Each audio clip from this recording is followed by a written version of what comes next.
All right, everyone, please be seated. State, call your next witness. State called Detective Kevin Landrum. If you raise your right hand for me, do you solemnly swear or affirm the testimony you give will be the truth and nothing but the truth, so help you God? I do. All right, you can lower your hand. Make sure you keep your voice up so members of the jury and the court reporter can hear. If you'll state your name for the record. My name is Kevin Landrum. All right, state. Thank you, Judge. Good morning, Detective. Good morning. Can you please introduce yourself to the jury? My name is Kevin Landrum. I'm a detective with the San Antonio Police Department. I work in the Night Criminal Investigations Division, and I've been there for about 14 years. What is the Night Criminal Investigation Division? We investigate all felony offenses that occur between the hours of 7 at night and 5 in the morning. We begin the investigation, and then it's passed off to the follow-up unit the following morning. What are follow-up units? Follow-up units are the ones that handle the cases and finish the investigation, file cases with a district attorney. What are your duties as a detective? My duties are to identify witnesses, evidence, interview witnesses, make sure that all the evidence is processed and collected, and to prepare the reports of what I did. Did you assist on a case with a defendant by the name of Jose Ruiz? I did. How did you assist? On that day, I was contacted by Detective Nelson, who was the night CID detective handling the incident, and he requested me to assist him in obtaining a search warrant and to execute that search warrant. What was the search warrant for? The search warrant was for an apartment that they believed that some things had occurred in. Do you know the address of that apartment? I believe it was 13031 Park Crossing, apartment 2501, I believe. Is that here in San Antonio, Texas? Yes, it is. Who did that? Did you know who that apartment belonged to? No, I did not at the time. Did you come to learn who that apartment belonged to? Yes, I came to understand that it was occupied by three persons. That Mr. Ruiz and I believe his two brothers. Do you recall their names? I want to say one was Jose, and I don't. Was it Ruben? The other one, I believe. Did you write a report for this case? I did.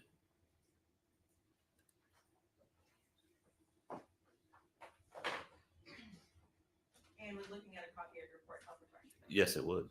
May I approach him? Yes.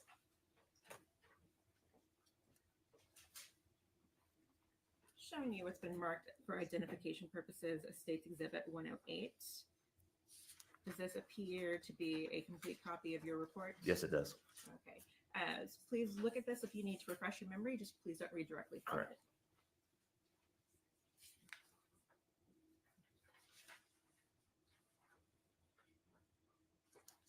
And if you want to take a look at it, what were the names of the two brothers? The two names were Ruben Medina and Rocco Medina.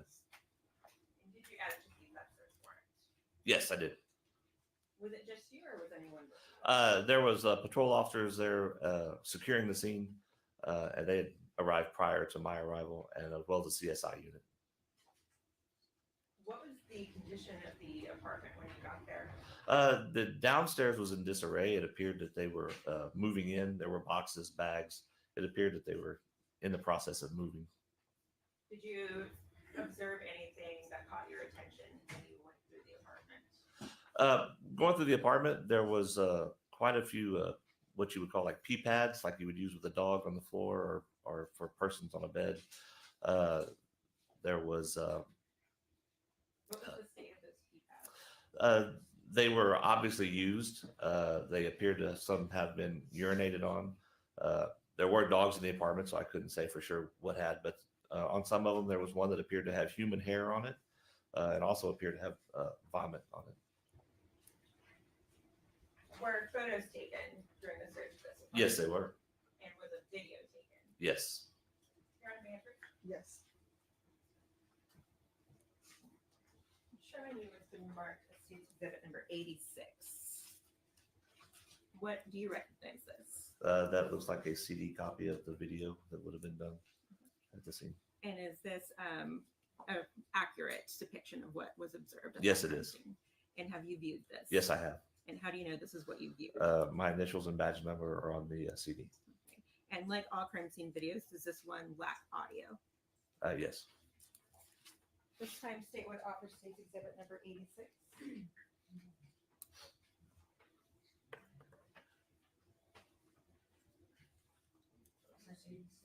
Yes. Oh, no, I'm sorry. No objection. All right, state's exhibit number 86 is admitted without objection. Permission to publish, Your Honor. Granted.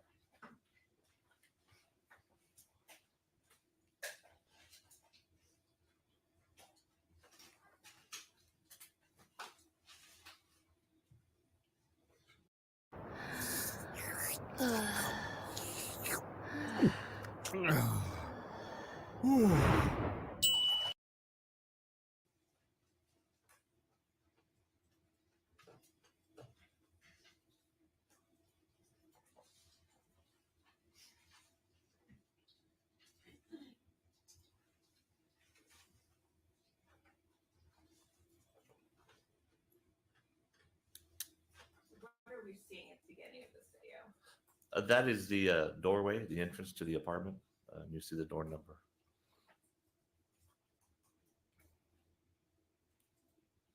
I'm gonna pause here about 14 seconds in. What is in the lower left-hand corner? There's a ring camera there, and also on top of that refrigerator is some of those P-pad items. Continue playing.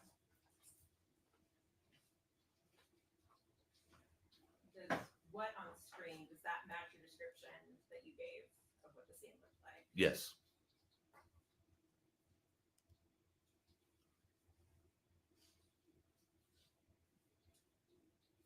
Where's the video currently showing? What room? That would be what the downstairs living room.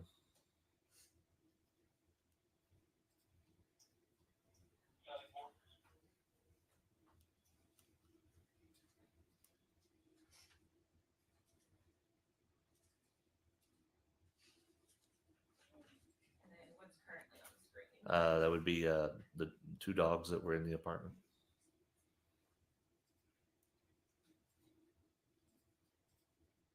The dining room area. And from the dining room, where are we heading now in the video? This would be the kitchen. And it enters into a utility room.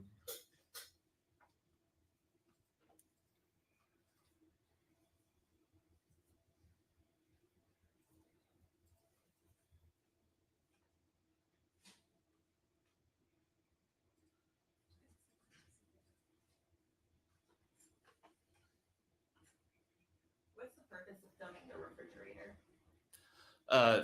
In this instance, with a child case, it's a little neglectful. It's showing food, and that they had adequate food and what was in the refrigerator. Just to note, I paused it at 1:45.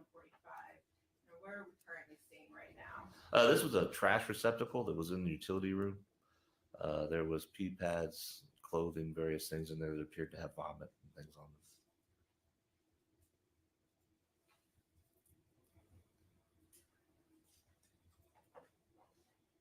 And where is the video heading now? Now it's heading into the bedroom, which would have been the defendant's bedroom.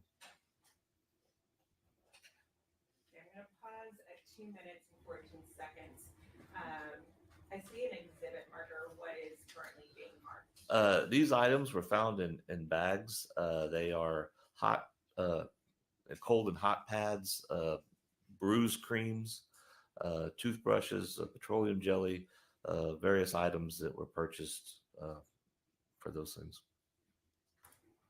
And where were those bags found? Those bags were on the bed in the bedroom. Continue playing.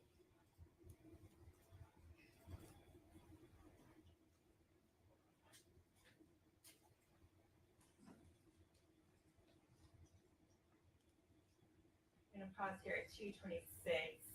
What's being shown on the screen right now? That was a receipt that was in the bag showing the time of the purchase of those items.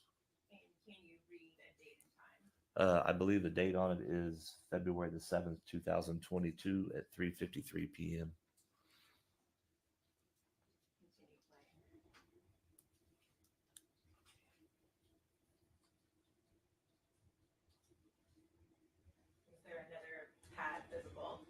Yes.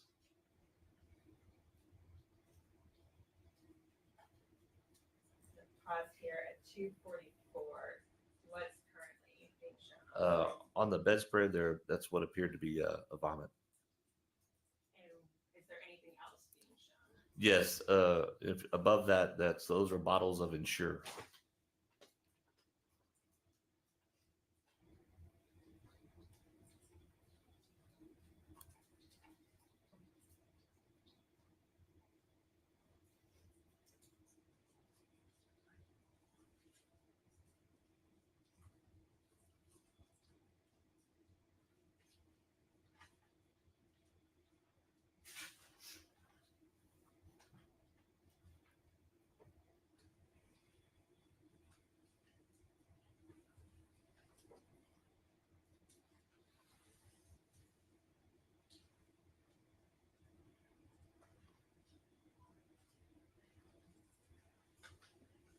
Go ahead and pause it right here. Does the rest of this video show anything of note? Not that I recall. No. You also stated there was pictures, correct? Correct. Approach and show you what's been marked as state's exhibits 87 through 91. If you could flip through these.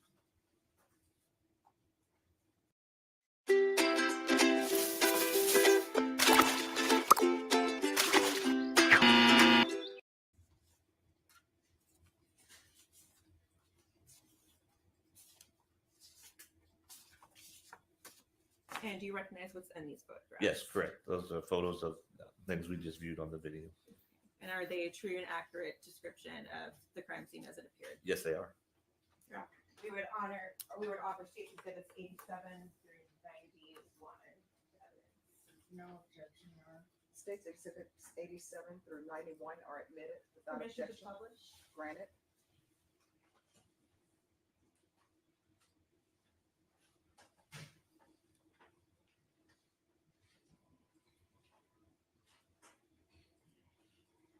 Showing you it's been marked and admitted as state's exhibit number 91. What is this photograph of? It is a photograph of a mini fridge that was in the living room. There was a Ring camera as well as some of those pee pads that appeared to have vomit and had what appeared to be human hair in it. As part of the duties that night, were these marked items, was that all collected into evidence? Yes, it was. Did you have any further duties to perform with this case? No, I did not. Was this the extent of your involvement? Yes, once I completed this, I completed my supplement report and that ended my involvement in the case. You can pass the witness. Defense. Good morning, sir. My name is Teresa Connolly. Good morning. Thank you. There's one thing that has been in my brain since I began on this case, and that is why you did go into the water heater, didn't you? Take apart the water heater No, I did not. at this apartment? No, I did not. Do you know if anybody did? No, I do not. Was it exactly like that when you left it, Exactly like what? like we saw in the video? Yes. Right. And there was no picture of the water heater taken? Not that I recall, no. Thank you. And there were no children that resided there, to the best of your knowledge. Is that correct? I have no idea if children resided there. Well, in the beginning, you said that there were 3 people. Do you have any knowledge that there were children living there? No. Thank you. And there are several pictures of vomit, excuse my grossness, but was any of it analyzed? Any DNA taken? I'm sure that it was. That was not. Not What? that you know. I did not. I did not take care of that. So All right. Thank you. Yes, witness. No further questions, Your Is this witness excused or subject for recall? Honor. Excuse from the state. Excuse from the defense. All right, the rule has been invoked. What that means is you're not allowed to discuss your testimony with anyone. Only persons you're allowed to speak to are attorneys for the state or the defense, and do not watch anything regarding this case. yes, ma'am. All right, thank you. Thank you. That little old lady, Call your next witness. that elder, sorry. Yes, Your Honor, what we call detective testimony. Is she, Maybe a moment. She won't let people go through a subpoena Yes. from the defense.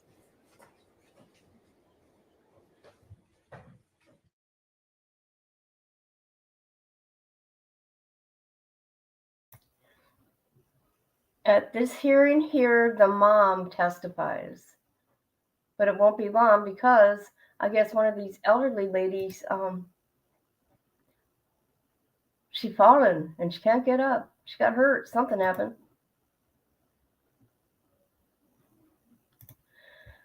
All right, let's do this. Trials all day, trials all day. Here we go. Oh.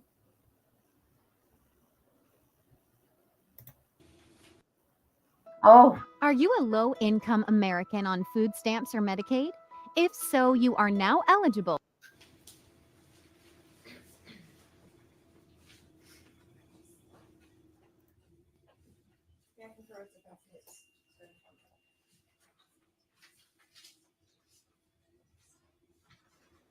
she can walk? She was in a wheelchair the other day. In defense, you can move about the well. Is she pulling a Gypsy Rose? I am handing you a number of exhibits at the moment.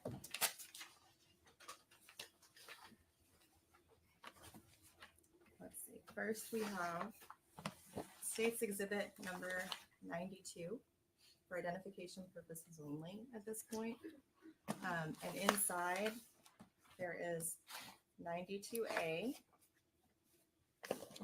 and 92B. I'm also handing you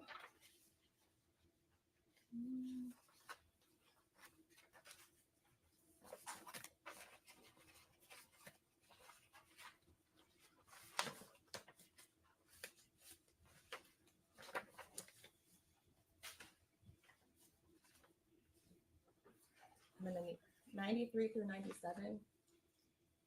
Is it?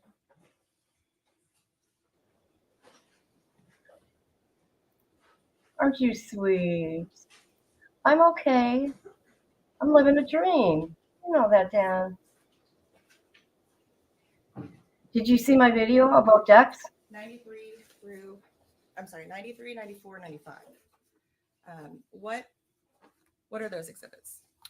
These are pictures of when I had the cell phone for examination. I took a picture of the front of the cell phone, back of the cell phone, and the SIM card that was inside the cell phone Where did you receive this cell phone? at my office. How did you receive Oh, this cell phone? from the investigator that was investigating this case with a warrant and an intake form. Was that Detective Size? Yes, Was this a case involving the defendant, Jose Ruiz? I believe so. Was this a fair and accurate depiction of the cell phone as you received it? Yes, And what about Exhibit 95? What is that? that is the SIM card.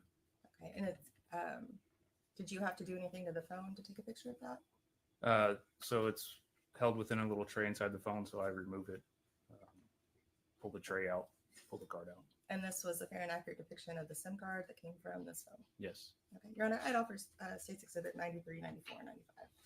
Defense.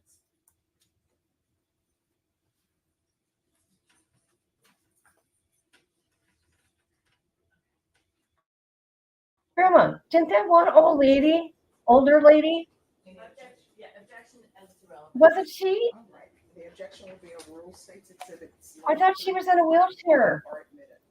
Okay, so as it relates to this cell phone that you did the extraction for, what is State's Exhibit 92, which includes 92A and 92B?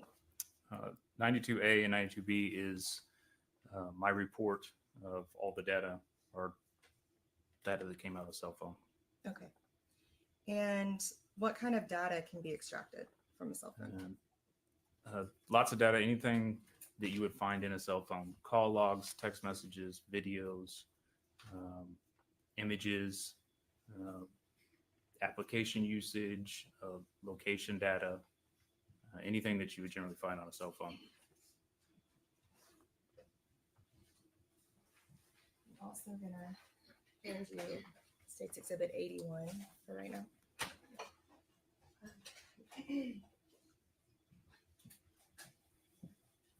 Now, what is the program that you use to download a phone? We use a program from a company called Celebrite.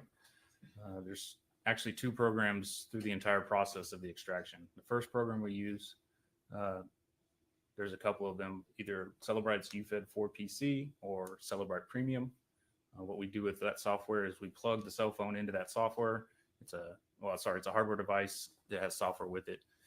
We plug it in, it communicates with the phone, and it will extract the data. Once the data is extracted, I take that data to another software called Celebrite Physical Analyzer, and that will decode all of that data and put it into a report that's usable and readable. Gives us all this text messages and images and things like that. So I use two different programs, just the acquisition and then the parsing and decoding of the data. How long does it take to download a cell phone? It entirely depends on the size, how big the phone is, how many images are on there. It could take 30 minutes to a couple hours. Your Honor, at this time, I would like to republish just a portion of State's Exhibit number 76. All right, and State's Exhibit number 76 that has been previously admitted. Yes. Any objection? Yes, Your Honor, I object. All right, that would be overruled.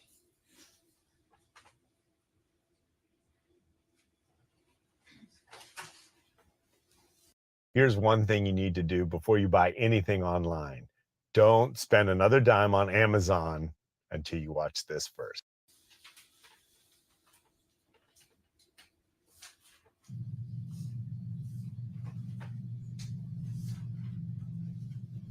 I'm going to pause it just for a moment before we get too far ahead of ourselves with this. When you print off that report from Cell, right, and do the download, Yes. is there certain device information that you can look at to find out potential owners or any kind of identifiers? Yes. So it will download the device's unique ID. It will have the phone number attached to it, SIM cards there. I think it have their Apple ID if it's an iPhone, the emails, things like that. And what type of phone? This is an iPhone.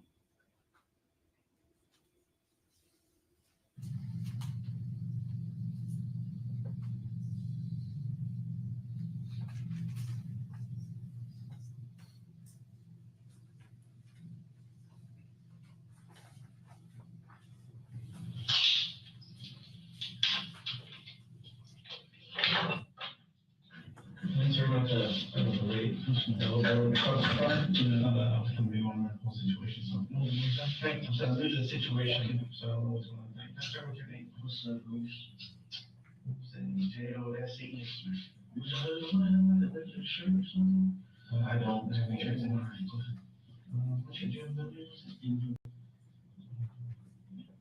What's a good home address for you? 4618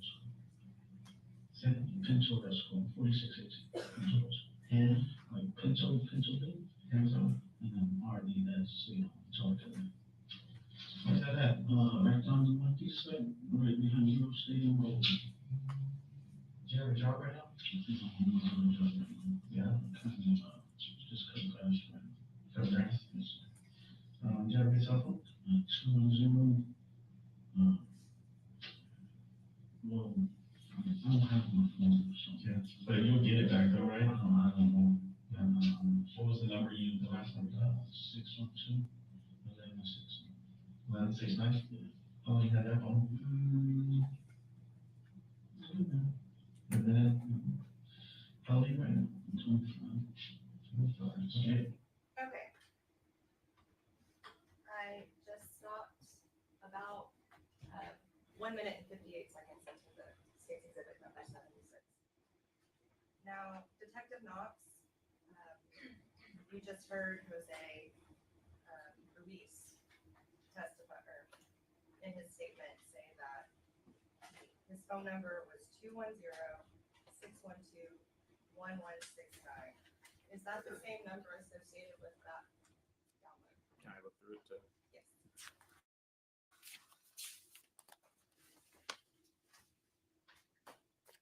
Yes.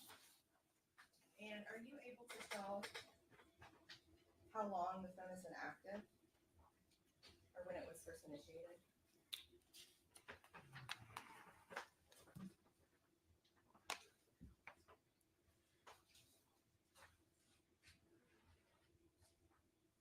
It will give you in this report, will give you last time it was factory reset, Okay. When was that? 9/25/2021.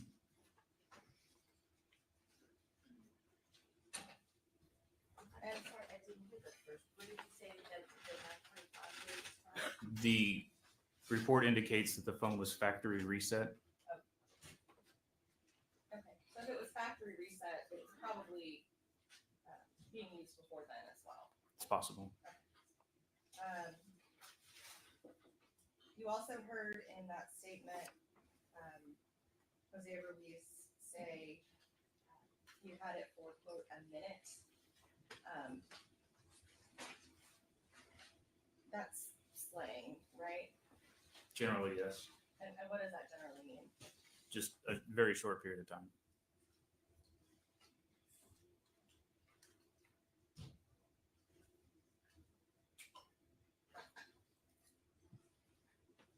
Okay. Now, actually, I don't really need to see it. Can you set that up? Now, on that report, is it organized in any way? Yes.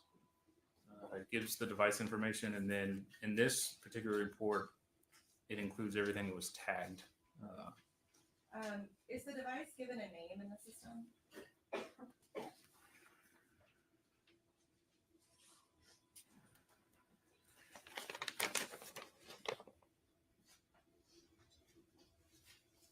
So the device name is Jose's phone.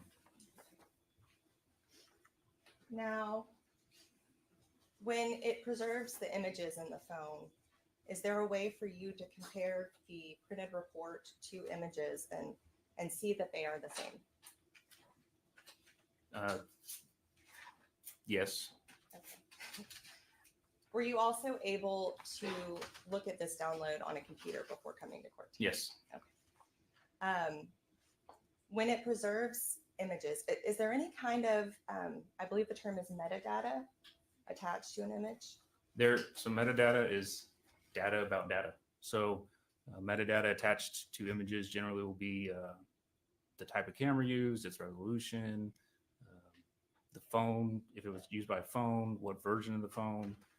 So it's just data about that image.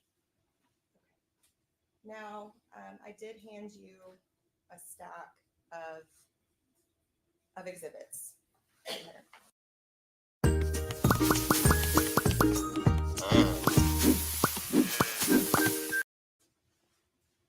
I do, at this time, I ask that you keep them to yourself. Okay. They are not in evidence. However, I'm going to ask you to look at these and compare it to the report and see if the images that are marked of a certain exhibit were. Sorry, I gotta move this a minute. Grandma, I don't know if you know this about Dex. She has big time mental health issues. Okay, she's been committed 3 times in a year for cutting herself. She had put that shit up on Twitter. It's very sad. And her mom is allegedly a doctor, a surgeon. I don't know. She's rich. The mom is. Yes. And the thing about it is she's hanging around with these 30, 40-year-old people, okay? And then she's at that 19 is that stage where, you know, you get jelly over shit. I don't care. You do at that age, you're not, your mind is not formed. And then you got IBL that I think he likes to push the buttons. She doesn't even know. When she gets older, she's gonna realize, ooh, I did that. Ooh, I did that. But them all coming together like that was a bad idea. I knew it was bad. I said it was bad. I got treated like shit because I said it was a bad idea. It's only going to get worse. We know this from experience, don't we, Grandma? Present in the download that you did of Jose Ruiz's phone. Okay.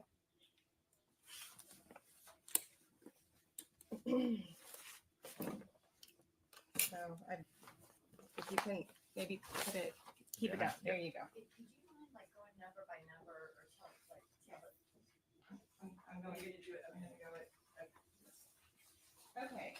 Do you have states exhibit number 96 up there? Yes.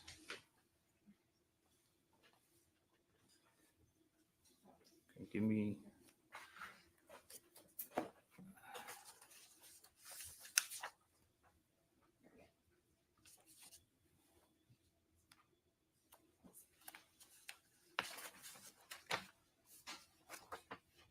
You located it in the stack of photos. In the stack of photos, yes.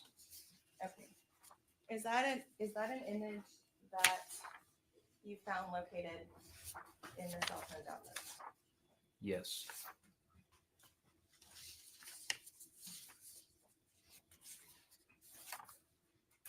Okay. Now, are you able to refer to the report and tell us what the metadata indicates was the date and time that was taken? States Exhibit 96 on the phone shows that it was created on 1/21/2022 at 5:20 p.m.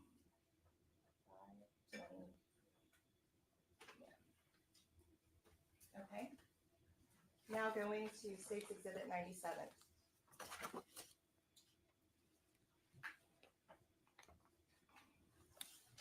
That image from the phone indicates that it was created on 1/21/2022 at 4:44 p.m. What time did you say, sir? I didn't hear you. That image was created on 1/21/2022 at 4:44 p.m.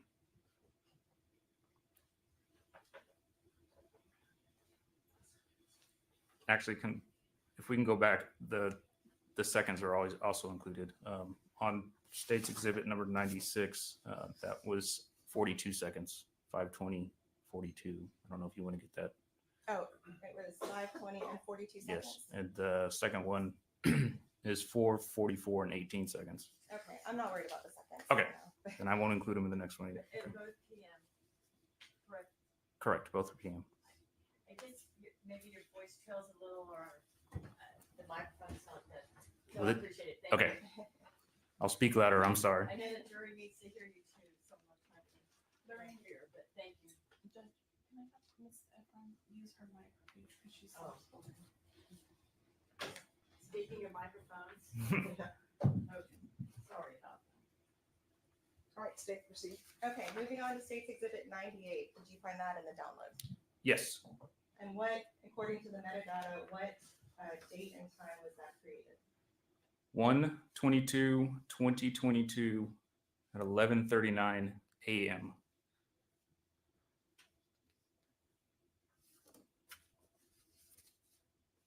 Okay. Moving on to States Exhibit 99. I found that image. It is 1/25/2022 at 2:02 a.m.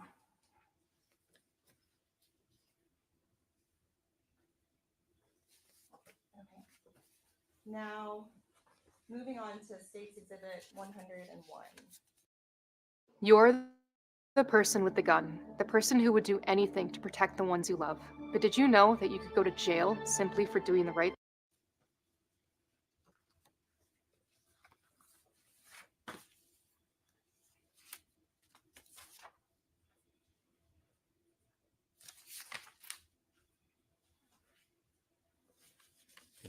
That image was created 2/2/22 at 9:20 p.m.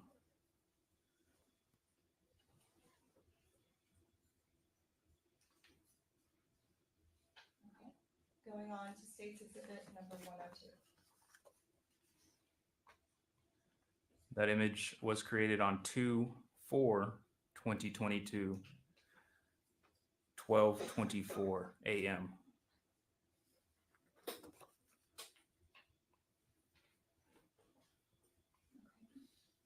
Going on to State's Exhibit 103. It is a 2/4/2022 at 12:25 a.m.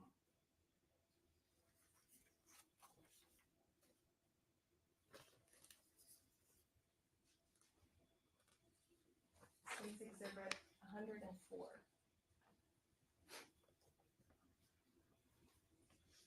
1/29/2022 at 7:21 a.m.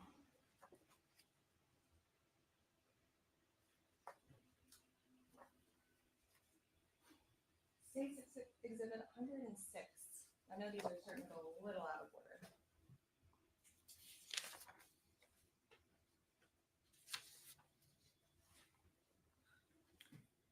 Two 5/2022, 9:08 p.m. 9:08 p.m. Correct.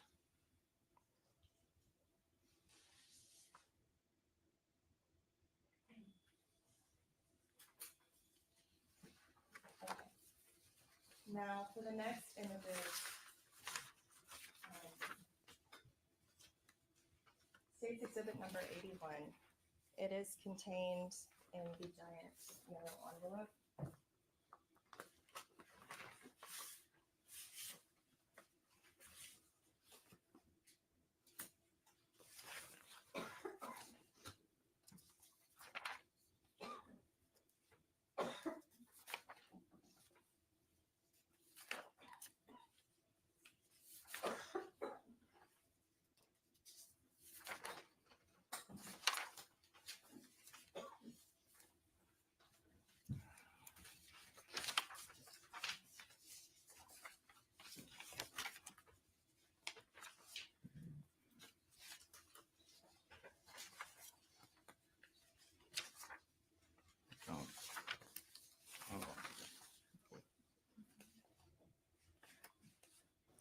What are they doing? They're wasting our time.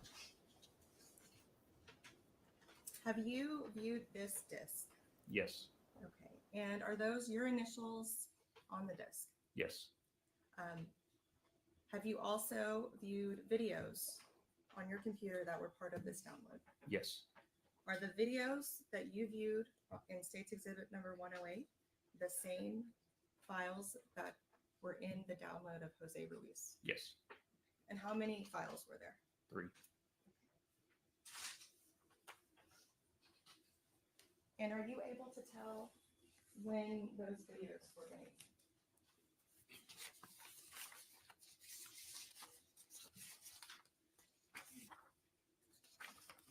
Oh my God, are you freaking kidding me?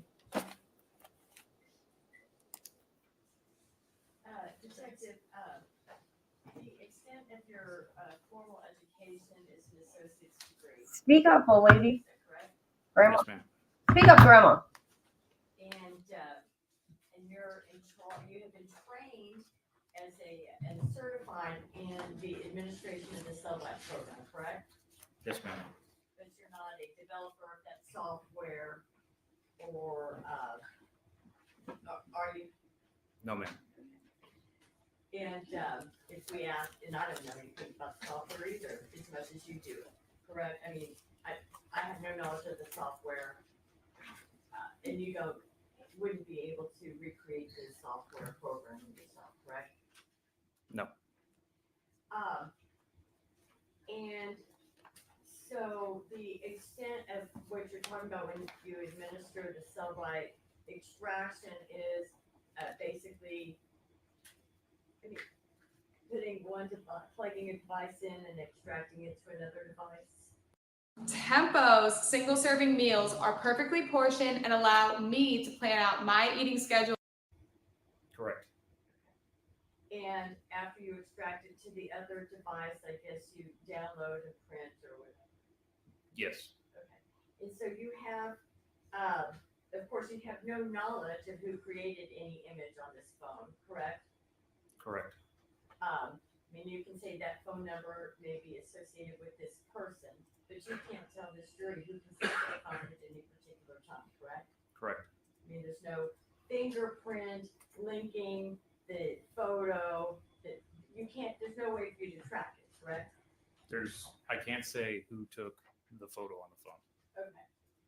You can say, based on the extraction and the data that it produced, based on that information, that's the information you can relate to us, correct? Yes.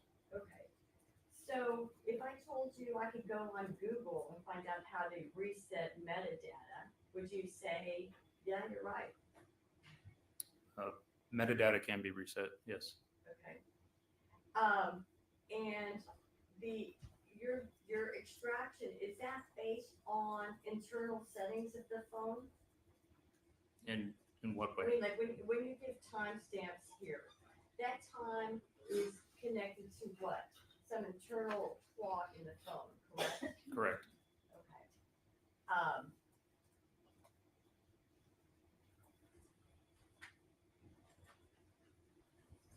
And those kinds of things are things that are capable of being reset, correct? Yes.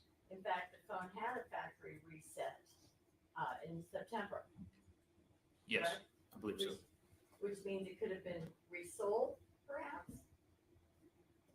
I can't mean, say. a resale, I mean, a lot of reasons why there's a reset, correct? Yes.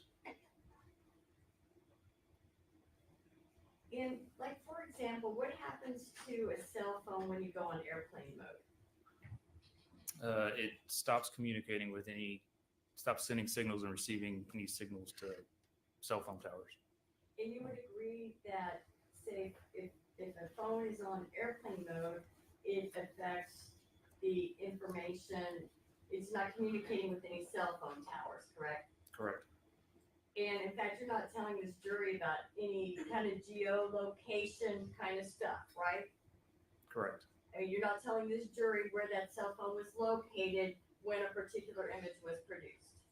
No.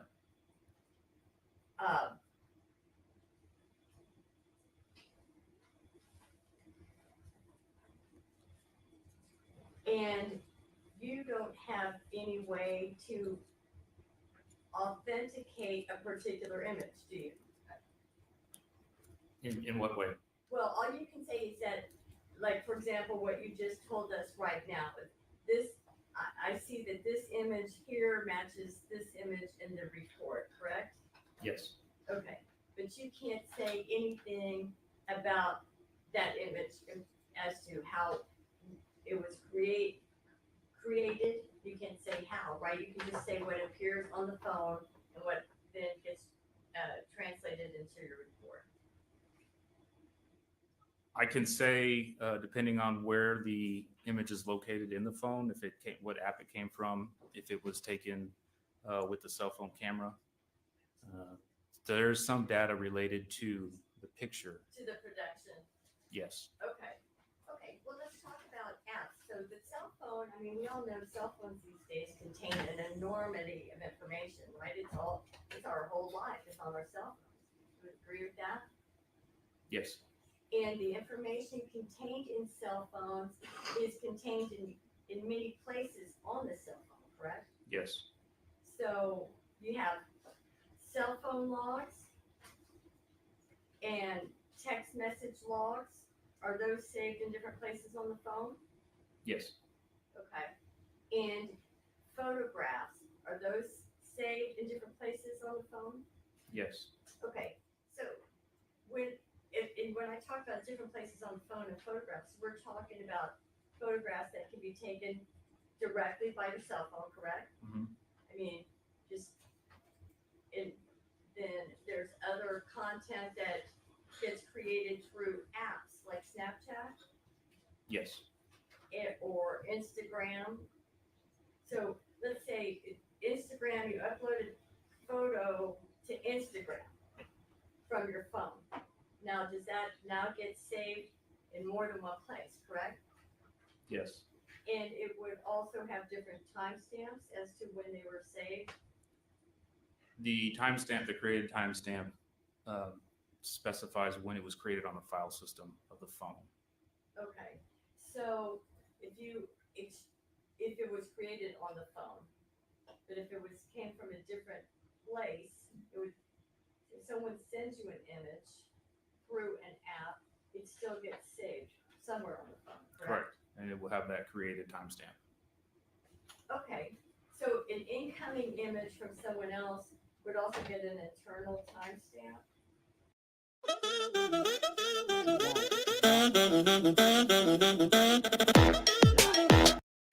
the phone, The time that it was created on the phone. on that particular phone, Correct. but not with regard to the creation of the image. I mean, it gets confusing, would you agree? It can be. And in this day and age, we have a lot of data coming into our phones, correct? Yes. From yes, Yes. From various sources. Yes. from various sources, right? Including direct calls, direct text messages, correct? Yes. And then through various kinds of apps. Correct. And would you be able, is this the only cell phone you examined in connection to this case? I believe so. Yes. Okay. So was anybody brought another, no other cell phones to compare to this cell phone, correct? I can't speak on anybody else. I can just tell you that I believe this is the only cell phone I examined. Okay, okay. Well, you can tell us that you didn't take this report and compare it to any other report generated by another device, correct? No.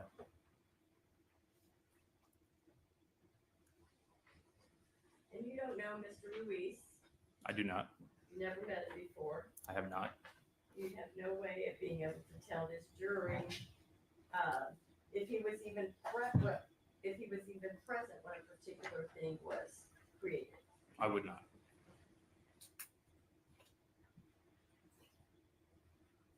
We hear a lot about artificial intelligence these days, correct? Overruled. Yes.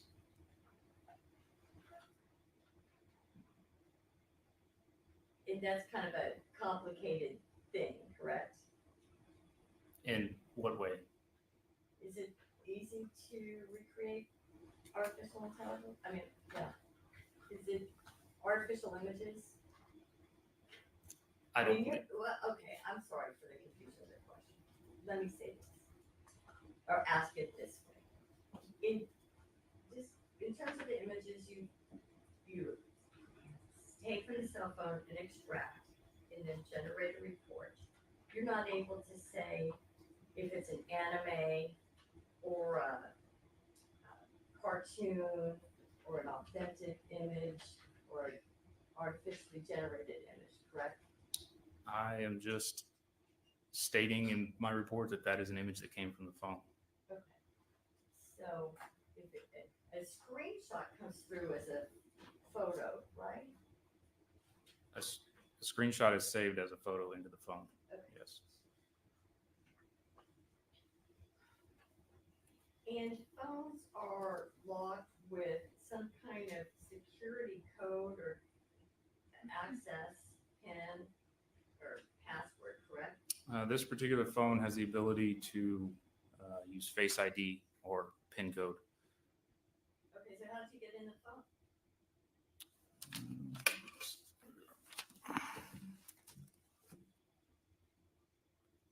The PIN code was provided. Okay, so the phone was provided, you don't know, who gave you this phone? Detective size. Okay.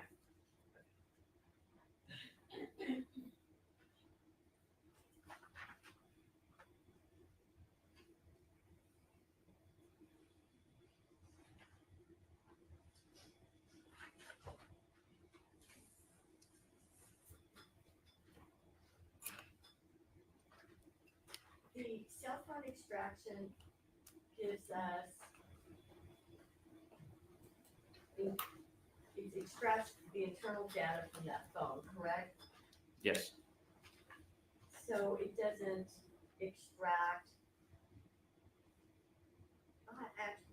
Emails? Do you say emails are captured there? If there are emails on the phone, this particular extraction would get emails. Okay, so it has access to the cloud. Your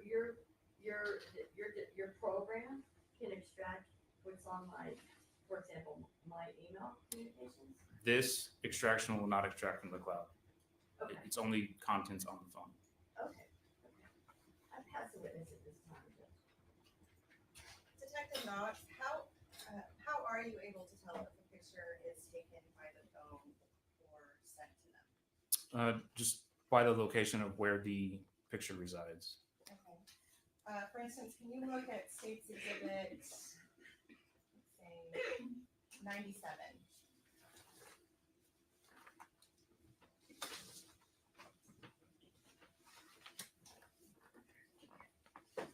You previously testified that it was created on January 21st, 2022 at 4:44 p.m.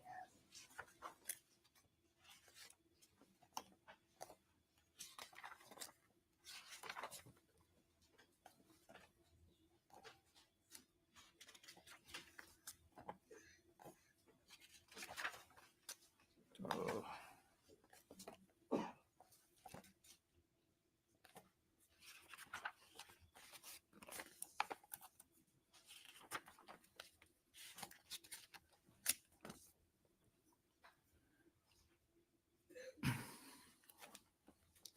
Are you able to tell if that was one that was taken by the phone or if it was sent? This one appears to be taken by the phone because it exists within the DCIM folder, which is the digital computer image. Any image that's located there usually is stored on the camera roll. Okay. Can you check, let's see, State's Exhibit 106, which you previously testified was created on February the 5th of 2022 at 9:08 p.m. Oh my God, they just can't keep anything together here. Oh, it's gonna drive me nuts. 2:02 a.m. Located in the same folder because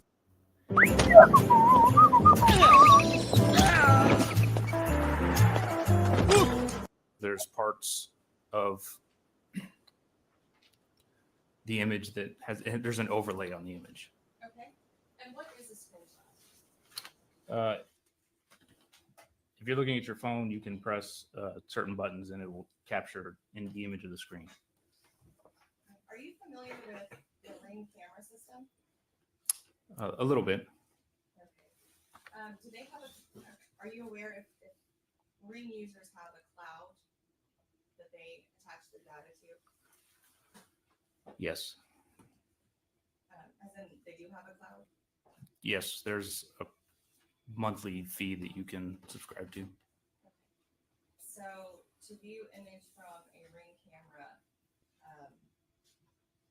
would that image be stored on the phone or would it be outside of the screen?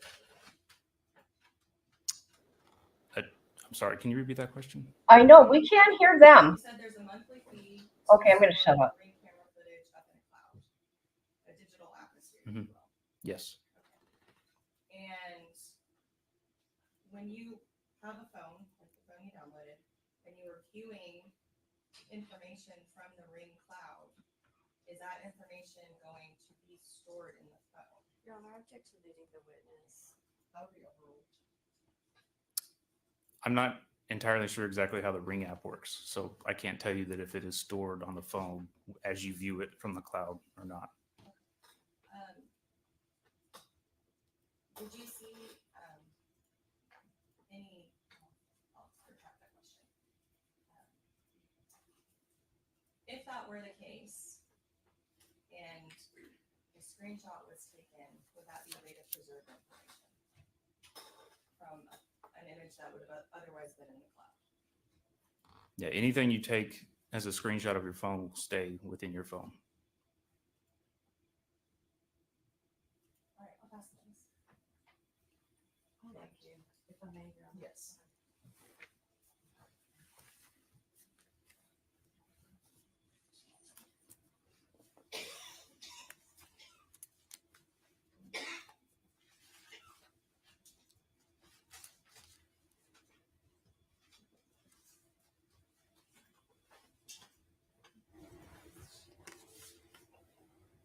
the camera roll, the fact that certain items are located in a certain camera roll folder, does not give you any external information as to who took the image, correct? No, Or who possessed the phone when the image was taken. no, I don't know. I can't tell you that. You don't know anything that was going on externally with the phone, only what was internally extracted. Yes, exactly. I know what the report is telling me. Okay, okay. And again, you would agree that it's possible to reset the internal time clock of a cell phone, correct? You can modify that, Ada. Yes. I'll pass it. No further questions. All right, is this witness excused or subject for recall? Excuse from the state. Excuses. All right, the rule has been invoked. What that means is you can't discuss your testimony with anyone. The only persons you're allowed to speak to are attorneys for the state of the defense, and you're not allowed to do anything about the case. Thank you. State, who's your next witness? Yes, who's your next witness? Katrina Mendoza. All right, so is there a reason for this approaching? We'll bring her in. We would ask that she brought it out. And her attorney. And her attorney is present. He's present. Oh, he is. All right, defense. Defense. Defense. Yes, Your Honor. Do y'all have any objection to the next witness being brought out outside the presence of the jury?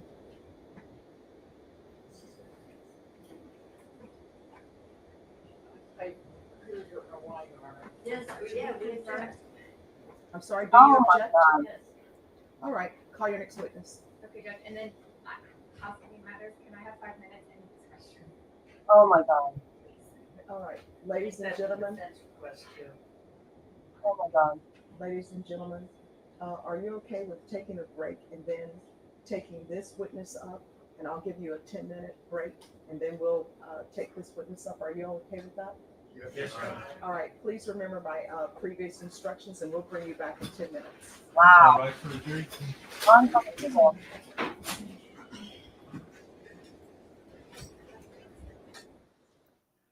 Okay, here's the mom.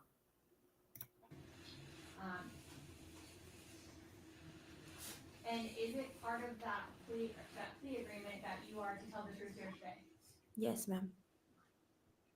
Do you have any children? That'll be overruled. Do you have any children? Yes. How many children do you have? 2. What are their names? Jordan, Mercedes. So Jordan and Mercedes? Yes. Okay. And how old is Jordan? She's 8.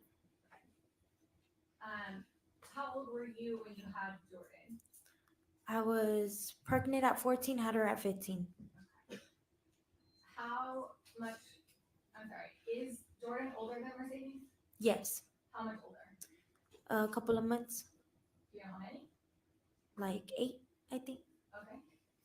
And how old was Mercedes? She was 5.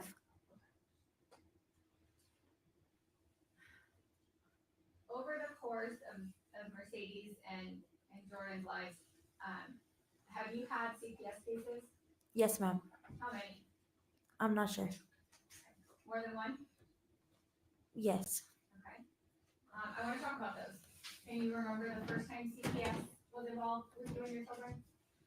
I think I was maybe like 16. Okay. At that point in time, I don't think I asked you, how old were you when you had Mercedes? I was 15. I was pregnant at 15, had her at 16. Okay. So this first time you just said you think you were 16. Was Mercedes alive at that time? Yeah, she was probably a couple months old. Why was CPS involved at that point? Somebody had made allegations of neglect. Okay. And do you know what they said?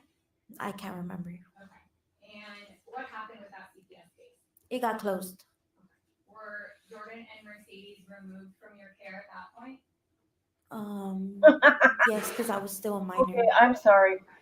Okay, Grandma. He did? Okay, I gotta back her up, you guys. I'm sorry. I missed something.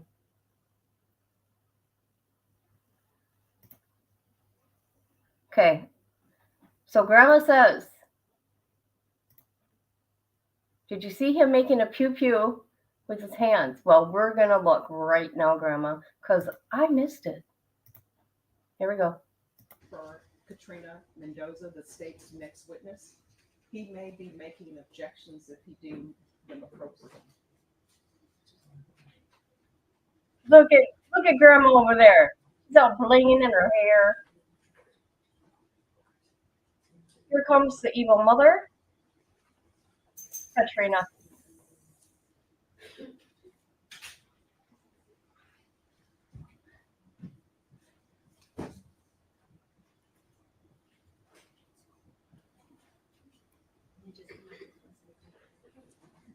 Raise your right hand. Do you solemnly swear or affirm the testimony you give will be the truth and nothing but the truth, so help you God?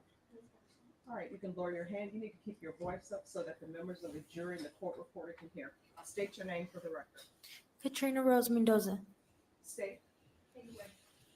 Ms. Mendoza, are you also a defendant charged in this case? Yes, ma'am. Have you accepted a plea agreement as part of that charge? Yes, ma'am. And what was that plea agreement? Can you explain it to the jury? A cap of 45 and with the testimony and possibility of probation. Okay. And do you remember what the state's position is on your application for probation? They're not for it. And is it part of that plea agreement that you are to tell the truth here today? Yes, ma'am. Do you have any children? That'll be overruled. Do you have any children? Yes. How many children do you have? 2. What are their names? Jordan Mercedes. So Jordan and Mercedes? Yes. Okay. And how old is Jordan? She's 8. How old were you when you had Jordan? I was pregnant at 14, had her at 15. How much? I'm sorry. Is Oh. Jordan older than Mercedes? Yeah. Good catch. Oh my God. Yes, he did. What a coward. Both of them. Yes. How much older? A couple of months. Do you know how many? Like 8, I think. Okay. And how old was Mercedes? She was 5.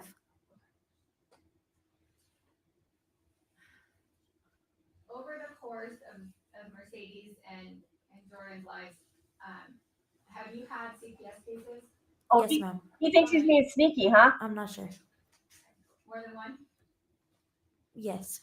Okay. I want to talk about those. Can you remember the first time CPS was involved with you and your children? I think I was maybe like 16. Okay. At that point in time, I don't think I asked you, how old were you when you had Mercedes? I was 15. I was pregnant at 15, had her at 16. Okay. So this first time you just said you think you were 16. Was Mercedes alive at that time? Yeah, she was probably a couple months old. Okay. Why was CPS involved at that point? Somebody had made allegations of neglect. Okay. And do you know what they said? I can't remember. Okay. And what happened with that CPS case? It got closed. Were Jordan and Mercedes removed from your care at that point? Yes, because I was still a minor. Okay. How long were they removed from your care? I can't remember. Do you know who had custody of them while they weren't in your care? They were with the foster family for a couple of weeks. Okay. When was the next time CPS was involved in your life? I can't remember. Okay. Do you remember how old the girls were? Maybe like 2 and 1. Okay. And why were they involved at that point? Because the same reasons. Neglect. Okay. And what did CPS do at that time? They just put a safety plan with me and my dad, and we had joint custody of them. Okay. At that time, could you be alone with the girls? No. Was that case closed out? Yes. Were the girls ever removed from you with your and your father? No. Was there another time CPS was involved in your life? Yes. When was that? I can't remember. Okay. Do you remember how old the girls were or anything about that time period? No. I think maybe Mercedes was 3 and Jordan was 4. Okay. And what was the reason they were involved in your life at that point? We had made a CPS report because I had a babysitter and they sent me a picture of a slap mark on Mercedes' back, and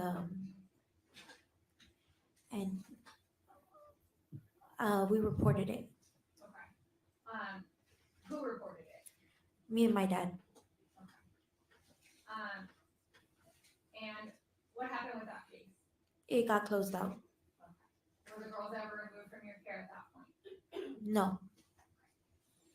Was there another time that CPS was involved in your life? Yes. When was that? About 2 years ago. Okay. Was Mercedes still alive at that time? Yes. Why were they involved in your life at that point? Because somebody made allegations of some kind. Do you know what the allegations were? No, I forgot. Were there allegations that you were abusing the girls? Yes. What was going on with that CPS case? It was opened and it was gonna get closed. It only lasted about like 2 weeks, but I had lost contact with the CPS caseworker, and yeah, so I never got closed out. Okay. How do you know that it was going to get closed out? Because they told me that they just needed to see the girls one more. Say, Your Honor. Sustained. Okay. May the jury be instructed to disregard. Ladies and gentlemen, you're instructed to disregard the last answer. Did CPS ever remove Jordan or Mercedes from your care at that point in time? No. And what year was that, just to be clear? 2022. Okay. And I want to make sure, are you sure about that? No. Okay. So if Mercedes, do you remember what day it was when Mercedes passed? March. No. Yeah, March the 7th. Okay. If I were to tell you it was February 7th? There you go, February 7th. Sorry. Okay, that's okay. And do you remember what year it was when she passed? 2022. Okay. So if Mercedes passed February 7th of 2022, when do you think it was that CPS was? Objection, legal, Your Honor. Was it sustained?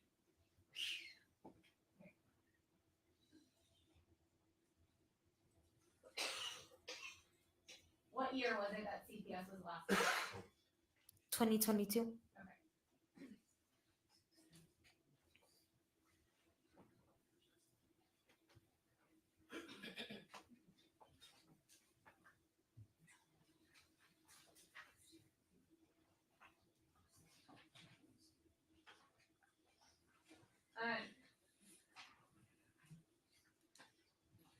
Yeah, Coach Judge. Yes. Do you remember the last time CPS saw Mercedes alive? Maybe about 2 weeks before she passed away.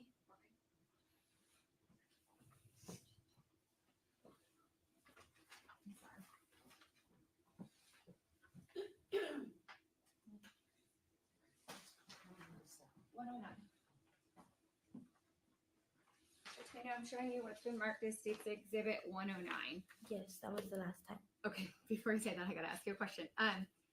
Is this a picture of Mercedes? Yes, ma'am. Was this taken the last day that CPS saw Mercedes? Yes, ma'am. Is this a fair and accurate depiction of what Mercedes looked like on that day? Yes, ma'am. Move to admit State's Exhibit 109. Any objections? No objection, Your Honor. What State's Exhibit 109 is it? State's Exhibit 109 is admitted without objection. Can it publish? Yes. Oh. Oh. Was that Mercedes on that day? Yes, ma'am.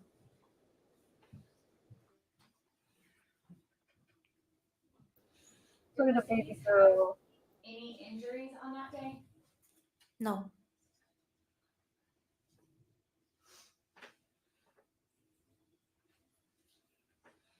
Can you tell the jury about Mercedes?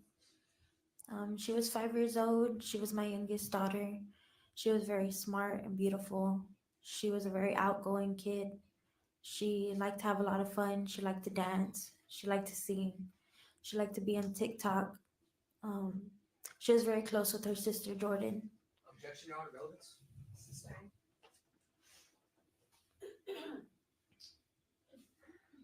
Was Mercedes disobedient? Huh? Was she disobedient? Sometimes every kid is. How would she be disobedient? Sometimes I'll tell her to do something and she wouldn't do it, or sometimes she'll talk back, or yeah.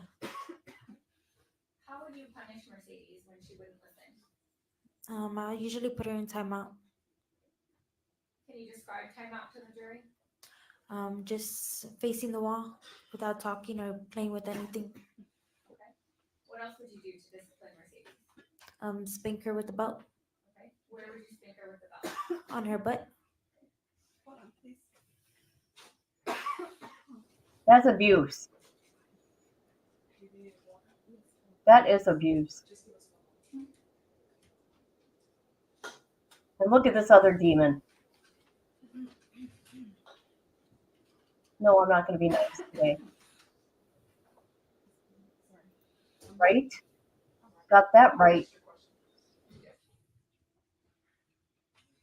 Would you do anything else to discipline Mercedes? No. Did you favor Jordan over Mercedes? Yes, Okay. Why is that? because she was my firstborn. I was really close to Jordan, and I mean, I love Mercedes too, but I was really close to Jordan. Were you not close to Mercedes? There was a conflict. Like, people would try to get in between my relationship with my daughter, and it was a how can I say, like, a hard time to get that bond. Oh, come on now. Every kid is special. I got 4 Would you treat babies. Jordan differently than Mercedes? No, Would you punish them differently? no, So if someone were to have said that you did punish them differently, would they be lying? yes. In 2021, who were you living with? My godfather, What's his name? Homero Beltran, Who else lived in that house?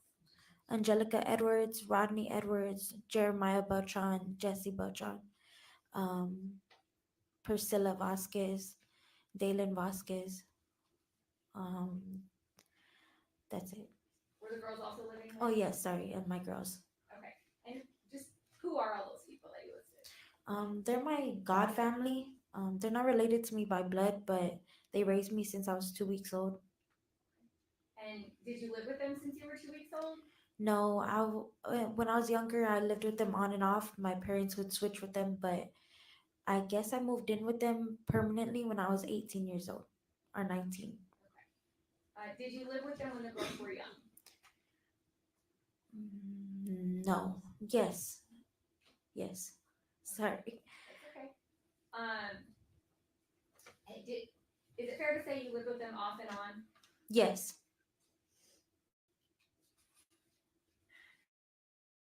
Do you know Jose Ruiz? Yes. Do you see him here in the courtroom today? Yes. Can you identify him by something that he's wearing? Gray slacks. Okay, let the record reflect she's identified the defendant, Jose Ruiz. How do you know him? He's my ex-boyfriend. When did you meet him? In 2020. How did you meet him? I was at work and I met him Where were you working? at Diamond Show Club. Did you start dating right away? Yes. How soon into your relationship did he meet Jordan and Mercedes? I can't remember. Was it right away or did you wait some time? It was maybe like a couple months. Okay. Once he met the girls, how often would he see the girls? Often. Did the girls ever call him dad or daddy? Yes. Do you know when they started calling him that? I can't remember. Had it been some time in your relationship? Yes. Did you ever live with Jose Ruiz? Yes. When did you live with him? Like in 2022. I can't remember. Did you live with him consistently or off and on? Off and on.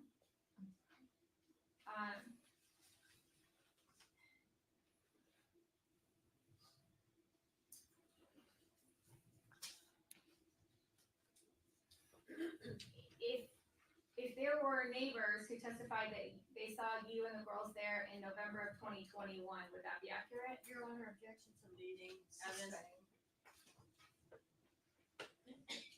Did you live there in November of 2021? Yes. Do you remember how long you lived there? We would stay there a couple of nights, but like when I moved in, I moved in for about 3 weeks. When was that?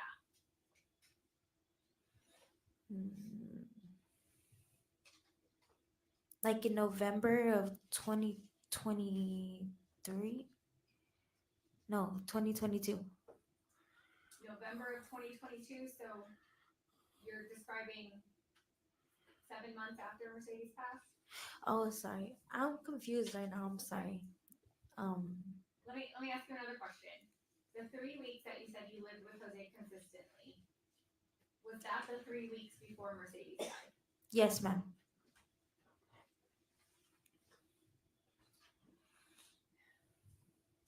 Prior to those 3 weeks, did Jose ever discipline Mercedes and Jordan? Yes, ma'am. How often would he discipline the girls? Often. How would he discipline the girls? He would spank them.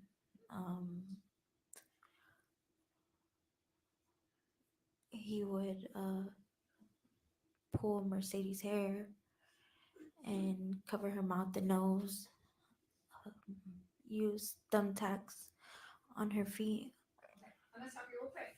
I want to focus on not the last 3 weeks, but before that. Did that all that happen before those last 3 weeks, or all? No, so it all started with just like timeout, and then timeout with rice on the floor, and they would bend on the rice, making her stay up all night. Objection, Your Honor, I read the time frame on this. When did these things, all right, that'll be overruled. Ask your next question. Thanks, Judge. Okay. Would the punishment from Jose get, or did the punishment from Jose get progressively worse throughout your relationship? Yes, ma'am. Okay.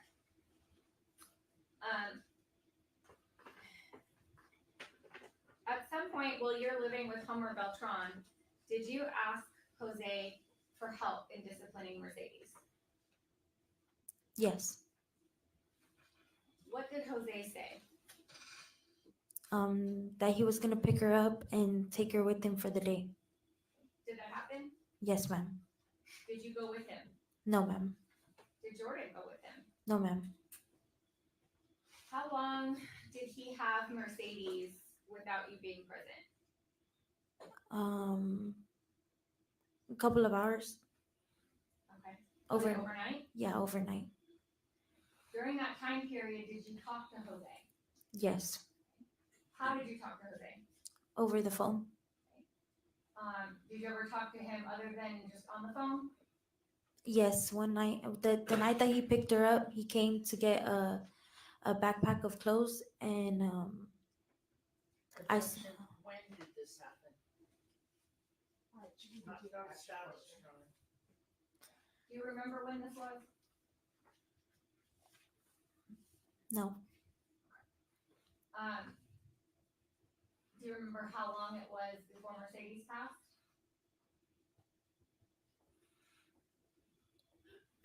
no,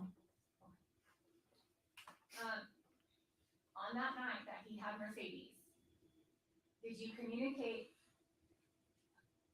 other than through a phone call? yes, How? in person, Okay. Did you communicate through text or video chat? yes, Which one? both, Did you see that night?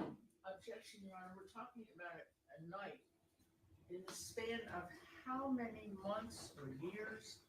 This is totally vague. Objection as to vagueness. Right, that would be sustained.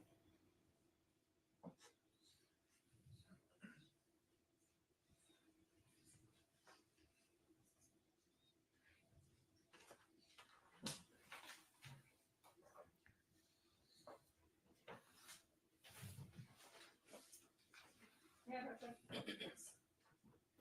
Look at him. Your Honor, objecting to any photographs. Is this the appropriate time, Your Honor? No, she needs to offer them first through this witness, and then I'll hear your objections, if there are any objections.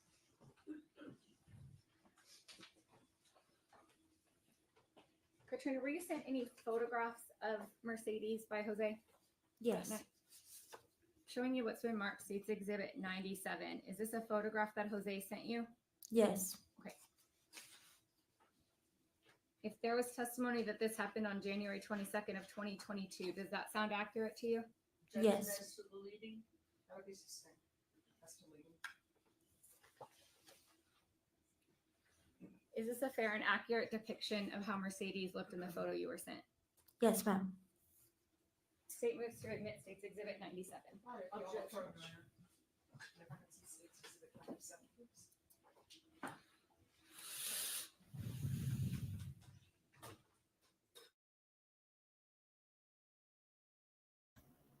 Wow.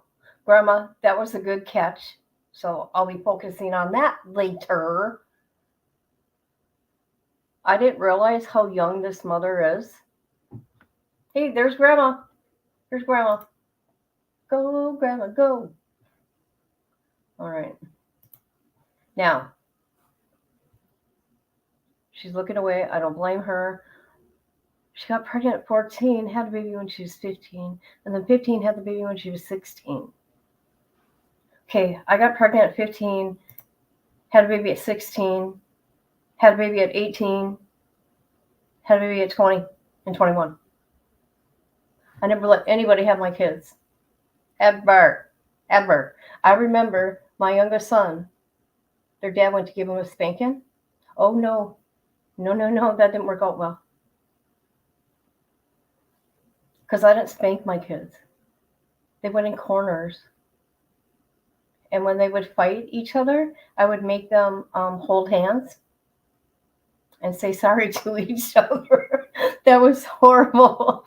Oh my God. I was talking to my daughter about it and how mad it would make her. I go, well, at least I didn't beat your ass. So that's sad. It sounds like a lot of dysfunction here.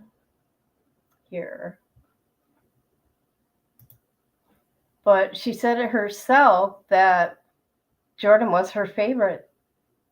How do you say that? Well, you know what? At least she's being honest. You know what I mean? Poor Mercedes. Didn't have a chance.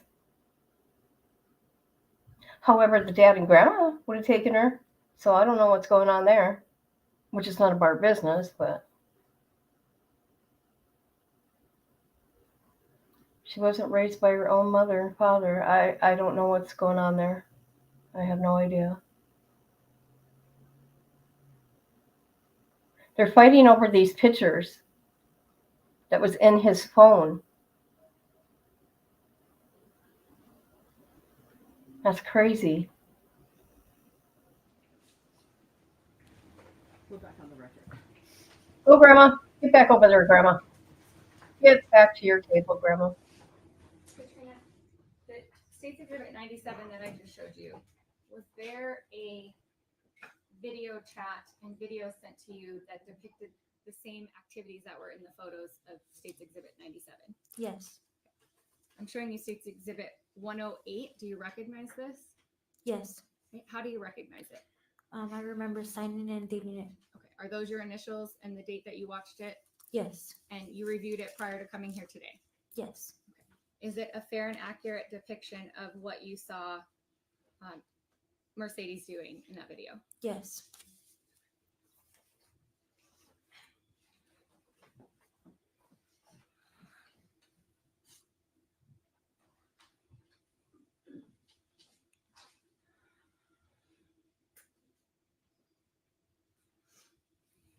Next question. Yes, I'm sorry. How long until you saw Mercedes again? The next day. And what happened when you saw Mercedes again? She was drenched in some kind of water or beverage. Did Jose tell you what happened? He said that she wouldn't stop crying, so he threw water on her. Did you observe any injuries on Mercedes? Not at that very moment. Okay. I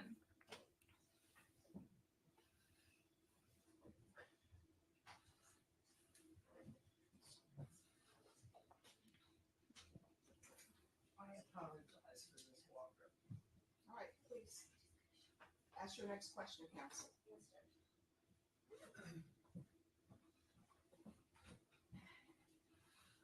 Katrina, I'm showing you States Exhibit 96. Do you recognize this image? Yes, ma'am. Was this an image of Mercedes on that same night? Yes. Objection as to the reading. Overruled. How did you receive this photo? Through a text message. Who sent that text message to you? Jose Ruiz.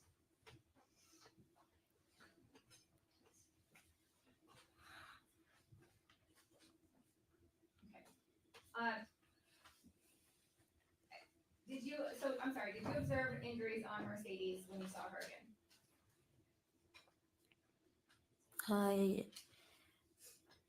No. Was there something that occurred that caused you concern regarding Mercedes having injuries? Like I said. No foundation as to the injuries. Just that you saw them. Overruled. So not right away, but when we got to the apartment, I pulled her pants down and she had bruising in her thighs. Why did you pull her pants down? She needed to go to the restroom. Okay. Describe this bruising on her inner thighs. It was swollen, purple, almost black. Was it small bruising, a lot of bruising? A lot of bruising. Did you confront Jose regarding this bruising? Yes. What did Jose tell you? He said he didn't He said that he didn't realize how hard he was pinching her and that he wouldn't do it again.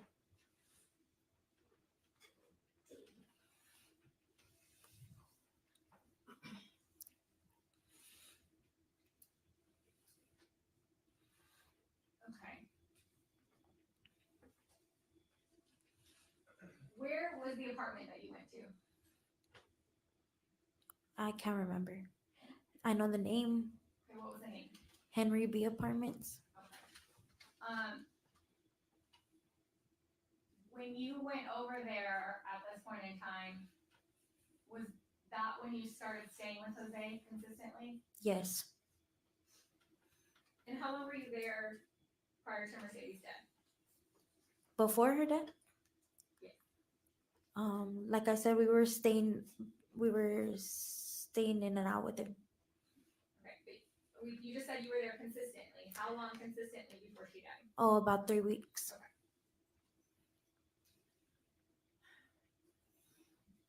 During this time period, would Jose continued to punish Mercedes?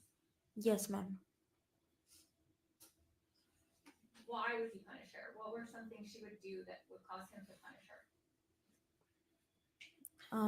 Little things like playing with her fingers in timeout,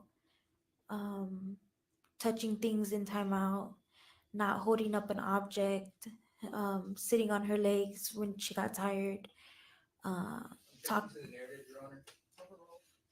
And Judge, I'm sorry, I'm just gonna object. I believe this is Ms. Connolly's witness. I Yeah. object to. Okay. You may continue your answer. What was the question again? How would Jose punish Mercedes? How would he punish her? Or why? I thought that objection, I thought that was why he was punishing. Oh, I'm sorry. You're right. It was why he would punish her.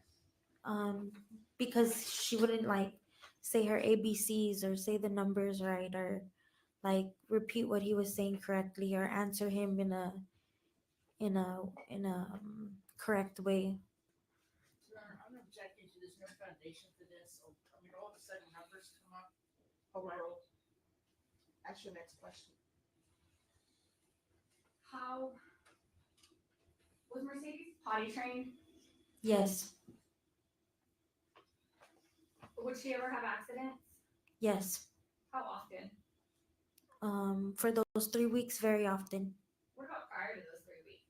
No, she wouldn't have accidents. Do you know why she was having accidents? I believe she was scared. How would Jose punish Mercedes?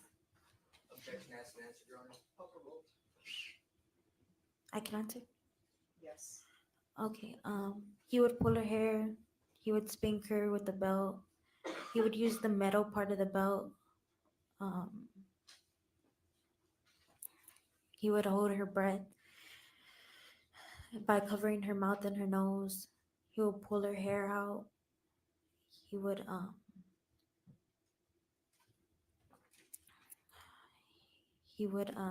not let her eat certain foods or have a certain drink. He would keep her standing up for hours at a time. He would sleep deprive her. That's all I can think about right now. You mentioned that he would cover her mouth and nose. Was there ever a time where Mercedes became unconscious due to this? Yes. What happened? He just covered her mouth and her nose and let her go, and her body fell to the floor. What had to be done because of that? He had to blow in her mouth like CPR. Was she standing or laying down when he did that? With the CPR, No, covering her mouth. she wasn't standing or laying down. He was like carrying her. How many times did that happen where Mercedes went unconscious because of that? About 2 times. Was there ever a time where Mercedes would do that to herself and hold her own breath? Yes. Would that ever cause her to go unconscious? No.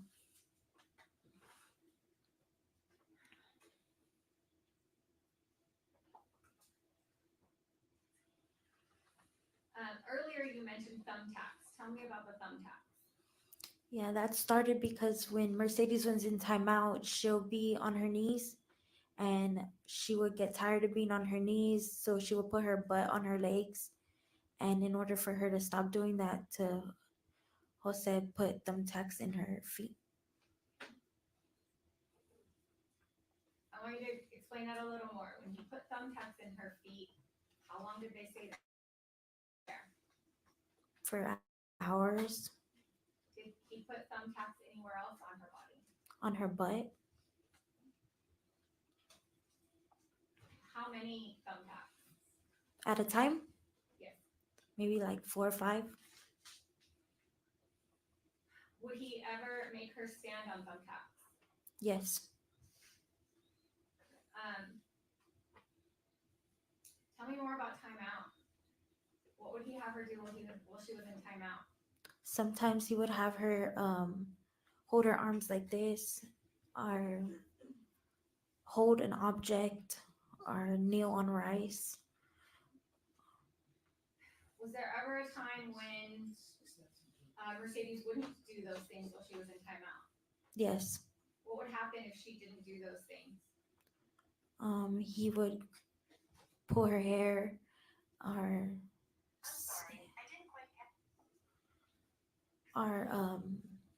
hit her hands with the phone, or her feet with the phone. What phone are you talking about? His iPhone. Was there ever anything done to Mercedes' arms if she would not keep them up in the air? Yes, he tied like a thin pole to her arms, and like wrapped it around the pole. How long would Jose have her wrapped to a pole? For hours at a time.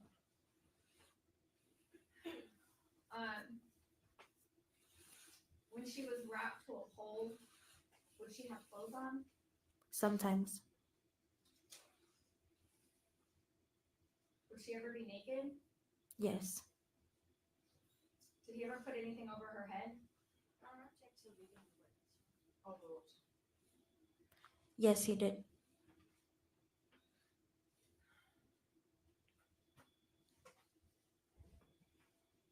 Next question. Yes, Judge. Would Mercedes ever bleed from her injuries? Yes, ma'am. Did she ever have any scabs? Yes, ma'am.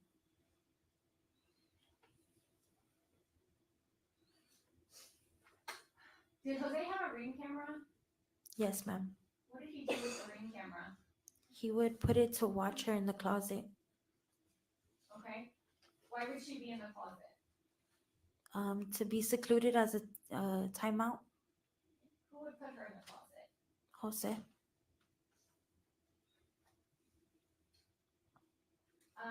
Did you ever try to stop Jose from doing these things to Mercedes? Yes. How many times? Several. Did he listen to you? No. Let's talk about how you disciplined Mercedes while at Jose's house. What are some of the things that you would do to Mercedes? I would spank her with the belt. I pulled her hair. I put her in timeout. That's it. Okay. You mentioned pulling her hair, and I believe you mentioned Jose pulling her hair out. Were you also pulling her hair out of her head? No. Was anyone else pulling Mercedes' hair out of her head? Jordan. Why would Jordan do that? Because Jose would tell her to. I'm sorry, what was that last word? Because Jose told her to. Did you hear that, Tom? Yes, thank you. Can you make sure to speak into the microphone so everyone can hear you? Yes, ma'am. Thank you. You mentioned you would also put Mercedes in timeout. How would you put Mercedes in timeout? I would put her in the corner of like the wall and have her face the wall with her hands behind her back. Did you ever have her kneel on rice? No. Never. Maybe once or twice. Okay. Did you ever put Mercedes in the closet for timeout? Yes. How many times? Maybe like 3 or 4 times. Did you ever have Mercedes hold an item up in the air while she was in timeout? No. Never? No. Okay.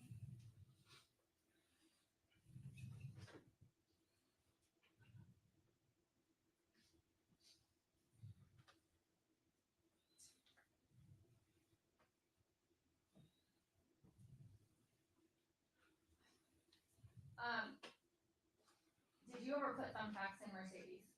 No.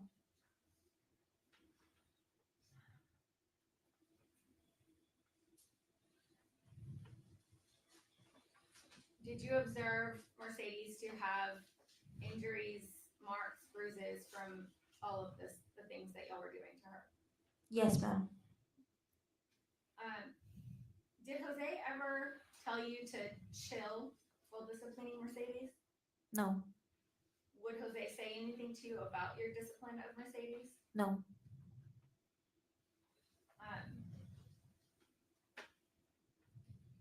Do you recall saying that Jose would say that you weren't disciplining Mercedes enough? Yes, ma'am.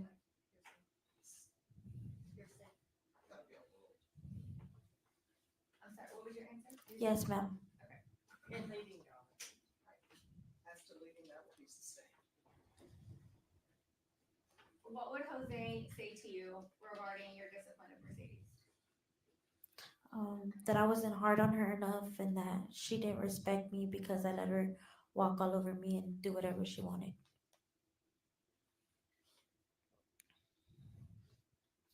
Did Jose ever make Jordan do anything else to Mercedes besides pull her hair? Objection to leading question, Your Honor. You can answer the question.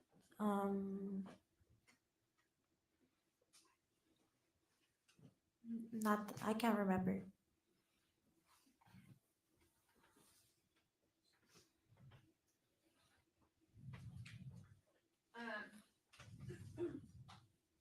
Did Jose have any animals? Yes. What did he have? 2 pit bulls. Did anything ever happen to Mercedes' teeth? Yes. What happened to her teeth? They fell out. How did they fall out? From my assumption, I think they fell out because Sustained. Did you ever see anything done to Mercedes' mouth? yes. What did you see?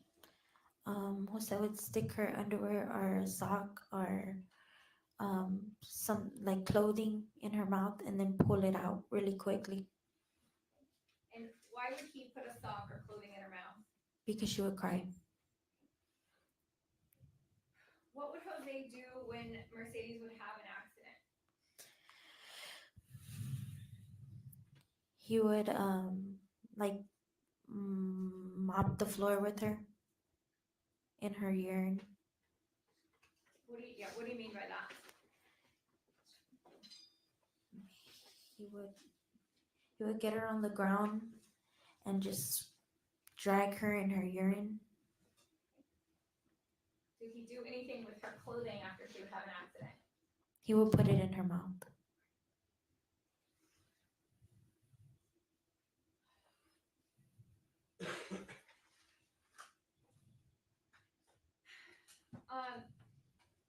The injuries that you said you saw in Mercedes, was anything ever done by you or Jose to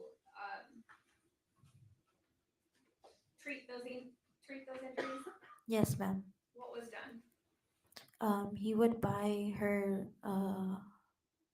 like little cooling pads, the hot and cold cooling pads, and put them on her bruises. Or he would buy Neosporin for her cuts, or he would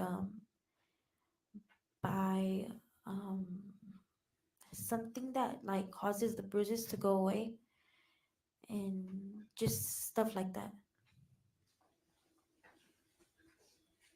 And when he would put those things on her, can you describe that to the jury? Let me ask a different question. Yeah. Okay.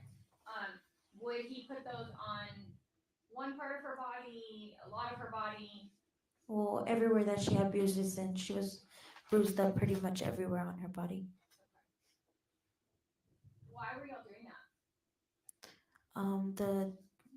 I wanted her to heal and get better. Did you have concerns about people seeing the bruises on Mercedes? Yes, but that wasn't the priority. I'm sorry, what was that answer? That wasn't the priority.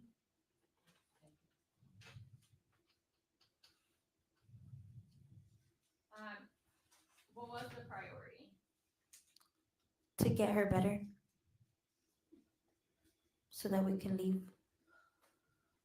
Okay, I believe you had testified earlier about CPS having an open case. Was it still open at this time? Yes, ma'am. Did you have concerns about CPS seeing Mercedes in her condition? Yes, ma'am. Were you afraid that they were gonna take away your children? Yes, ma'am.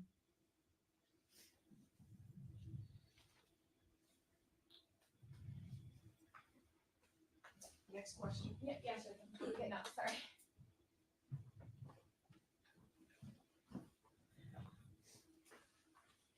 Katrina, I'm showing you State's Exhibit 98.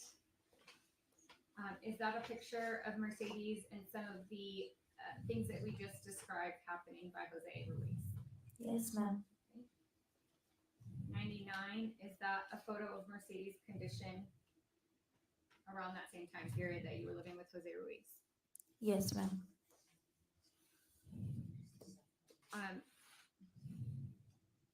State's Exhibit 100, is this a photo of Jose's dogs? Yes, ma'am. What's in State's Exhibit 101? Mercedes is eating some food with the bandages wrapped around her body. Are those the bandages that you just described to the jury? Yes, ma'am. Is State's Exhibit 102 and 103 additional photos of Mercedes' condition during that time period? Yes, ma'am. State's Exhibit 104, without telling me what you see, just what was this picture captured on? Do you know? A ring camera. Okay. In this picture, can you tell where it's taken, what the location is? Yes, ma'am. No, she's just asking where it was taken. Correct. How can you tell where it was taken? I just recognize it. What causes you to recognize it? The floor. Okay. Where is the location it was taken? In the closet Of what location? of the apartment, Henry B. Apartments. Whose apartment was that? Jose's. 105, State's 105, and no, State's 105. Is this a picture of some of the items that you would treat Mercedes with? Yes, ma'am. You see a hand in that photo. Whose hand is that? Jose's.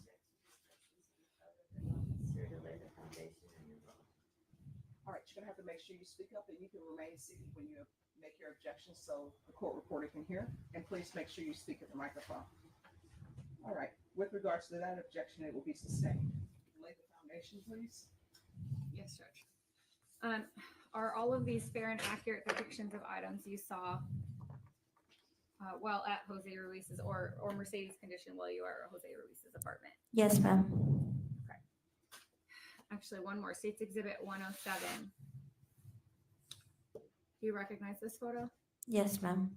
Okay. Is this also something that you described happening to Mercedes by Jose Ruiz? Yes, ma'am. All right, that objection will be overruled. Do you recognize the location in this photo? Yes, ma'am. Where was it? Can I see what can?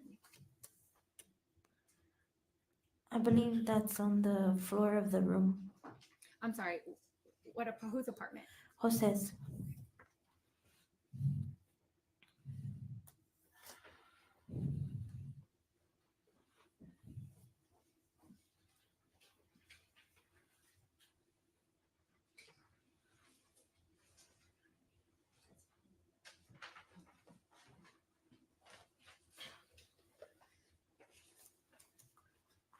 I'm going to show you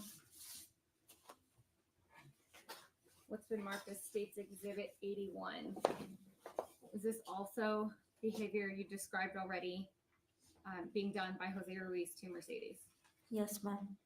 Do you recognize the location of this photo? Yes, ma'am. Whose apartment was this taken in? Jose's. Did you take these photos that I've showed you? No, ma'am. State's Exhibit 109. Who's in that photo? Jose Ruiz.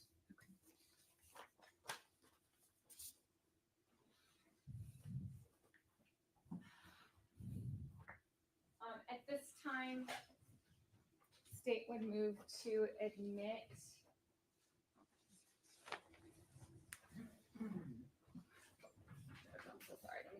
orders.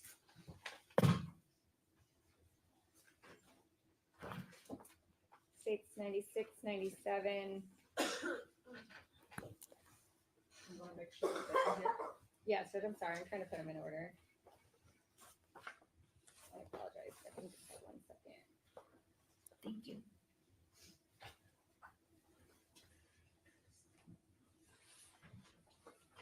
When you finish, you will start approaching for your objections.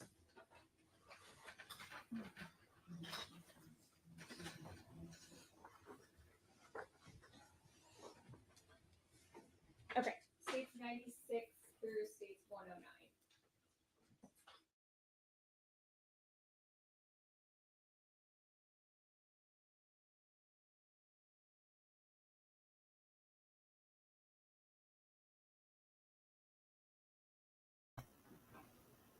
I don't even know what to say.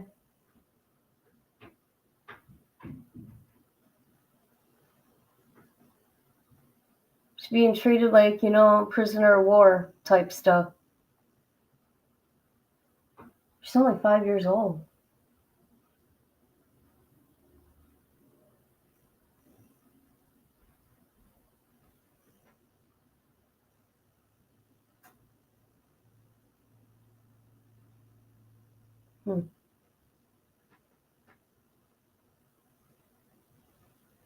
Oh, what are they doing now?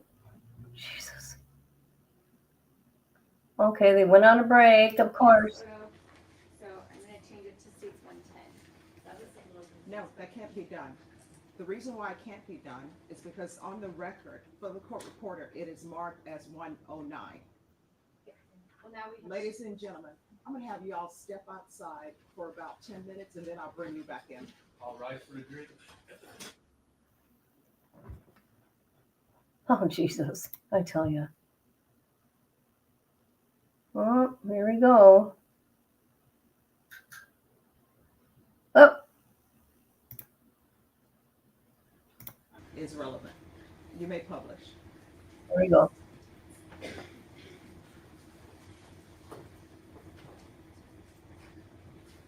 Katrina, what are we looking at in states exhibit 109? A picture of Jose. And in the picture, we see him wearing rings. Would he wear those rings all the time? Yes. And do you know when this photo was taken? No.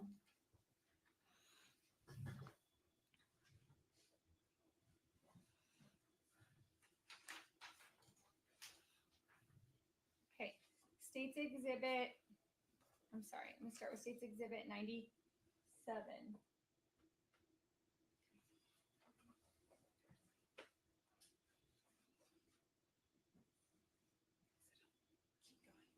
Oh. Okay. What are we looking at here? A picture of Mercedes holding looks like a jug of something. How do you know that that's Mercedes? Because of the clothes she's wearing. Okay. Was this a photo that was sent to you? Yes, ma'am. Who sent this photo to you? Jose. Do you remember what day he sent that to you? Sometime in January. Of what year? 2022. Okay. Was this the day that Jose took custody of Mercedes? Yes, ma'am. Objection to characterization of custody, taking custody of Mercedes. Sustained. In States Exhibit 97, who's with Mercedes? Jose. Is anyone else with Mercedes? No. States Exhibit 96. What are we looking at here? A picture of Mercedes. Okay. Have you how did you get this photo? I don't remember that photo. Okay.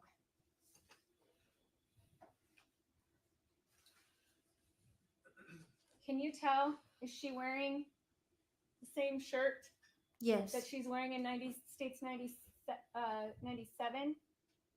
Yes.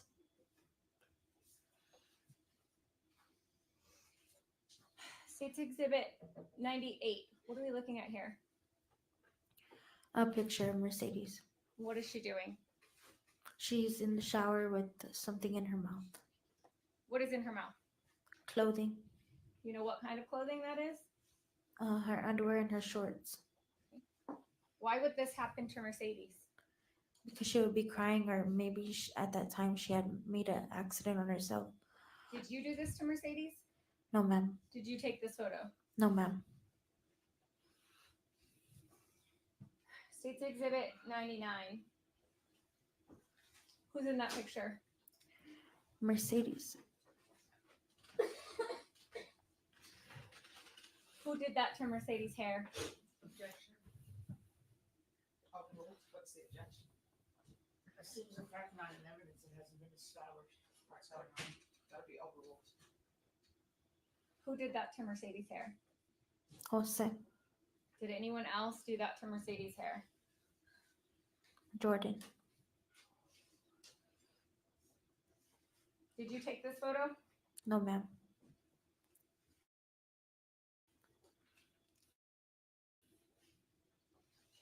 State's Exhibit 100. What is in this photo? The dogs. Whose dogs? Jose's dogs. State's Exhibit 101. Who is that? Mercedes. What is on her body?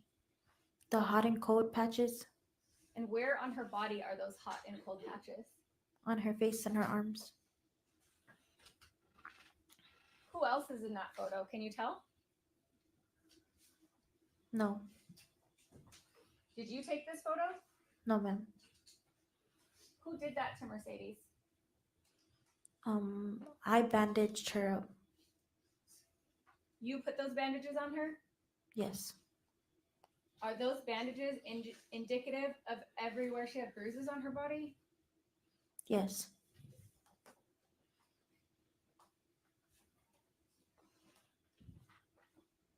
State's Exhibit 102. What are we looking at here? Mercedes' mouth. And what happened to Mercedes' mouth? She's missing teeth. What else do we see on Mercedes' face? Jose's fingers. On her face? A Does she have bloody- any other injuries? A bloody nose. Okay. What else? It looks like she has some bruises on her face. Who caused those injuries to Mercedes' face? Jose Ruiz. Did you cause any of those injuries to Mercedes' face? No. Did you take this photo? No. State's Exhibit 103. Can you see those bruises on Mercedes' face more clearly in this picture? Yes, ma'am. What about Mercedes' hair? What's going on with her hair in this picture? It looks like she's losing some. These pictures we've been showing so far, what time period were they taken in? The 3 weeks before Mercedes passed away. I'm sorry, I didn't hear that response, ma'am. The 3 weeks before Mercedes passed away. 3 weeks. State's 104. What are we looking at in this photo? Mercedes standing on thumbtacks. How do you know that that is Mercedes? Because I can tell by her legs. How many children were living in the house at the time? Just Jordan and Mercedes. Did Jordan ever have to stand on thumbtacks? No, ma'am. Why not? I don't know. Was Jordan a good child? No, Jordan's bad sometimes too.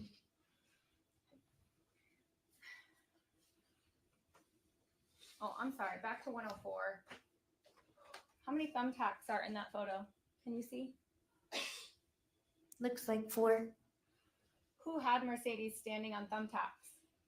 Jose. And how was this picture captured?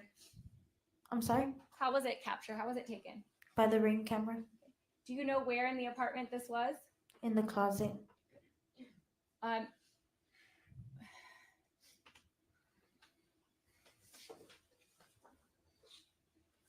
States 105, what are we looking at here?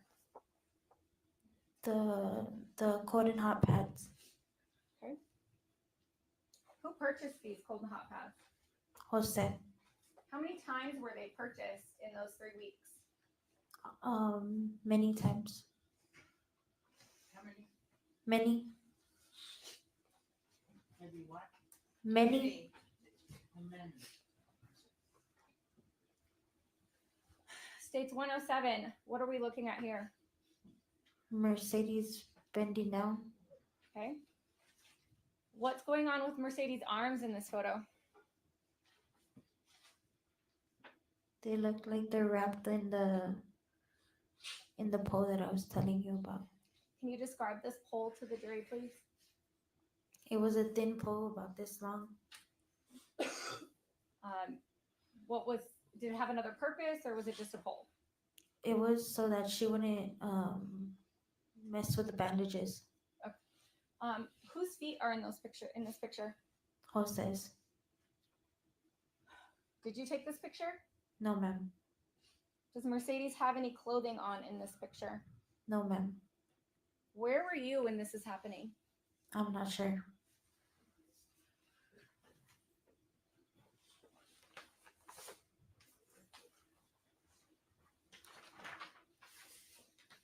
I'm showing you States Exhibit 81.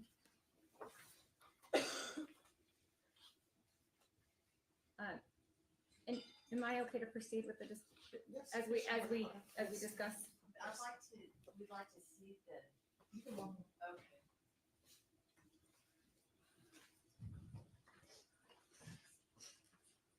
Judge, usually when the state shows a picture, they pass it to the table first. This has been previously tendered to defense. There's just one second. Stop. Just 1 second. So the record is clear.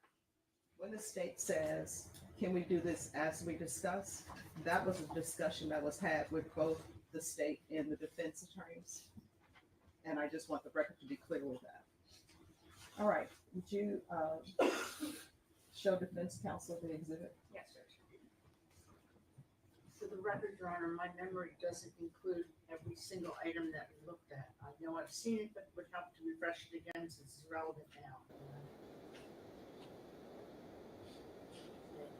Why does she? Objection, this is a pornographic photograph, Your Honor. The child has no clothing on at all, and every part of her body can be seen from the front. Okay, this is what I got. I'm sorry, I had to mute it. I'm totally shocked. I'm blown away. And that attorney, my memory. She keeps using my memory. Well, you know what? Quit being an attorney. Objection as to the pornography. Counsel, this was the photograph that was discussed. If you all can approach. Your Honor, that my Approach. objection was for the record. Approach. Oh my God.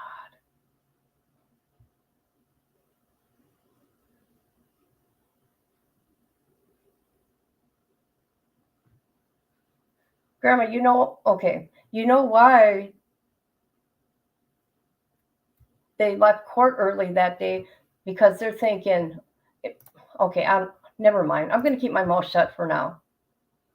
For now. Oh my God.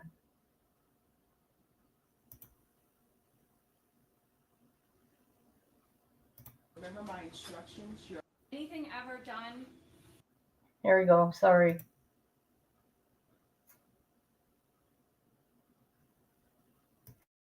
Yeah, she's bad at defense. These pictures were already agreed upon. My memory. Refresh my memory. What exhibit number is that, please? Exhibit 81, Judge. All right, so with regards to State's Exhibit number 1. No, 81. 81? Yes, Judge. With regards to State's Exhibit 81, both the state and defense have agreed with regards to that exhibit will not be admitted to you, but the witness is allowed to describe what is in State's Exhibit number 81. Is that correct, State? Yes, Judge. Defense, is that correct? Yes, Your Honor. May I proceed? You may proceed. Thank you, Judge. Okay. Keeping in mind what's on the screen, State's Exhibit 107, I'm going to show you State's Exhibit 81. Okay. I want you to look specifically, what are some things you see on the floor of this photo? The sweeper jet mop, a shoe, and I don't know what that other thing is. Okay. Now look at State's Exhibit 107. Are those the same things on the floor in that picture as in State's Exhibit 81? Yes, ma'am. Okay. Can you tell the jury who is in this photo? Mercedes. Okay. Describe what Mercedes is doing. She's standing naked with a pole tied to her arms. And something covering her face, the clothing covering her face. Okay. And in what position are her arms? And a crucifix. Did you see things like this happen to Mercedes? Yes, ma'am. Who did things like this to Mercedes? Jose. The dogs that we showed you in State's Exhibit 100, would they ever go to the bathroom in the apartment? Yes, ma'am. Was anything ever done with dog feces to Mercedes? Yes, ma'am.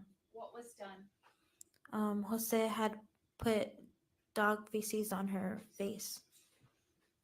Is this something that you saw happen? I didn't see it happen, but I saw it afterwards. After that, it happened. Is this what Mercedes looked like when you saw her with dog feces on her face? Yes, ma'am. What day did this happen? Do you remember? No. Did something else happen this day that helps you remember what day it was? Not that I remember, but I remember we left that day. I'm going to show you I'm going to just put on the screen what's been previously entered as State's Exhibit 93. Do you know whose phone that is? Jose's.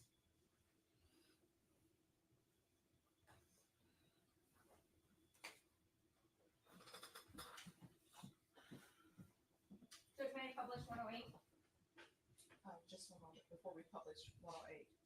Would you all like to take your break now, or do you wish to continue? Break. All right, so we're going to take a break.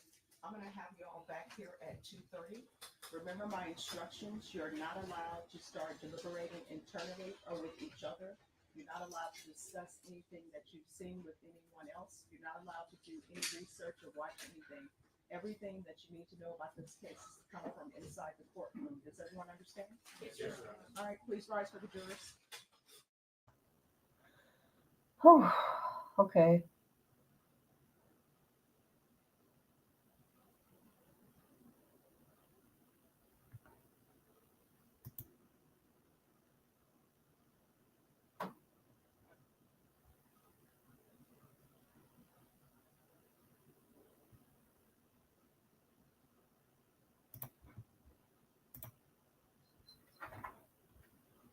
All right.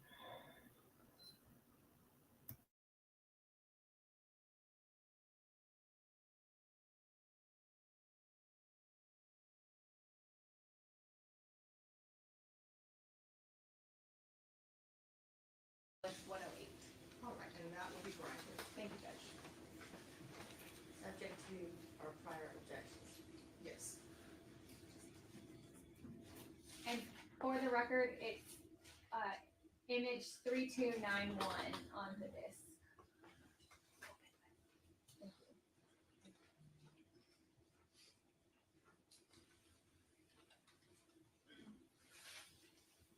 Tired myself. Pick it up. Now. I know myself. Pick it up, Mercedes. You mad myself. Pick it up. You know. Even you mad me mad. Yeah, I'm mad at you. This is not this me.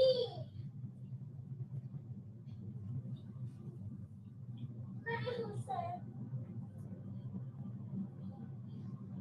I know I'm mad at me.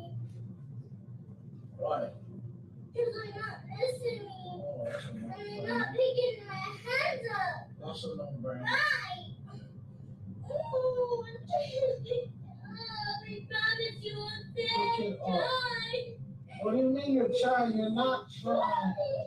Pick it up.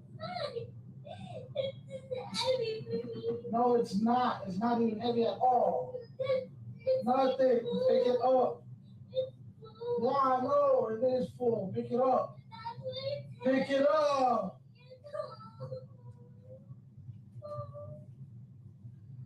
Pick it up. Pick it up.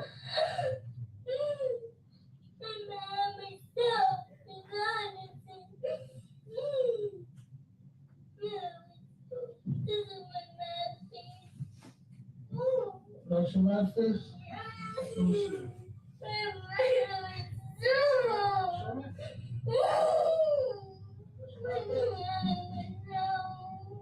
That's your math face? Let me see.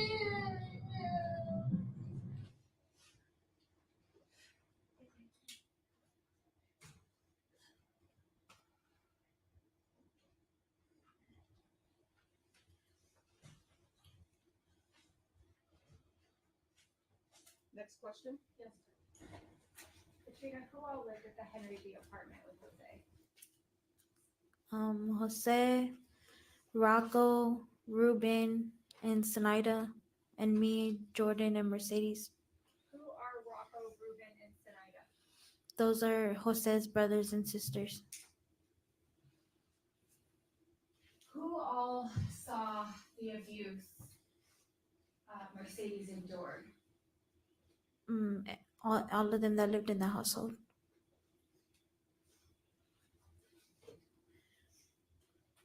Did they all live there? I'm sorry, did Jose's siblings live there full time?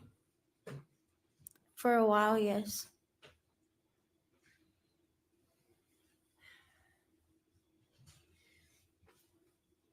What we just watched with Jose making Mercedes hold items, the jug full up in the air. When you say you would make her hold items up, was it always something similar to that? Yes. How long would he make her hold something up in the air? Objection. The witness testified she wasn't even in the car. All right. If you can answer the question, if you know. Several hours. What would Jose say about Mercedes holding her hands or items up in the air? That she wasn't doing it right.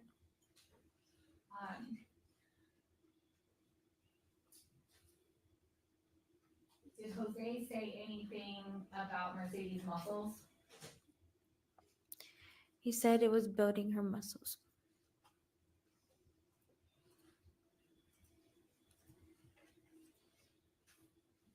Did police ever come out to the apartment? Yes. Do you know how many times? No. Was there a time that you talked to police yourself? Yes. What happened that day? Jose and me were getting after Mercedes, and the police showed up, and I went outside and I told them that everything was okay. What do you mean by getting after Mercedes? There was a lot of screaming and yelling. What about physical abuse to Mercedes? That day, no. Was there another time that police were called out to your apartment? No. Not that. Yes, but I didn't talk to them. Okay. What happened that day? I don't remember. When the police came to the apartment, did anyone answer the door? Jose did. Was there another time that police came out to the apartment? I can't remember. Was there a time that police came out to the apartment where no one answered the door? Yes. What happened that day?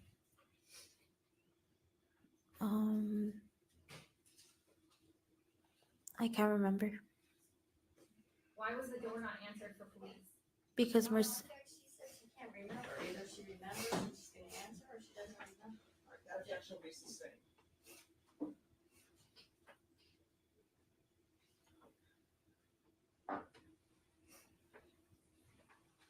Okay. Katrina, when's your birthday? January 31st, 2000.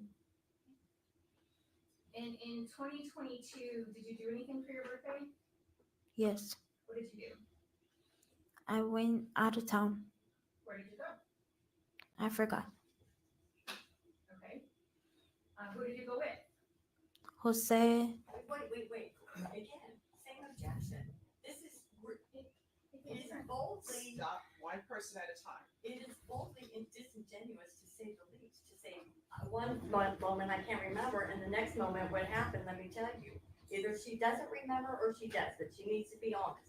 And she's not being honest, I object. All right, just a moment. Everyone have a seat. Ask your question. And if you remember, you remember. If you don't remember, you don't remember.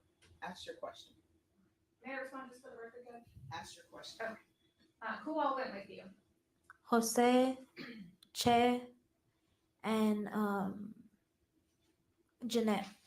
Who are Che and Jeanette? Those are Jose's friends.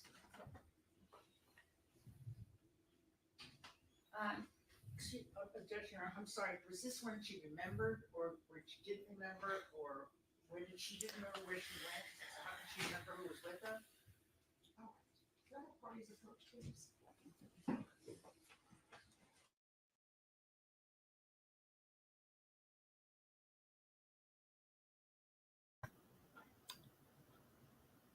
Wow.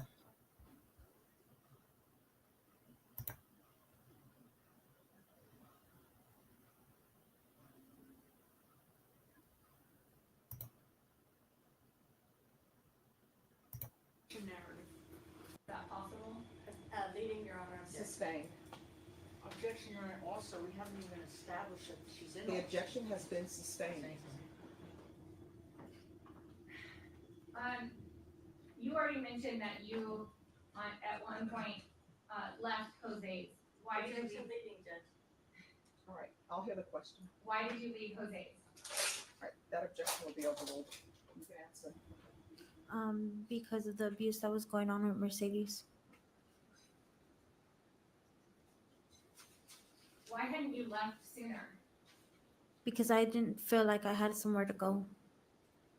What changed on this day that made you finally leave?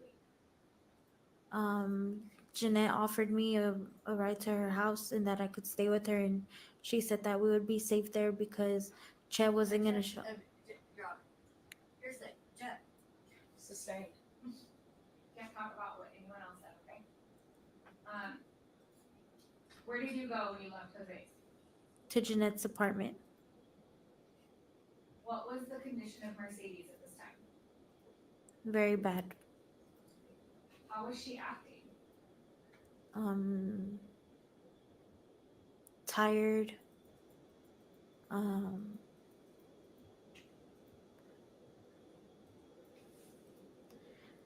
I can't remember.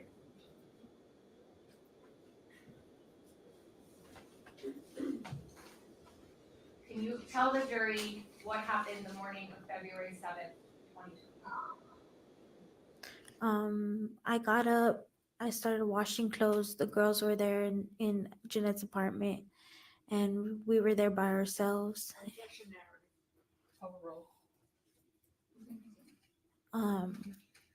And I had an interview. I did the interview, and it was about 3:30, and Mercedes kind of like looked sick, like her body just didn't look okay. And soon after that, Jeanette and Jose showed up to the house, to the apartment, and that's when we moved the scenery to Jose's apartment, and she started throwing up really badly, and we were trying to figure out what was wrong with her. I'm gonna back it up a little bit. February 7th, how many days had passed since you left Jose's? 2.5. Had the girls seen Jose since you left his apartment? No. Had Mercedes been eating? Yes and no. And what do you mean by that? Because like she wouldn't eat every day, but she was eating. Okay. On the day of February 7th, did you feed her? She fed herself, but she did eat. Okay. Was Was there ever a time where you stuck a utensil in her mouth? No. On that day, did Mercedes fall and hit her head at all? Yes, ma'am. What did she hit her head on? She hit her head on like a lamp that was standing up, a tall lamp.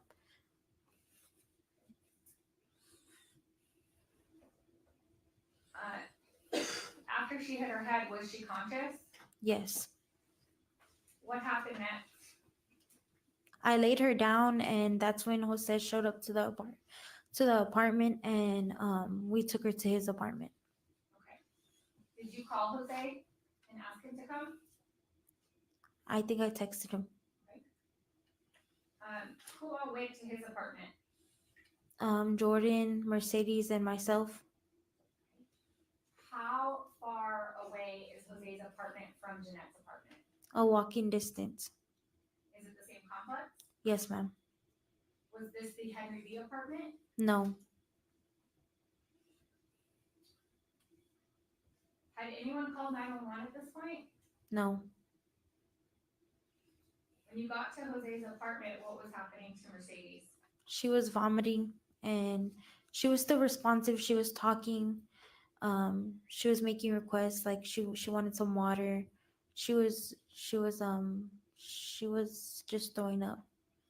What was she throwing up? I had fed her that morning some bananas and ramen noodle and some Danimals, so I guess she was throwing that up. Okay. I know you just said you had fed her. Do you literally mean No. you physically fed her? No.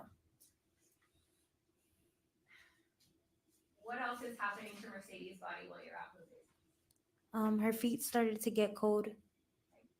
What did you do? I put warm water in a bucket, and I put her feet in the bucket. At this point, had anyone called 911? No, ma'am. Why not? I didn't think that she was dying. Why didn't you go to the hospital? I did go to the hospital, but it was too late. Did Jose say anything to you about taking Mercedes to the hospital? No. Did you tell Jose that you did not want to go to the hospital? No.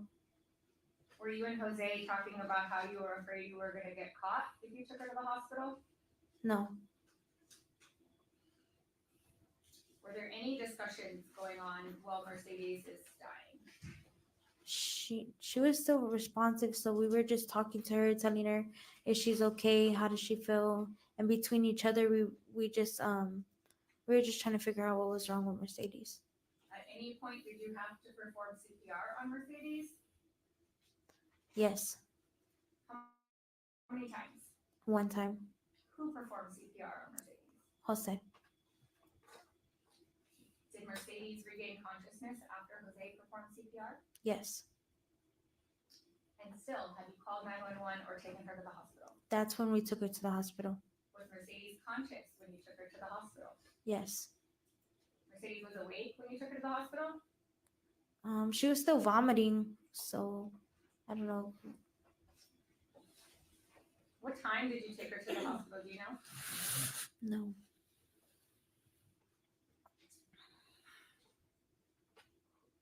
Who all took Mercedes to the hospital?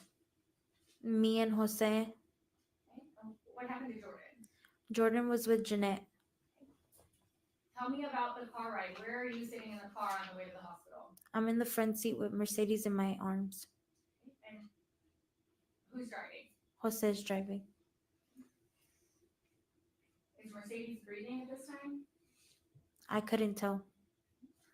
Do you know where Jeanette worked at this time? No. What hospital did you take Mercedes to? I think it was the Baptist Hospital. Do you know what side of town it was on? The south side. I have a moment, Judge, to look through evidence.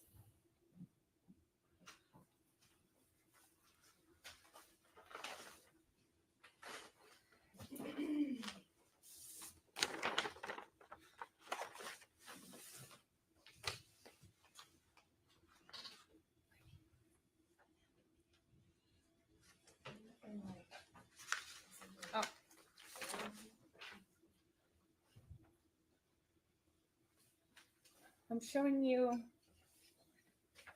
what's been marked as State's Exhibit 4.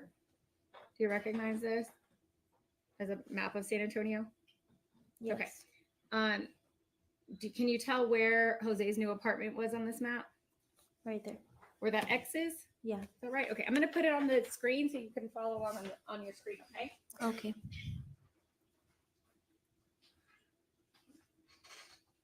Okay.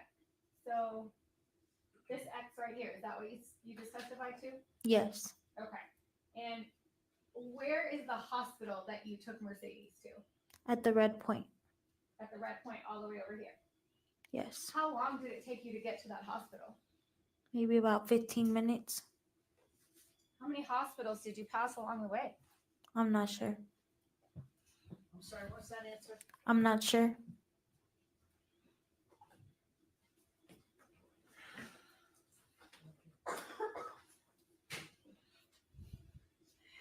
What happened when you get to the hospital? They took Mercedes, and then not too long later they said that she didn't make it. Were you surprised? Yes. I was devastated. Was Jordan at the hospital? Yes.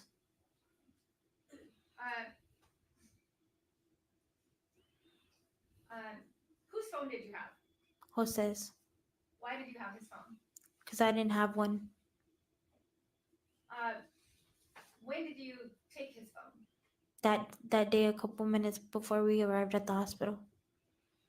Prior to that day, would you use his phone? I would take pictures of him sometimes, or take a picture of us, but that's about it.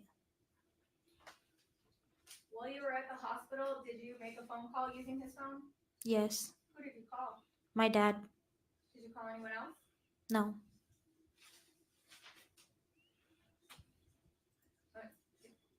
Did anyone call you while you were at the hospital? Jose. While you were on the phone with Jose, did he express concerns to you? No.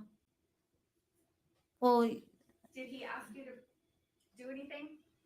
to bring his phone outside. How did that phone conversation go?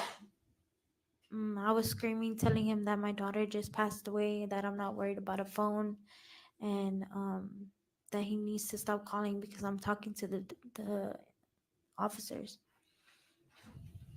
How many times did he ask you to bring him his phone? Like 5 times.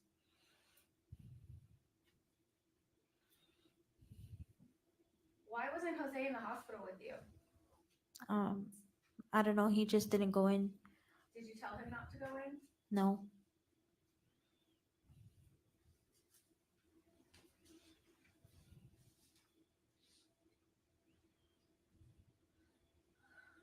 I'll pass the witness. Good afternoon. My name is Teresa Connolly. I've had a long day.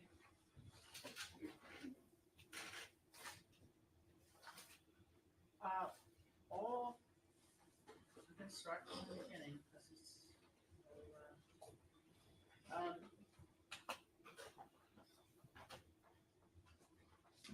you told amazing things about what Jose did to Mercedes. Isn't that true? Yes, ma'am. Didn't you do the same things to her? No, I didn't. Do you realize that there are 6,015 pages of CPS reports about you? No, I didn't know that. You didn't know that. Do you know Angelica Edwards? Yes. Do you know she made a report to CPS about you? I'm gonna object to hearsay. Sustained. Did you know that she ever made reports about you? Again, Judge, same objection, hearsay. That'll be overruled. You can answer if you know. No, I didn't know. Who is she? She's my god sister. Your God's sister? Okay, and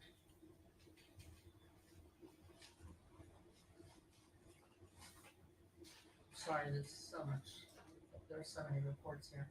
I'm gonna object to sidebar comment. I'm sorry, I was speaking to myself. I apologize for that. All right, so this is what everyone needs to remember. If you're talking out loud to yourself, you need to speak up because the court reporter is taking down everything everyone says. Thank you. All right, you can ask your next question. I'm looking for my notes, Your Honor. Sorry to take so long.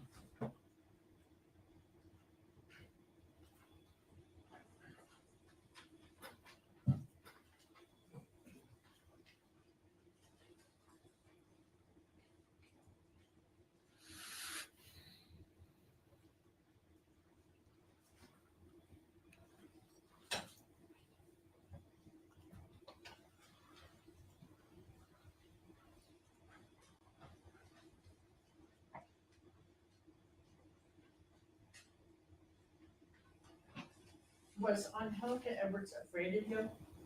No, Did she ever say she was afraid of him? no, Were any members of your family afraid of you, if you know? no,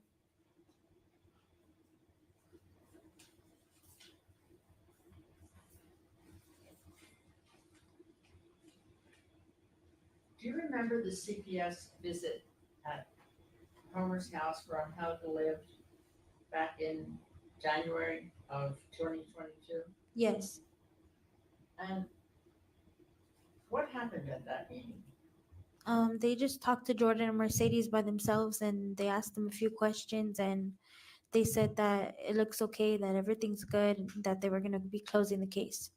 At that time, did the CPS worker have Angelica, Mercedes take off her clothes at any time? No, Did she examine the body of Mercedes at that time? no, But she said everything was okay anyway. yes, And there were apparently no marks visible at that time on Mercedes. Is that correct? that's correct. And what about her hair? What did Mercedes' hair look like at that visit? She had a full head. Sorry? She had a full head of She had hair. a full head of hair? There's pictures that we saw of Mercedes while you were testifying where she had hardly any hair. Most of her hair was removed. None of that happened prior to February 7th? No, Now, I'm not sure that I heard it correctly, but how did you describe Mercedes' bad behavior? I don't think they asked me that. I didn't ask you. It was Mrs. All right, just, Gabetta. excuse me, ask your question and just answer the question. Do you recall, how would you describe Mercedes' bad behavior? I believe you said it earlier, but how would you describe it again? Her bad behavior. What did she do that was so bad? She would just talk back or not keep her hands still while she's in timeout, or What was that you said? she would not keep her hands still while she was in timeout. She wouldn't keep her hands still. What did you mean by that? She would be touching and grabbing things or like looking around or trying to watch TV on the side, talking, trying to get her sister to talk to her and stuff like that. Where did timeout occur? Was she always put in the closet? No, at first she was just put in the room in a corner. In the corner? And what instructions was she given when she was put in the corner? To put her hands behind her back and not touch anything and be quiet. And if you cry, then you stay longer. Were you criticized for your behavior towards her when she was in timeout? No, Were you criticized for using clothing to tie her arms and hands when she was in timeout? I didn't do that. Were you ever criticized for it? I didn't ask if you did it. Were you ever criticized for it? No, So if it turns up in reports, the reports are wrong. Is that right? yes, ma'am.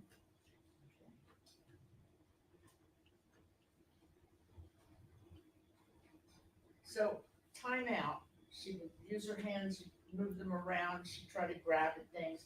What else did she do that was so bad? She didn't really do much bad. Then why was she beaten so much? Jose didn't like a lot of things that she did.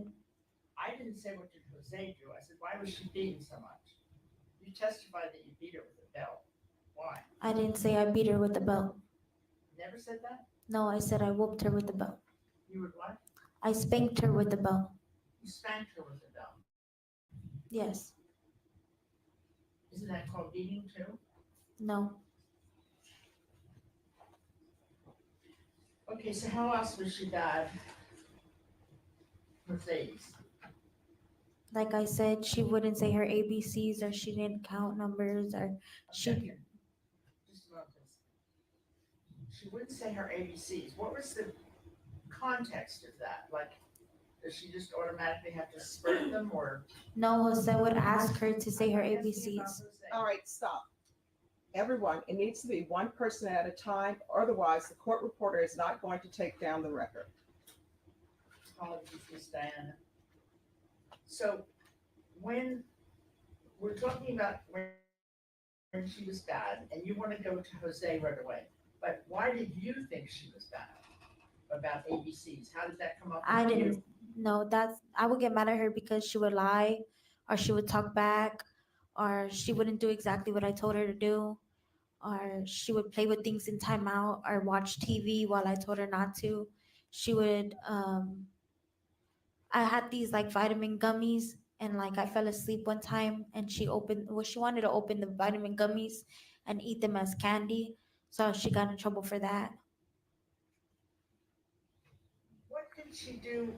Was she destructive towards things? Did she break things and deliberately break things, or throw No. things, or No. no? Did she steal from you? No. Was she violent toward you? Did she hit you, or? Sometimes yes, sometimes she would kick me when I would spank her, or she'll claw at me or do stuff like that. She would claw at you? Sometimes. Why would she kick you? She would kick me because I would try to bend her over to spank her in her butt, and she didn't want to bend over, so she would kick and squirm. Did you expect her to voluntarily bend over while you smacked her? Yes. Why was that? I mean, if I tell you you're gonna get a spanking, then you should be ready for a spanking. You should be ready for it? Yes. Did you ever spank Jordan? Yes. And she would just bend over and let you? Yes. Without hesitation? Yes. And that was your definition of a good child, right? That's good behavior. If needed. What other things did she do specifically that got her in trouble? Mercedes, I'm talking about. I think I already answered that question. Well, indulge me. What else was there? Nothing else. Nothing else. Not that I can remember. So the worst thing she ever did was not listen to you, talk back to you, not cooperate when you were trying to smack her or beat her. Yes? I never claimed to smack her or beat her. You didn't. When you were trying to get her to turn over so you could, what to her? Spank her butt. Spank her butt. So when she wouldn't cooperate so that you could spank her butt, that was a bad act. Is that right? Yes. Have I covered all the bad acts that she's done? She would lie. What would she lie about? Like for instance, there was this one time that they were on the balcony, and she was throwing the gummy bears off of the balcony, and I told her not to get near the balcony because you can fall and you can end up on the ground. And so when I asked her, I said, Mercedes, I saw you do this, and she said, no, I didn't do that, and I saw her do it. So she lied. So that was considered a lie by you, and that was bad behavior in your opinion? Yes. What did you do to her when she lied about throwing gummy bears up the balcony? Put her in timeout. And where was the timeout? Was it in the closet this time? No, it was in the room. In the room? Which room? In me and Jose's room. You're in Jose's room. Where was this? In Henry B. Apartments. And what floor were you on? The second floor? What kind of a fence was around the balcony? I don't remember. And you considered it to be you and Jose's room, but you didn't live there, you were just staying there, right? No, I moved in for 3 weeks. You moved in for 3 weeks. When was this? When was what? When did you move in for 3 weeks? Sometime in January. In February of what year? January 2022. January of 2022 is when you moved in. You hadn't lived there before that? I mean, I would stay the night, but we didn't live there. I didn't have none of my belongings there or anything like that. Where were you living at that time? At Homer's house. At Homer's house, and that was where Angelica lived as well, is that right? Yes. Okay, so you were hardly at Jose's house at all prior? No, we were there a lot. You were there a lot. Did the kids go to school? They were enrolled, but they didn't really go to school. Why? I don't know. I just liked having them with me. You what? I like to have them with me. So you didn't send them to school? Sometimes I did, but they had a hard time of getting dropped off, and I didn't like to see them cry. You moved a lot. Was that true? No object to relevance. Relevance as to where the kids went to school. Sustained. Ask your next Where question. did the kids go to school? I forgot the name. Where was it located? Near Moorbach and 410. Moorbach and 410. Did you live on the south side? No, Where did Homer live? Moorbach and 410. Moorbach and 410. And how long did they go to school? What grades were they? Jordan was in first grade and Mercedes was in kindergarten.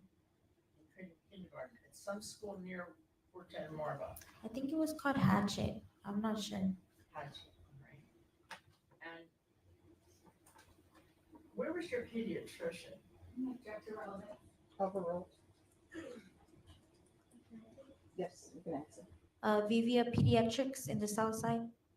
And next to what hospital was that? Southwest General Hospital. Southwest General. And that's where you took Mercedes the night she was dead, right? No, Was it? no, it was the Baptist Hospital Baptist Hospital where? in the south side. Was it across from the pediatricians? No, You took her to a Baptist hospital, and that's the only name of the Baptist hospital? yes, Wasn't called Texas Vista? I don't know, maybe, Maybe. but I know it was the Baptist Hospital. Okay, the Baptist hospital. So, you lived with Homer, Angelica lived there too. The kids went to, you think, the Hatchet School over by Marbach and 410, but they didn't go regularly. Yeah, they didn't go regularly. And whose responsibility was it for those children to go to school? Mine. And why didn't you take them to school? Object to ask and answer. Overruled. Relevant. Overruled. What was the question? Why didn't you take them to school? They didn't like to depart from me. I'm sorry? They didn't like to depart from me. But you're the parent. Didn't you feel it was your responsibility to take them to school? Yes, I mean, they went to daycare for a long time and they would go to daycare, but when they started school, they didn't really like to go to school, so I would feel bad and I would keep them with me. If they didn't want to go, so you would feel bad and they didn't go to school, is that correct? Yes, Do you think that's appropriate? no, I should have made better choices. I'm sorry? No, I should have made better choices. Yes. Did they stop going to, when did they stop going to school? I can't say. When you were staying with Jose at the Henry V apartments, did they go to school then? No,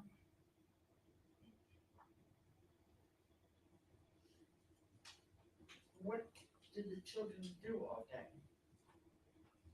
well, they did go to school. Like, it's not like they never went to school because even when I had the CPS case, they told me that the school had made a complaint that they smelled like cigarettes. So they did go to school. It's just some days they just wouldn't go to school. They would stay with me. Cigarettes is interesting. Did you smoke? No, Why did they smell cigarettes? I don't know. I didn't think they did because I don't smoke cigarettes. Is it true that Mercedes had asthma? Yes, And did you prevent her from being around cigarette smoke? Nobody smoked in the house, so I don't know why they made that allegation. What other complaints, if any, did the school make about you? That's it. That's all the CPS told me. Is that why you really stopped taking them to school, because there were complaints? No. If we were to contact the school, what would they tell us? Objecting to hearsay and speculation. Sustained. So nobody in the house at Homer smoked. No. When you were at various other places, how many other places besides Jose's did you stay at? That's it. Didn't you have another boyfriend that you stayed at in December Oh, yeah. 2021? Yes. What was his name? His name was Damon Gonzalez. David Rosas. And did the children stay with you then when you were at his house? Yes. And who did he live with? He lived with his grandmother. Did she have complaints about you too? No. She was happy that you were there? Yes. Did they smoke? Damon smoked. So maybe that was his smoke that was the school was complaining about with the children? Object to relevance. Overruled. I answered. Yes, you can answer. Yes, maybe. But he didn't smoke cigarettes. He smoked weed. Oh, he smoked weed. And he wouldn't do it around the girls. So when the school complained about smoke, they weren't necessarily speaking about cigarette smoke. No, they said cigarette smoke. Cigarette smoke? And you have no idea who smoked cigarettes around them. I don't know why they would say that. Well, they did though, apparently. You said Yes, but I don't know why they said that. Well, if they were with you all the time and the school complained about smoke, where was the smoke coming from? I'm gonna object to ask and answer. That'll be overruled. If you know the answer, you can answer. I don't know. You had a pediatrician. What was the name of the pediatrician? I think her name was Veronica Zamora or something like that. And did you miss appointments with Miss Veronica? No. Dr. Veronica? No. Never missed appointments? No. If we had medical records from your pediatrician, 78 pages, and it says there that you missed 12 appointments, the records would be wrong. Is that right? Most likely, yes. I'm sorry?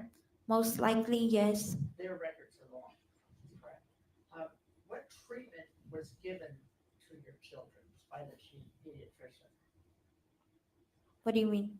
What treatment did she give them? For what? They would only go for like their yearly checkups. Was Mercedes diagnosed with asthma? I've already said yes to that. Wasn't there a treatment plan for asthma provided by the doctor's office? No, they just her asthma didn't act up all the time, so they just said that she would have an asthma pump. She didn't really use it. Did you have one for her? Yes, Where did you get the asthma pump? from the pharmacy. Which pharmacy was that? I don't know. You don't know? No. How did you get it? If you don't know who There was a referral.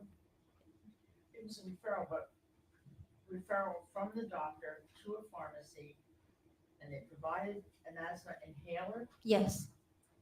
but you don't know where the pharmacy was. No, I can't remember. It was a long time ago. Did you have more than one pharmacy? I don't know.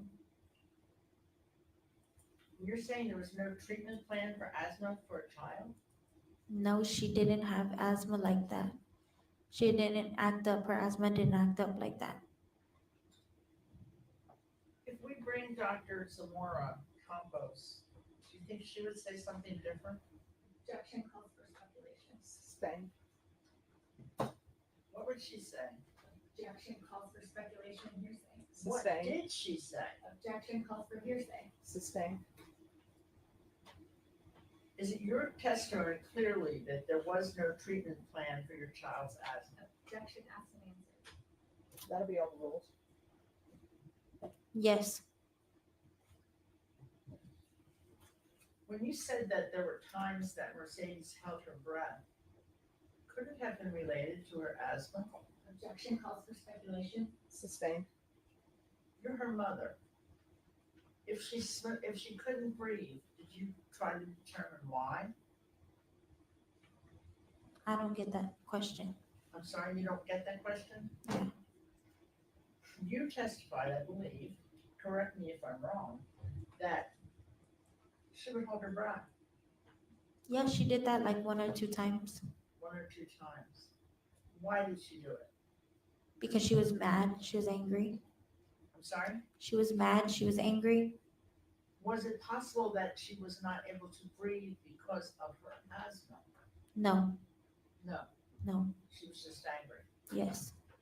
What did she display about having asthma? What conduct did she display? None really. Like I said, it didn't act up like that. Her asthma didn't act up like that? No. Was she able to feed herself?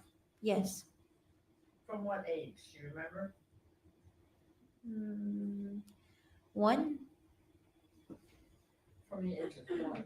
And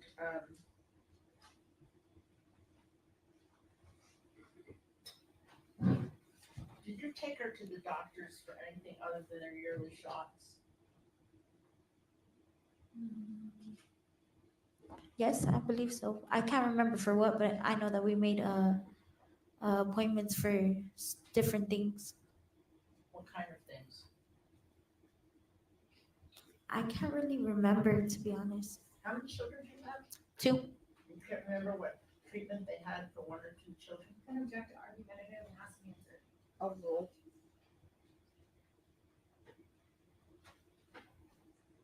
Why don't you know when you had 2 children? Because I'm sure it's been over 3 years that I took them to the doctor.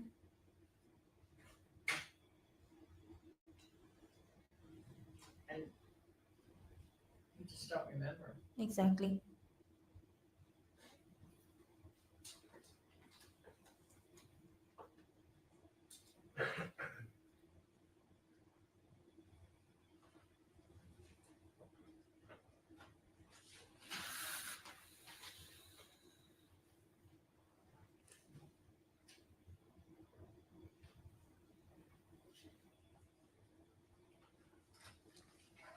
Other than Damien, was there anybody else you lived with? No. And you worked. Yes. What did you do for a job? I used to work at Cons Home Plus as a call center, and then I worked at Spectrum's call center, and then I danced at Diamond Show Club, Sugars, and Perfect 10. Sugars. All right, when did you work? What was the time period that you worked? I believe when I was like 18 and 19, I worked at Cons and At what? at Cons, What does that mean? Cons Home Plus, the call center. Home furnishing or? Yes, the call center though. It was a call center for a furniture place. Yes, Okay, and that was when you were 18 or 19. What was that time? What years were they? I don't know how long. 2018, 2019. 2019. Okay, and you had children at that time, is that right? Yes. And where were the children when you worked? Daycare. Daycare. Where was that daycare? I can't remember. Where was the place that you worked? Near 410. 410 and what? I don't know. You don't know? No. And it was just Cons. Did you have a car? Yes. You were able to drive to work? Yes. Was it your car or someone else's? It was my car. Did you always have that car or just for a short period or what? I believe I had a BMW for a little while. And BMW? yes. What year? A 2002. In 2002. Oh, a 2002 model. Okay, thank you. All right. How did you get that? BMW. Object to relevant. Sustained. When you worked, were you able to buy a car? And object to relevant. Sustained. Did you have a car when you were moving around to these different places that you lived? And object to relevant. Overruled. Did I have a car? Yes. Yes. And what kind of a car was it? The same BMW? And object to relevant. Sustained. What kind of car was it? And object object to relevance. Sustained. How did you get to the various places that you lived? I have a car. Object to relevance. Overruled. I had a car. You had a car, and that's how you were able to travel? Yes. Now, you said you worked at cons for a year or so, and then where else did you work? And then when I was like 19 and 20, I worked at Spectrum's as a collection specialist. And I was there for almost like a year and a half. And then COVID hit and I had a sick leave. So I stayed at home and got paid for like 3 months. And after that, then my godmother was really sick. And so I moved back in with them. And Well, where were you living? I had an apartment. You had your own apartment? Yes. Who did you live with? Just myself and my girls, And both children? both my girls. Okay, and who watched them then? Daycare. Daycare. You had day shifts? Yes. Okay. Where did you work after that? After that, I was like 20, 21, and I started dancing at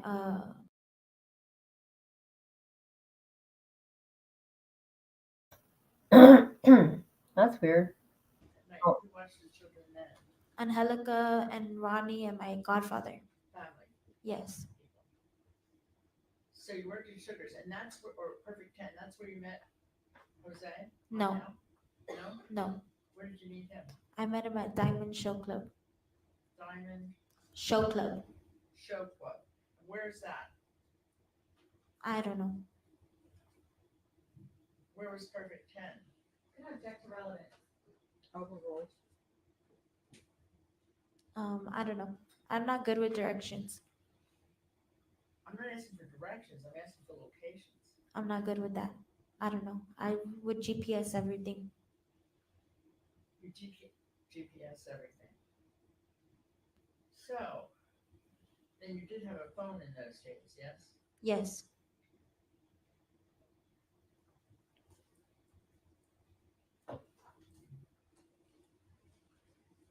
In the days when you were at Perfect 10 and Diamond, whatever, and Sugars, did you have a place to live on your own No, I was staying with Homer. with Homer? And there was no objection to where you worked, is that right? No. What point did you meet Jose Angel?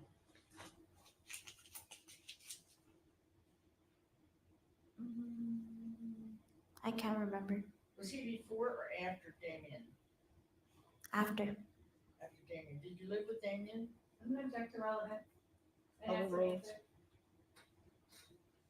Did you live with him prior to Jose? Yes. Where? At 939 Dilly Place. I'm sorry? 939 Dilly Place. How can you remember that? I lived there for 4 years. Oh, for 4 years. Were you married to him? No.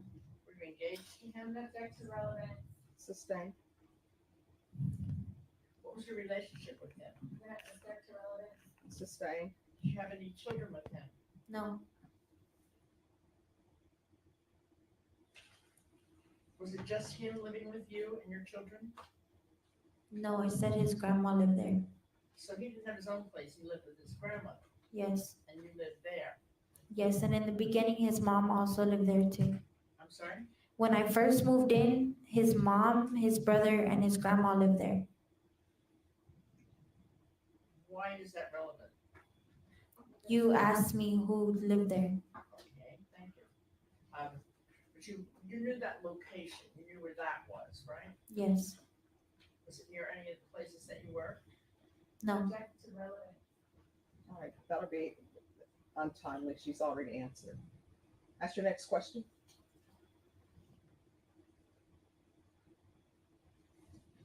When you were living with Damien, what years was that?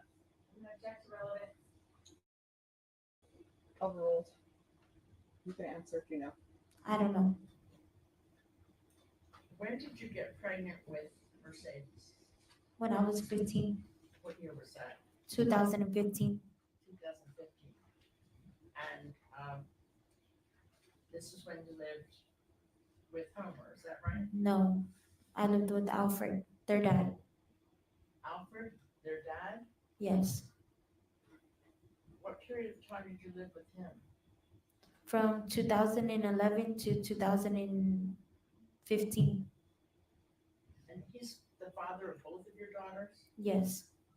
There was some speculation. I'm gonna object to hearsay. Well, let me hear the question.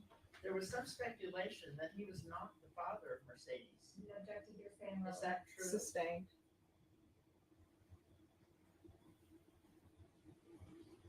Was Homer the father of this I'm child? gonna object. What's your objection? Just a moment. Relevant. Sustained. Why did you dislike Mercedes so much? I never said I disliked her. Your conduct said otherwise. I'm gonna object to argumentative sidebar. Sustained.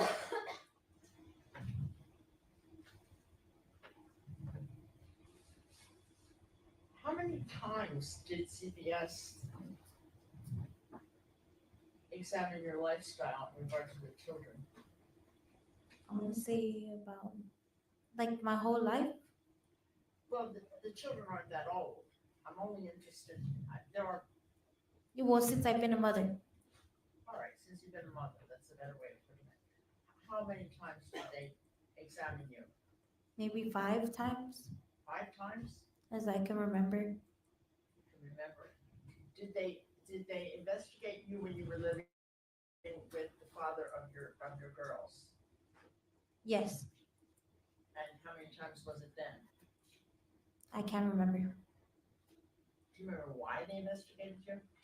I believe that somebody made a false report that I was being neglectful towards Jordan. Was that the occasion when they investigated you because of the hand mark on the Mercedes body? No, When was that? that Was that the was next boyfriend? no. I was living with my dad, my biological father at the time, and I was at work at KFC, and At where? KFC. Oh, I was about like 16 years old when that happened. 16, 17 years old. when you say biological father, excuse me for prying, but is that different than Homer? Yes, Okay. And you have a relationship with your biological father, is that correct? yes. How long were you living with him? I'm gonna object to relevant. Sustained. When were you living with him? I'm gonna object to relevant. Sustained. Were you a parent when you were living with him? I'm gonna object to relevant. That'll be overruled. You can answer. Yes, With which child? both. Both children? Yes. And you don't recall the nature of why you were investigated? I said that they had made a false allegation that I was being neglectful towards Jordan. Towards Jordan. What did they say that was wrong? I'm gonna object, calls for hearsay. Sustained. What was the nature of their complaint about your mishandling of Jordan? I'm gonna object, calls for hearsay. Sustained. Do you know why they investigated you? I'm gonna object, calls for hearsay. Overruled. You can answer. What was the question? Do you know why they were investigating you? I know at the time I didn't know, but they don't tell you like who said it or who made an allegation. I'm not interested in who, I'm interested in why. Why did they, I said that because they were concerned about abuse towards Jordan. what kind of abuse was charged? They didn't tell me. They just said that I was being neglectful. What did that mean to you? I'm gonna object to relevant. What's the relevancy? The relevance of why she's being investigated by CBS? All right, that objection is sustained. Just for clarity, Vern, I'm not allowed to find out why CBS investigated? As it relates to Jordan, that is sustained. Okay, thank you. But there was no allegation of Mercedes at the same time, and you said she was there then. Yeah, there was no allegation towards Mercedes at the time.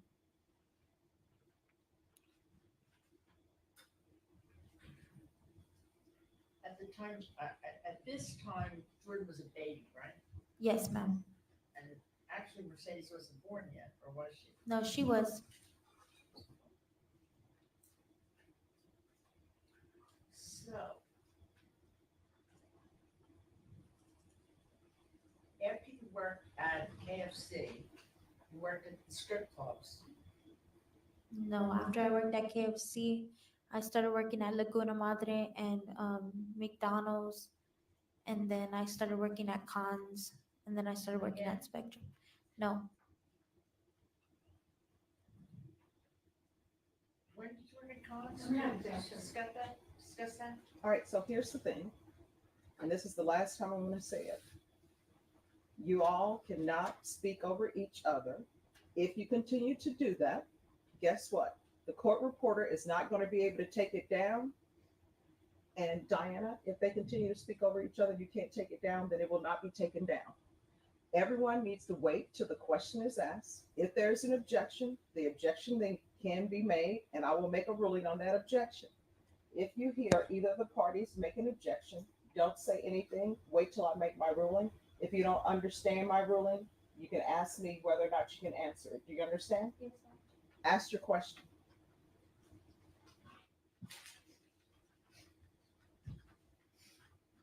When Mercedes was born, you lived with your biological father. Where did you go next? Objection relevant. Sustained.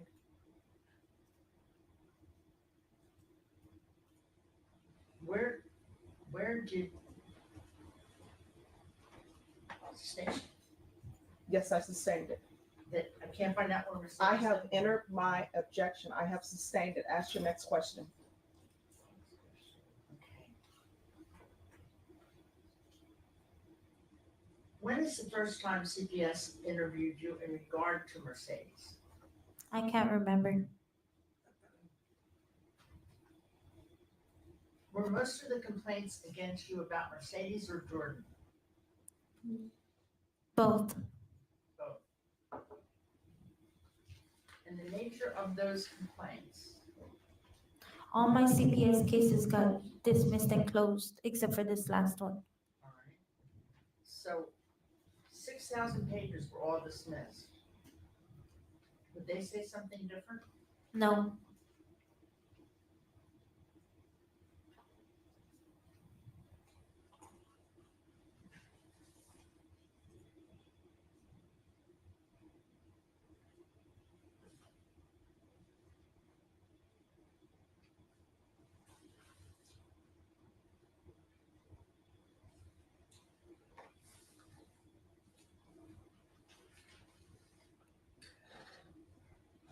Anyone other than Jose allegedly hit Mercedes? I did. You did. Yes. And did Damien or your biological father or? No.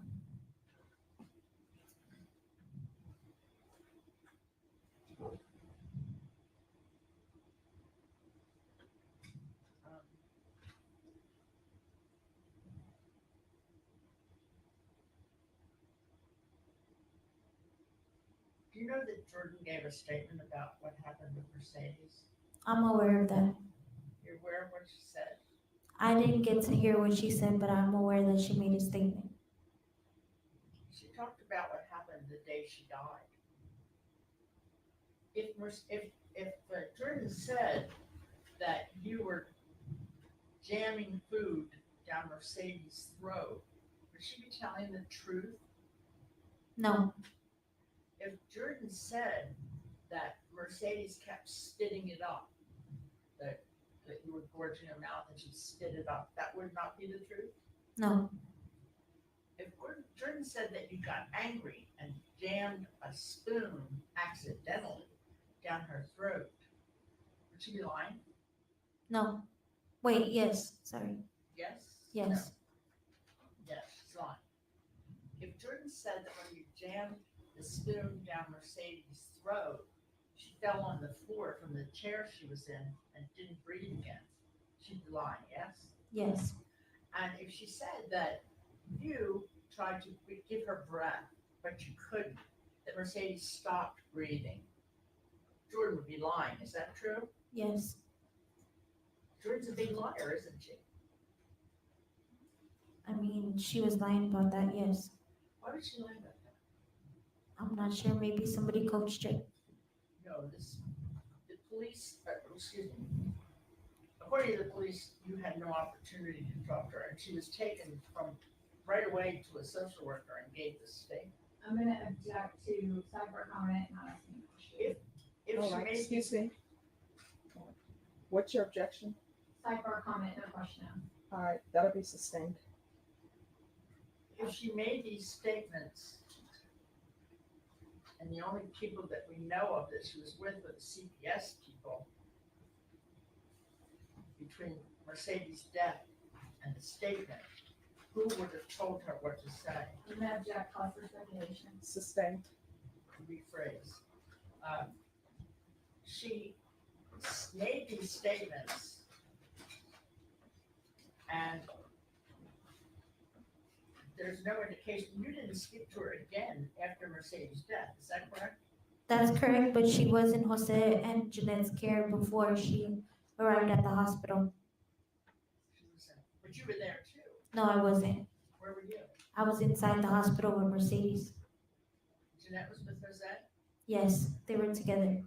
They were together, where? In the car? I don't know. I just know that Jose came to drop off Jordan and he got her from Jeanette, and Jeanette and Jose were together because when Jose was calling my phone, well, his phone, and I was in the hospital and he was asking for his phone, he was with Jeanette and Jordan. Jeanette and Jordan were in the car at that time. I don't know. If the policeman said something different, would he be lying too? Said something different about what? About who was in the car? Did you know that the policeman interviewed Jose at the hospital? It's even on video. Did you know that? No. We saw a video earlier, and he was being interviewed, and he didn't indicate that there was a child in the car with someone else. Well, he's the one that dropped off Jordan because So the the police told policeman him to. All right, so here's the thing. How many times must I say? You all need to speak one person at a time. Is that hard for everybody to understand? Not to understand, Your Honor, but I We're taking a apologize. break. Ladies and gentlemen, the court reporter needs a break. So we're going to take a break. We're going to come back, and we're going to come back at 4:10. Is that enough time for? Isn't this attorney a joke? Her behavior in the courtroom. I don't know how long she's been an attorney, but things are different nowadays, Grandma. Things are different. All right. Here we go. Get up, Grandma. Go, Grandma. Go.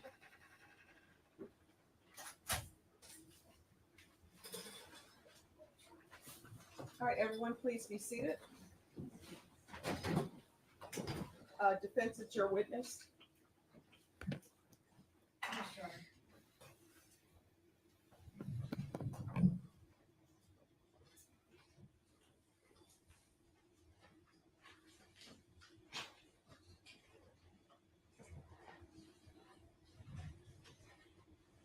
Miss Medina, you testified, I believe, that police were called to where you were living on at least 2 occasions? No, yes? Say that again one more time.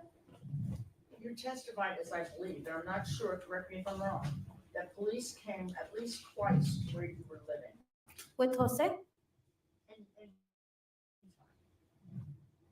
Well, I live different places, so I you. understand that.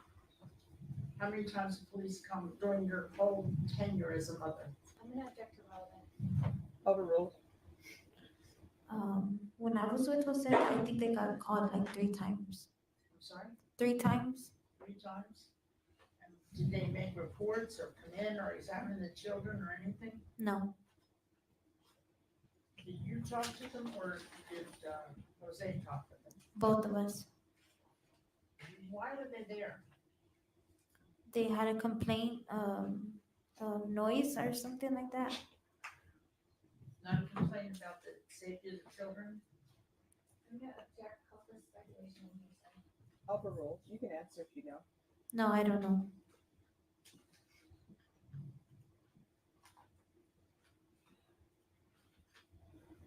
I'm sorry, you're saying then the police only came because of noise complaints, is that right? That's what they told me. And they're always in the daytime? This was, no, one time they came at night. Did they come in the apartment? No, What was their reason for coming? I don't know, we didn't answer the door Why didn't you answer the door for police? because Mercedes had bruises and I was scared. Because why? Mercedes had bruises and I was scared. What were you scared of? I was scared of Jose. Jose? Why didn't you leave? He had said that if we opened the door that he was gonna shoot the gun inside the house. You said shoot the gun inside the house. Yes, When Jordan said she never saw a gun, was she lying on that one too? yes.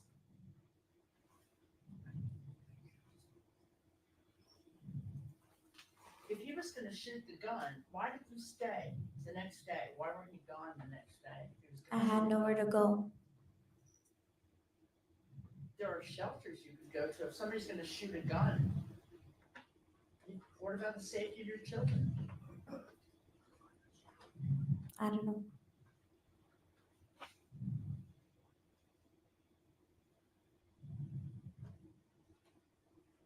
When Mercedes died, why were you feeding her that day? I didn't feed her. I gave her food, but she fed herself. She fed herself animal crackers, No. ramen noodles, bananas, what else? Ramen noodles, bananas, and Danimals. Animal cookies? No, Danimals. Danimals yogurt. Animals yogurt, okay. Wasn't that an awful lot? Does she always eat that much? I mean, she didn't eat it all, but she was picking whatever she wanted to eat.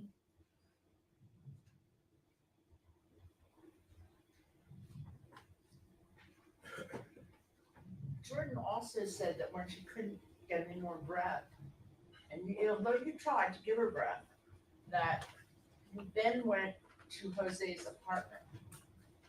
Yes, Was she because lying about that? no, I mean, I didn't try to give her breath. She didn't run out of breath, but we did go to Jose's apartment after that. But Jordan is definitely lying about the breath business. Yes, she was still breathing. She was still breathing.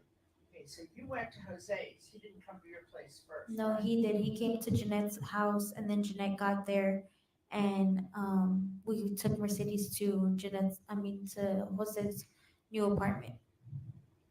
Jose's new apartment. Why did you go there?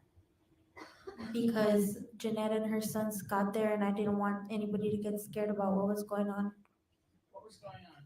Mercedes was throwing up, and she looked very ill, and she had two little boys, so I didn't want them to like get scared or anything like that. So we took her to Jose's apartment. Why didn't you take her to the hospital when she was behaving like that? I was scared that my kids were gonna get taken away. Weren't you concerned about her care? I didn't Not think- what happened to you, but her care? I didn't think she was dying. I just thought that she ate too much or she just had an upset stomach. So you saw the vomit, we saw pictures of vomiting. Where was she when she vomited at Jose's? At Jose's, When she was at Jose's, where did she vomit? on the bed, On the bed. Okay, where else? on the floor. She was a pretty skinny little kid. Did she usually eat that much on her own? She lost a lot of weight within those 3 weeks. She was really chubby. She was chubby. Mhm. How much did she weigh at her chubbiest? I don't know. You don't know how much your child weighed? That's what I said.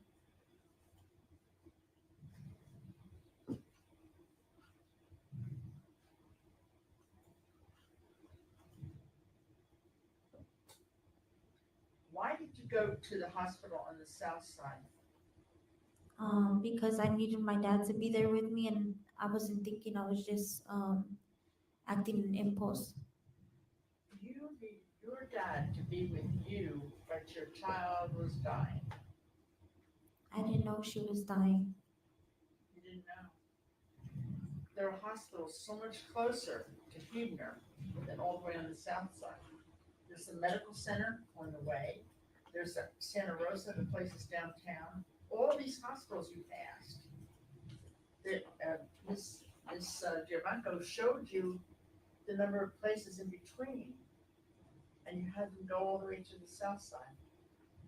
Now you say when you were holding Mercedes in your lap on the way down in the car, you weren't sure if she was breathing or not. Yeah, I wasn't sure if she was breathing or not. What did you do to check if she was breathing or not? I put my finger to her neck, or I felt her nose to see if she was breathing through her nose. Where on her neck did you put your fingers? Right here. Okay, and then you checked her nose. How did you do that? With your hand or your face? I just put my hand like that to her nose to see if she was breathing through her nose. And was any breath coming out of her? Yes. Yes? Yes. At first there was. First there was. And when you took her into the hospital, was any breath coming out of her? No. What did you say when you got into the hospital? I said, somebody help me, my baby's not breathing. She was cold at that point, wasn't she? No. The hospital workers' report said that she was cold. Are they lying? I'm not sure. I wasn't thinking. I was just holding her.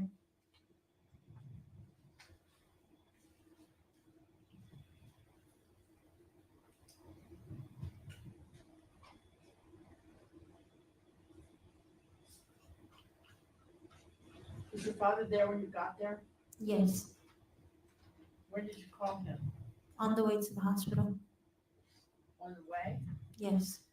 You didn't call him beforehand from Jose's apartment? No. Why not? I don't know. I don't know why you didn't call your father? Yeah. But you were going there specifically to see your father. That's No. what you said. Or no, was I wrong on that? No, you're wrong. Okay, I'm wrong. So would you mind clarifying it then? I wanted my dad to be there so that way he can take Jordan, and I wanted to get to the hospital that she had been frequently visited before. I thought that was the smartest idea. My understanding, I thought you said that it was just you and Jose and Mercedes in the car on the way to the hospital. No, I said it was me, Jose, and Mercedes in the car when we were going to the hospital. Yes. So why did you say Jordan was with you on the way? I didn't say that. Clarify it. I'm clearly wrong. Jordan was with Jeanette. And where was that? They were supposed to be following us to the hospital, so she was in a different car. She was in a different car following you. Mhm. Right. And you wanted your father there to get Jordan. Yes. Yes. And you called him, and whose phone did you use? Jose's. Because you didn't have a phone? Exactly. When you were making phone calls to Jose up at the apartments, what phone were you using? I used the Text Now app on the computer. A text on a computer? What kind of a computer? I don't know, it was Jeanette's. Was it an iPad? Was it a laptop? Was it a? It was a laptop. It was a laptop. Where was it? That's relevant. Sustained. You texted from the computer. Did you use the computer regularly? That's relevant. Sustained. You didn't have a phone at Jose's apartment when you went there, is that correct? That's correct. Okay. So riding in the car, at what point did you call your father to be sure that he would be there? When we were on the way. All right, But just he was one- there ahead of you. Sorry, just one moment, please. Danya, you need to go message.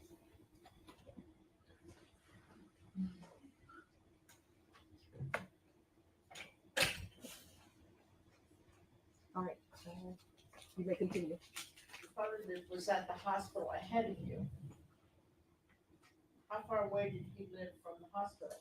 Like 7 minutes. 7 minutes? It's amazing how accurate you are on that. Why are you accurate on 7 minutes? I'm gonna object to sidebar comment relevance. Sustained. How did you know how far it was from where Homer was to the hospital? I'm gonna object to relevance. I'm not Sustained. talking about Homer. Excuse me. Who's- Once an objection is raised, you need to stop speaking. Yes. And I'll make a ruling. And if you don't know whether or not you should answer, you just ask me.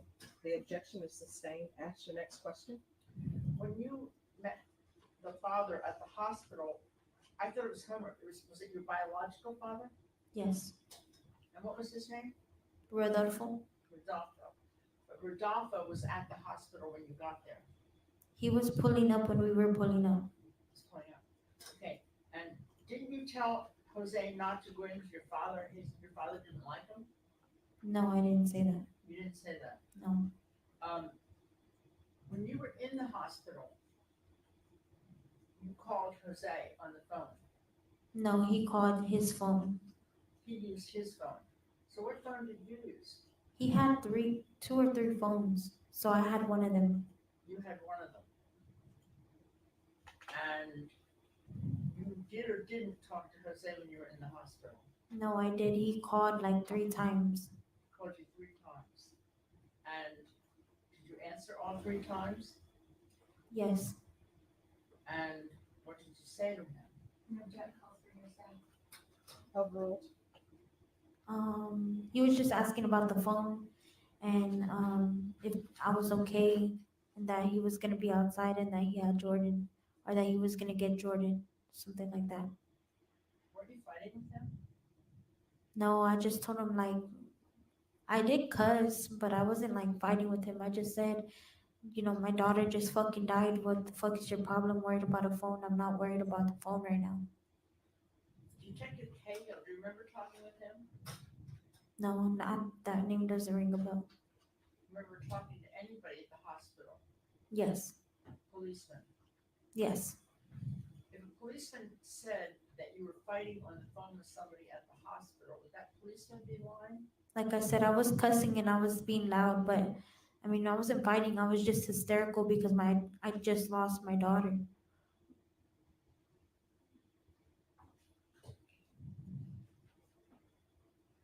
And you were using one of Jose's phones? Yes. And you're saying you had 2 or 3? Yes.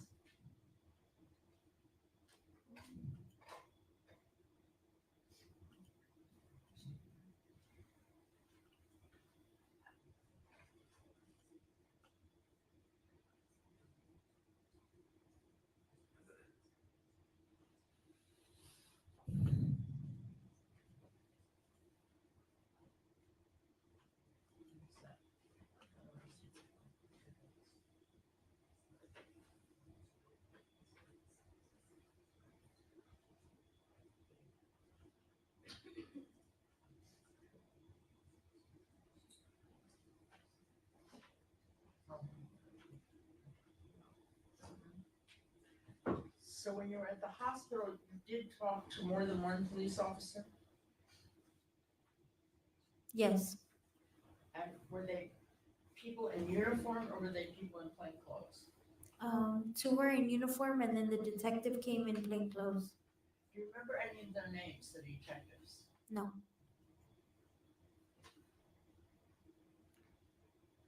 Do you remember giving different statements, different descriptions of the facts to different officers? I can't remember. But you can remember 7 minutes from one place to the next. I'm gonna object argumentative. Sustained. Agreed, excuse me, sorry to throw that. Now, you have, when you got out that night from the hospital after Mercedes died, what did you do? I'm gonna object to relevance. Overruled. Were you taken to the police station? Yes. By whom? By the detective, I believe. And you don't know which one? No. Were you in a plain car or a marked police car? I'm gonna object to relevance. Overruled. I can't remember. I think it was a police car Where did you sit? in the back. Were you in handcuffs or anything? No, Were you under arrest? no. So when you got to the police station, what happened? I gave them a statement. You gave a statement. Yes, Was it a written statement or a verbal statement? a verbal statement. Verbal statement. Did anybody give you your rights not to talk or to have a lawyer? Did anybody tell you that? No. What did you do after you gave the statement? They dropped me off at my dad's house. Which dad are we talking about here? My biological father. Biological father. Okay, and you went to the police station another time. Yes. When? I think it was February 11th. Did you leave the police station that night? No. You stayed there all night? Oh, well, they arrested me that night. They did arrest you the same night? February 11th. February 11th. That was a nighttime appointment that you had with police? I can't remember. Can't remember? I'm sorry, did you say you can't remember? I said I can't remember.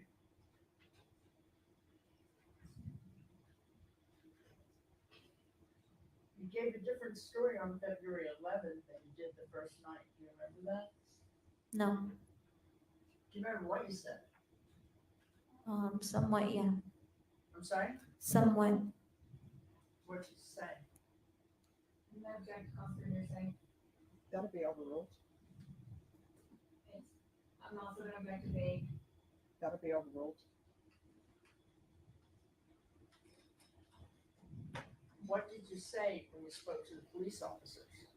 I told them that, I started from the beginning. I told them that, I told them how Mercedes went with Jose, and I'm sorry, what did you say? I told them how Mercedes went with Jose for that one day, and I told them how she spent the night at his house. I told them that the next day me and my godfather got into an argument, and I left and I went with Jose. And that day, that's when I found out that Jose had pinched Mercedes in her inner thighs. And I told them that Jose was beating on Mercedes and pulling her hair. Sustained.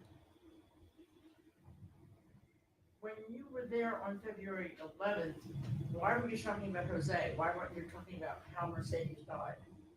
Because that's how she died. Jose beat her to death. Jose beat her to death. When?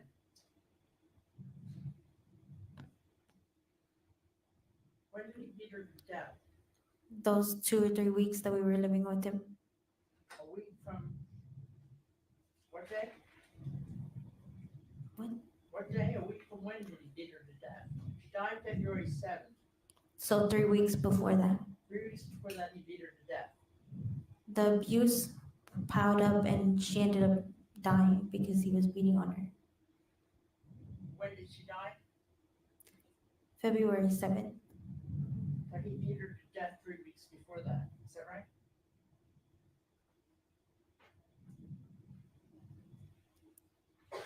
What I'm saying is what he was doing to her caused her death.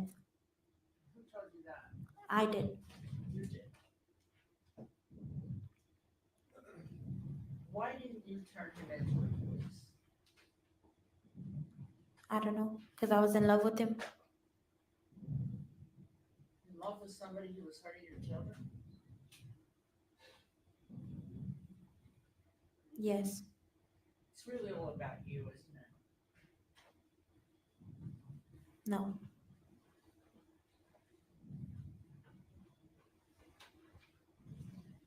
When did you stop loving him? The day that I left his house, What day was that? I don't know. Do you remember writing jail letters and writing to somebody? I don't know who, the state provides this to us, but in that letter, I'm gonna object to hearsay and relevance. All right, the objection to relevance will be sustained.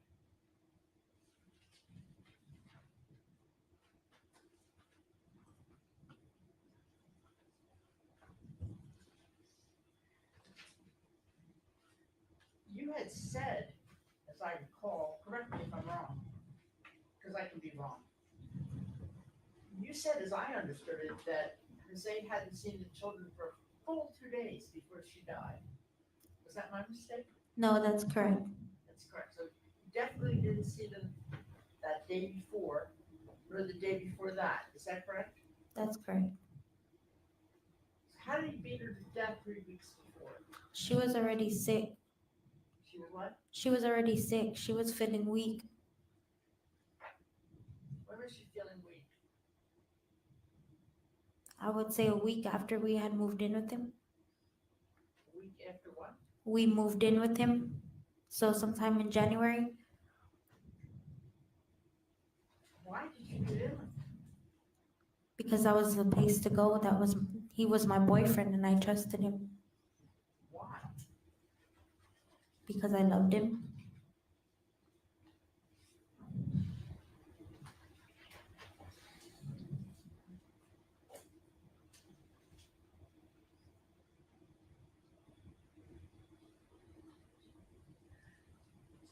All these bad things you're saying about Jose, isn't it because that's to help you get probation? No, that's not true. I don't expect probation. No, but you applied for it. Yes, I know, but I don't expect it.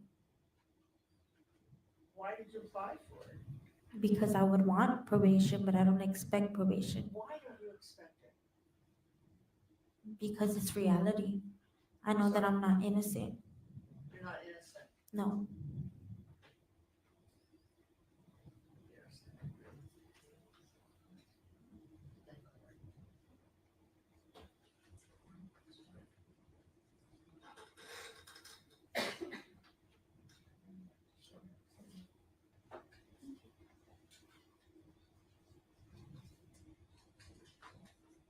Do you remember making the plea bargain before the judge on August 7th of last year? Yes. What happened in that plea? I signed an agreement for a cap with 45 with a possibility of probation and a testimony. If you give the testimony. And how many charges did you have before you made that plea? I'm not sure. There were a lot of them, weren't there? Sustained.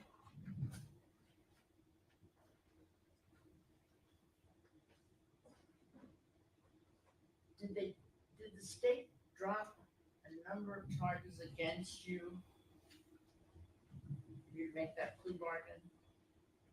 I think so, yes. I'm trying to find the indictment just a moment. Sure.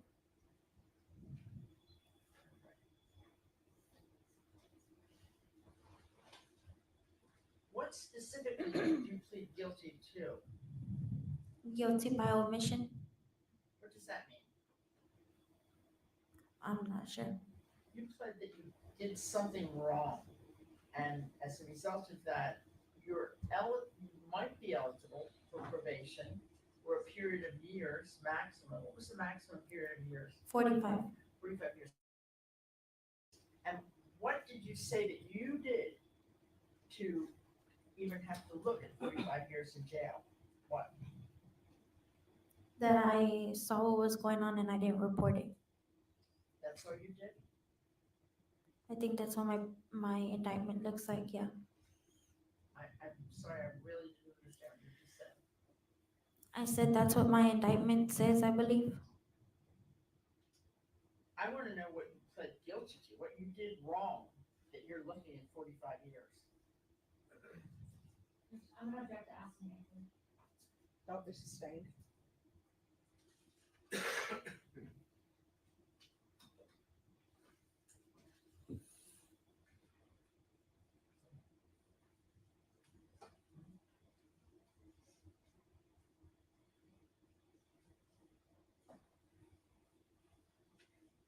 You know you're responsible for her death, don't you?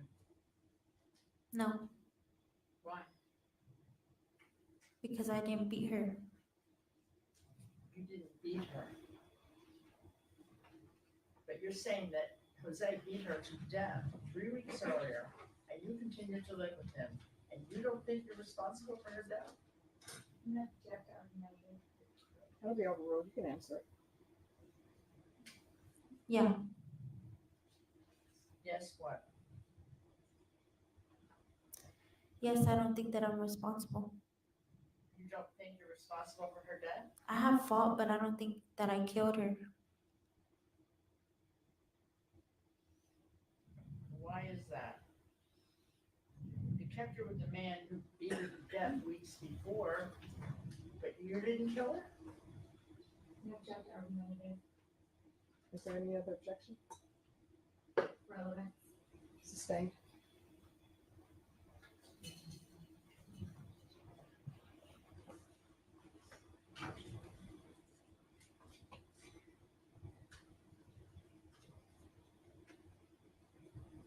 You at least admit that you contributed to her death. Yes.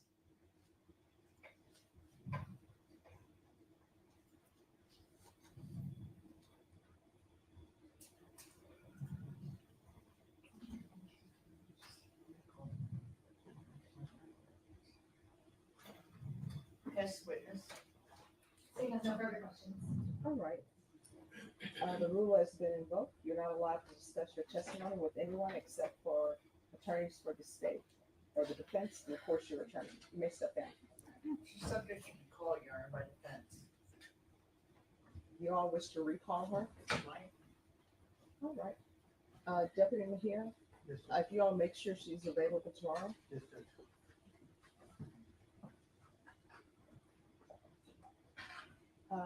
It's my understanding that the state has one last witness. Are you all okay with taking up this one last witness?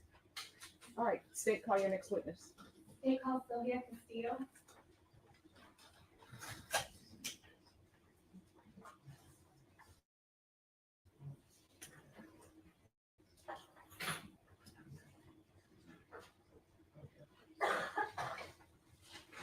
If you take it, yes, come forward.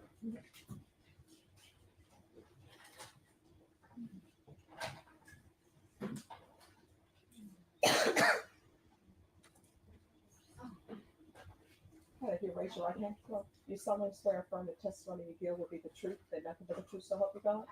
All right, you can lower your hand, state your name for the record. Sylvia Castillo State. Ms. Castillo, how are you presently employed? with IC Solutions. And what is IC Solutions? We handle communication services for jails and prisons across the nation.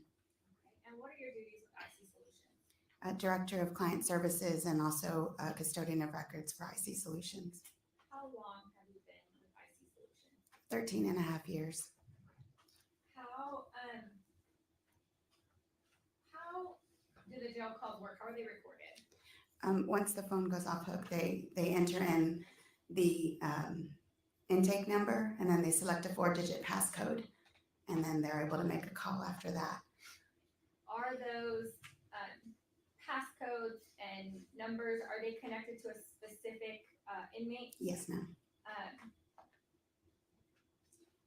And are the calls recorded automatically? Yes, ma'am. Unless it's a call to an attorney line that's previously been set up as privileged. And how are they stored? As soon as the phone goes off hook, they're stored in our system, enforcer system. And who has access to that system? Only people who have credentials, so only people within IC Solutions and within the counties themselves if they have provided permission to give them access to it. And how long are they stored for? The duration of the contract, and then after that, they're put on a drive and given to the counties. And were you asked to pull a jail call made by Jose Ruiz? Yes, ma'am. May I approach? Yes.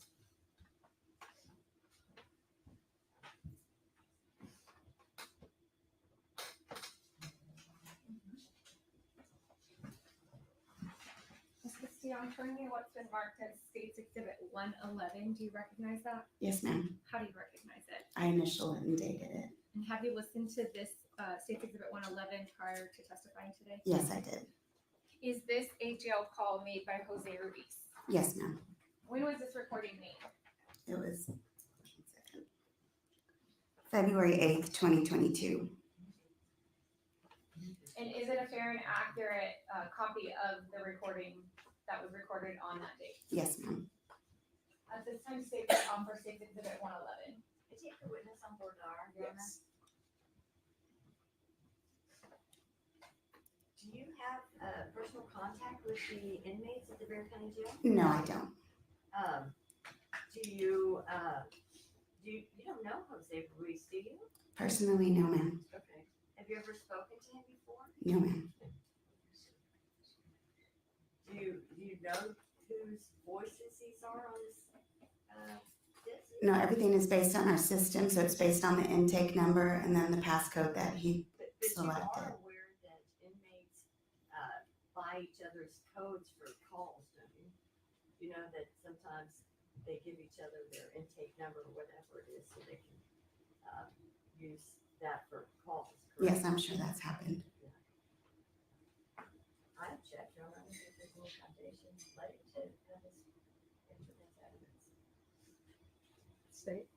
I mean, Judge, she's already testified that it was the day after the alleged incident and it happened. I mean, very quickly. He had not been in custody for very long. She hasn't testified to that. Well, she testified to the date, and other Yes. testimony does correlate it to the time period. And That disc needs to be attributed to Mr. Ruiz. So how is that disc connected to Mr. Ruiz? she testified that it is connected to him by the inmate number.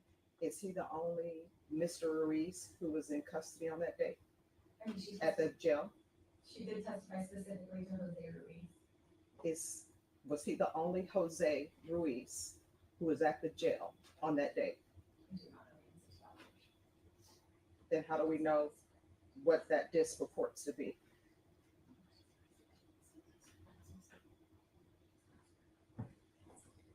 And how do you know this is the Jose Ruiz that is involved in this trial? Everything's based on the intake ID. So the intake number that he entered when making the phone call, and then of course the passcode. They have to have a PIN number to make phone calls.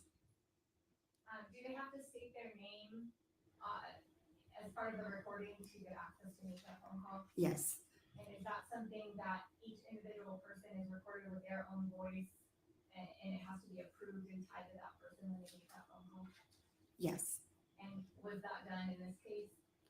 It's in this instance, it was made in the JIAC Center, so the Justice Intake Center.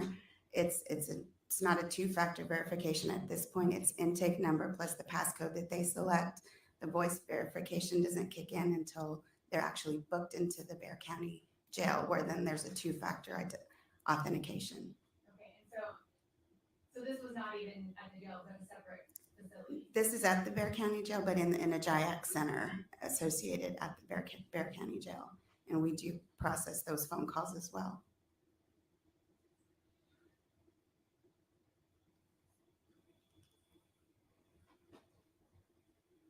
Can you tell what time the call was made? Yes. The phone went off hook at 10:26 a.m. and the start time of the phone call was at 10:27 a.m.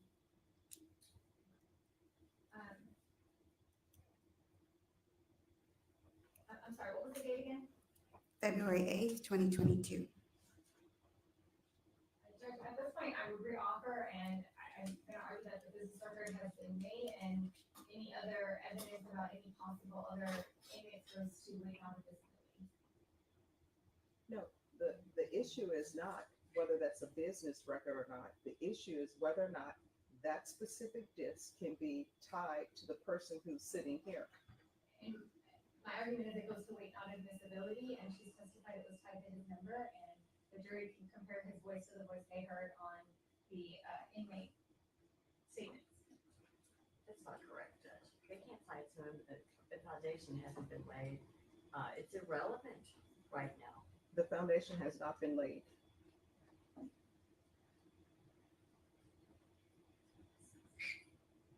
When do inmates get assessed a PIN number? A PIN number when they're booked in, an intake number.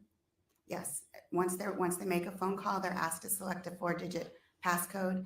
That PIN number consists I of, would object, asked and answered. I mean, as to the core information that's necessary here, she's already told us she doesn't know. I mean, whatever it is that she's gonna say, she doesn't know Jose Ruiz, she doesn't know the voices on her phone. She cannot identify them, there's no identification between that disc and this man. So I object, that you can ask 100 more questions, it's not gonna change the fact that foundation's not laid, and I object to its admission. All right, that objection will be overruled, but you need to lay the foundation.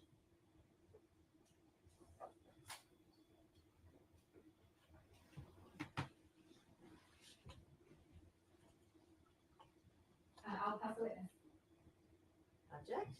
Foundation hasn't been laid. Are you laying the foundation with this witness? I have not re-offered the exhibit, I'm passing the witness. The exhibit is not being offered. Okay, no questions from me. Any further questions? Not from this witness. All right, the rule has been invoked. What that means is you're not allowed to speak with anyone about this case. The only persons you're allowed to speak to are attorneys for the state of the defense. You may step down. All right, Hopefully. state your next witness. State Constitution Mendoza. Hopefully, Have you already sent her We back? took her downstairs. All right, can you have her brought back up? hopefully they We would ask for 3 minutes to let her listen to the call to be able to identify his voice. okay, I'm just gonna keep my mouth shut. Look at these two. Sure. All right, ladies and gentlemen, I'm gonna have you all step back in the jury room. All rise for the jury.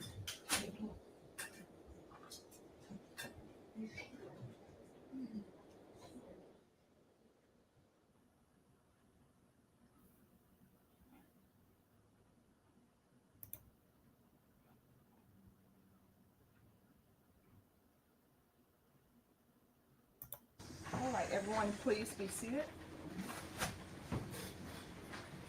All right, state you're recalling a witness. Yes, Judge, we're calling Katrina Mendoza. All right, you're still under oath. State you may proceed. Thank you. Katrina, did you just listen to a jail call that was contained on State Exhibit 111? Yes, ma'am. Do you recognize the voices that you heard in State Exhibit 111? Yes, ma'am. Whose voices did you hear? Jose's and Che. Jose who? Jose Ruiz. How do you know that that's Jose's voice? It sounds like him. What are his brothers' names? Rocco and Ruben. Are they also discussed on this phone call? Yes. Are you familiar with Jose Ruiz's voice? Yes. State would offer into evidence State Exhibit 111. I reserve my objection, Your Honor. All right, that will be overruled. State's Exhibit 111 is admitted. Can I publish to the jury? Yes. Yay!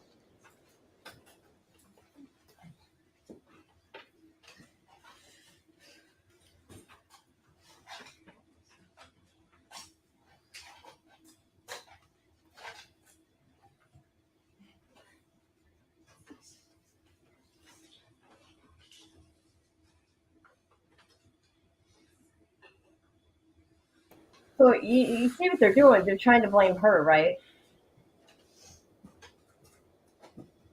Isn't he going to take any responsibility? What about that video? What about that video?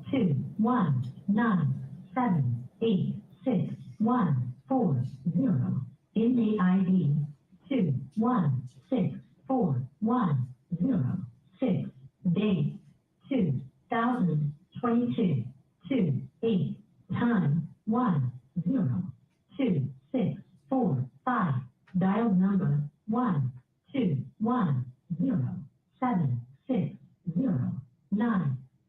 121076093773 from station 28111. Press 1 for English. Oprima el 2.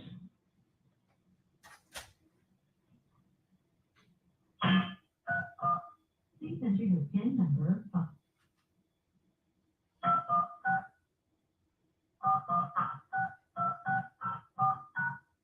To report any type of sexual abuse or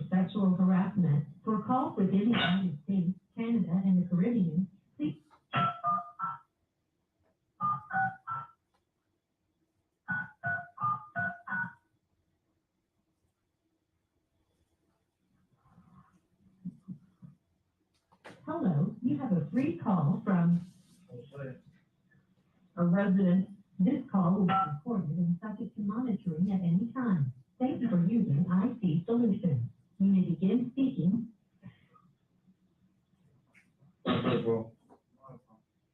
Hey, we're calling the lawyer, and I called my lawyer and now they can call me back. We're calling back on Zara.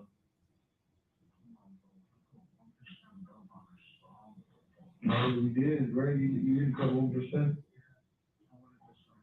What did say was? They're gonna call us back with other stuff. Correct? Now, yeah, cause they gave you information, bro, and then they call us back. We were calling everybody, bro. The thing is that autopsy from the back, I'm in jail. Alright, bro, we getting, I know someone calling lawyers, bro. Fuck the lawyer, what is the lawyer manager? No, I'm gonna get you on fast with the dog ball.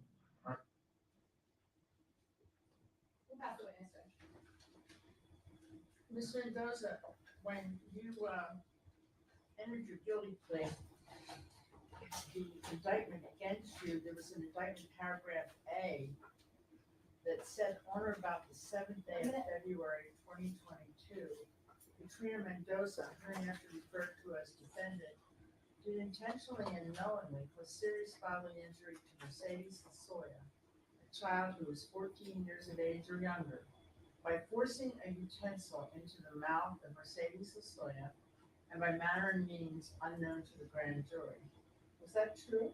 I'm gonna object to ask and answer reading from items not in evidence and relevance. Overruled. You can answer the question. What was the question? I'll read it again. On the 7th day of February 2022, Katrina Mendoza, hereinafter referred to as defendant, did intentionally and knowingly cause serious bodily injury to Mercedes Losoya, a child who was 14 years of age or younger, by forcing a utensil into the mouth of Mercedes Losoya and by manner and means unknown to the grand jury. Was that true? Yes. It was true. That I signed that plea? What did you say? I'm not getting your question. You didn't hear what I said? I heard what you said, but I don't know what you're asking me. Was it true? No. You said yes a minute ago. I thought you were asking me if that's the plea that I took. I asked you the first time, you said it was true. And then you said you don't understand. Then you said it was no. Which is it? Well, you confused me. I'm sorry? You confused me. I'm confusing you? Want me to read it again? No. So which is it, yes or no? True. No.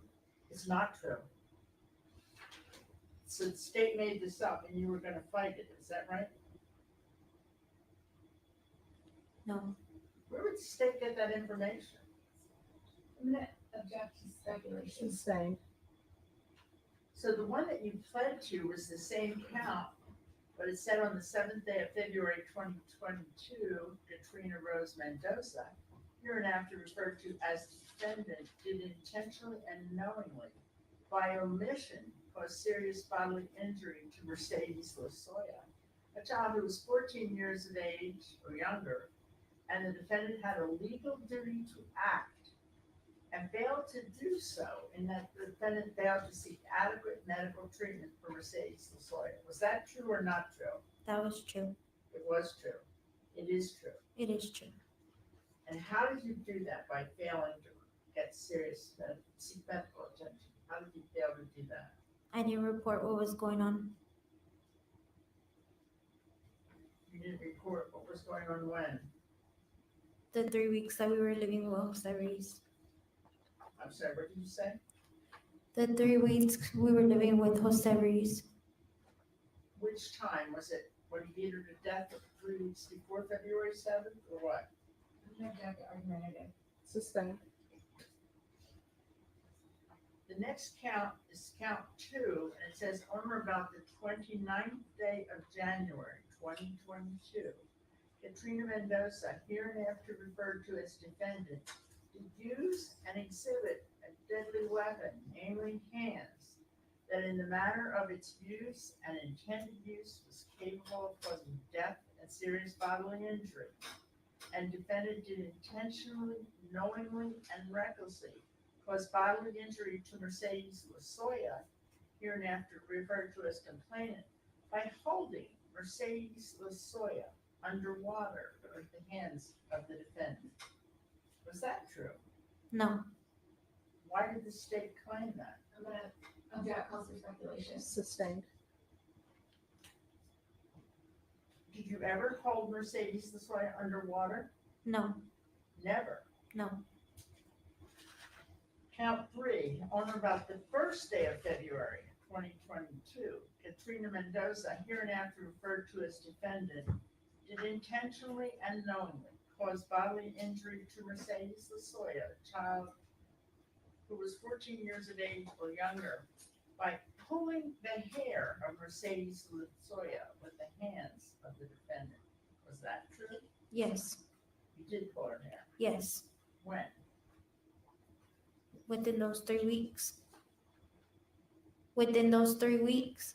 Well, this was specifically the first day of February.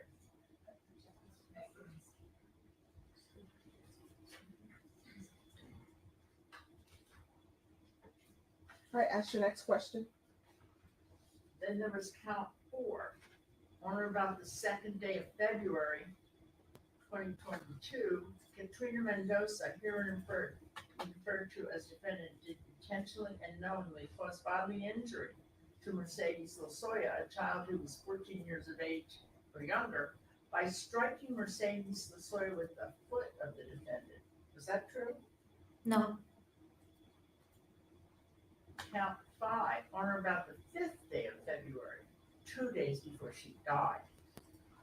Katrina Mendoza, hereinafter referred to as defendant, did intentionally and knowingly cause bodily injury to Mercedes Losoya, a child who was 14 years of age or younger, by striking Mercedes with the hands of the defendant. Was that true?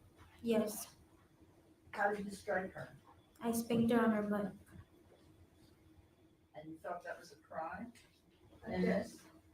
Objection, calls for speculation, relevant. Sustained. So you did plead guilty that you omission by taking her for medical treatment. Yes. Yes. And that is true. Yes. So, and you're not expecting to get probation because you're testifying against Jose? Objection, asked and answered. Sustained. Are you expecting to get 45 years in jail? Objection, relevant, and asked and answered. Sustained.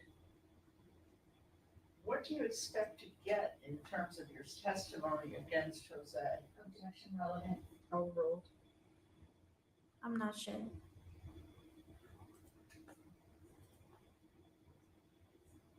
You expect to get something, don't you? Of course, but I'm not the judge. You're not what? I'm not the judge. And it's this judge who will decide, right? Yes. Do you think she's satisfied with what you've done? Objection, calls for speculation. Sustained.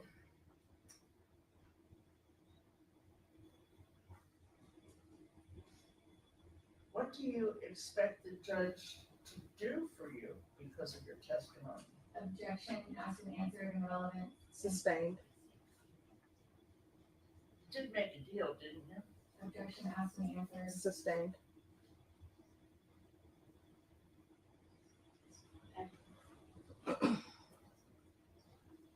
Have you been sentenced yet? Objection, asked and answered. Overruled.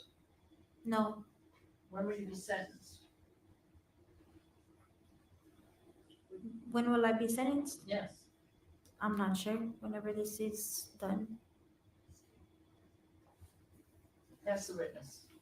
State has no further questions. All right, you may step down. The rule has been invoked. That means you cannot discuss your testimony with anyone except for attorneys for the state or the defense, and of course, your attorney. You may step down. Still subject to recall you on that. All right. Deputies, if you make sure that she's available for tomorrow. Yes, Ms. McCray, they'll have her here tomorrow. All right, thank you. All right, ladies and gentlemen, you are not allowed to start deliberating individually or amongst yourself. You're not allowed to talk about anything that you've heard in this case or discuss it with anyone. You're not allowed to view anything. You're not allowed to do any investigation. Everything.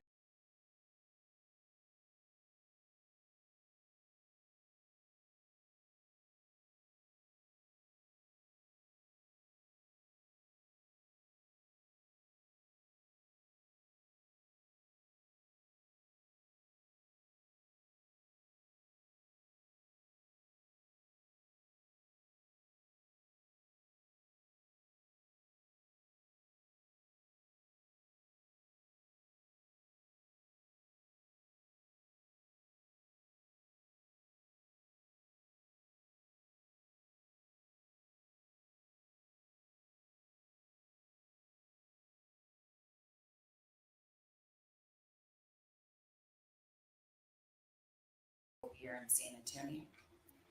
I completed my residency training, my internship at the University of Arkansas in Fort Smith, Arkansas, then returned to San Antonio to complete my training in anatomic, clinical, and forensic pathology. And how are you presently employed? I am the Chief Medical Examiner of the Bexar County Medical Examiner's Office. How long have you been the Chief Medical Examiner? Since 2020. And before that, where were you employed? I was the Deputy Chief Medical Examiner at the Bexar County Medical Examiner's Office. Before that, I was a Deputy Medical Examiner, and before that, I was the Assistant Medical Examiner. So I've been with the office over 20 years. And when you stated where you went to school, can you tell me the years that you got each different certification, if you remember? I graduated from college in 1994. I graduated from medical school in 1998. I received my board certification in anatomic and clinical pathology in 2004. My board certification in forensic pathology in 2005. I started with the office in 2003. I became Deputy Chief Medical Examiner in 2007, and then Chief Medical Examiner in 2020. And to be a Deputy Medical Examiner, for instance, what are the, besides the degrees, you mentioned the residency, what other requirements are there to get that kind of certification? To be a Deputy Medical Examiner in our office, you have to complete your residency training and the minimum of anatomic pathology and a fellowship, which is training after residency in forensic pathology. And since being with the office, have you trained other people? Yes. In what capacity? So I was the program director, which is the director of our fellowship program for a number of years, as well as being on staff. We train all of the fellows who come through our office. We also train medical students and residents who come through our office. And over the years, can you approximate how many autopsies you have performed? When I first started with the office, I believe there were 4 medical examiners, and we performed approximately 2,000 death investigations a year. Now we have 7 current medical examiners. We perform approximately 3,500 to 4,000 death investigations per year. We divide that up equally across the board. So if you do your math and divide out, that's how many examinations I've performed. And other than performing, how many have you been a supervisor on?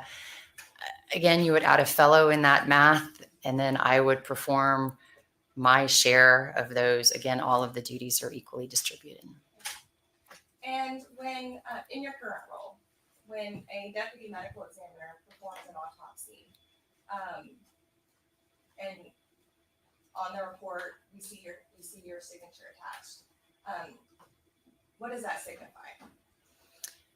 So in our office, every autopsy that's performed, is reviewed and co-signed by the chief medical examiner, signifying that the findings and conclusions are appropriate for that case. And before you sign off saying that the findings and conclusions are appropriate, do you review the case at all? It depends on the case, but at a minimum, I review the findings and conclusion.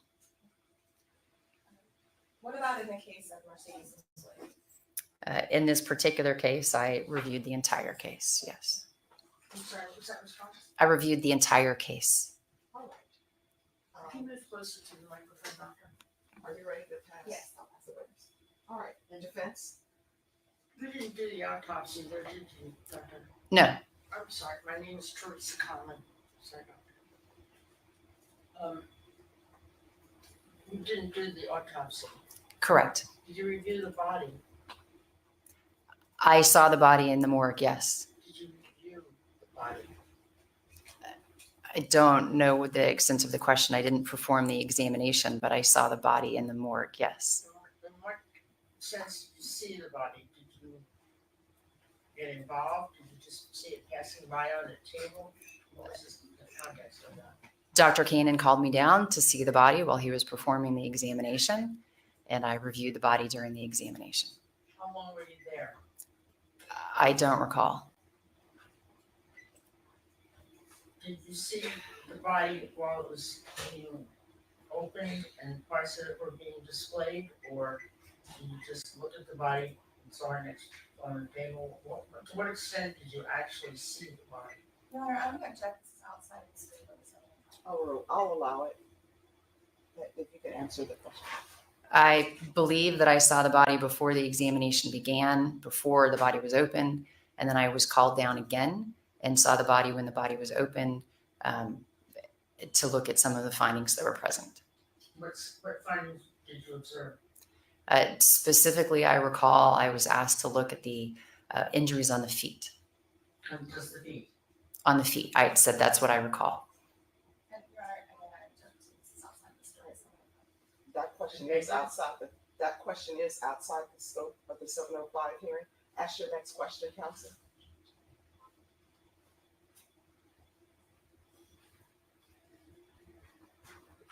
What was your underlying scientific theory for what you saw?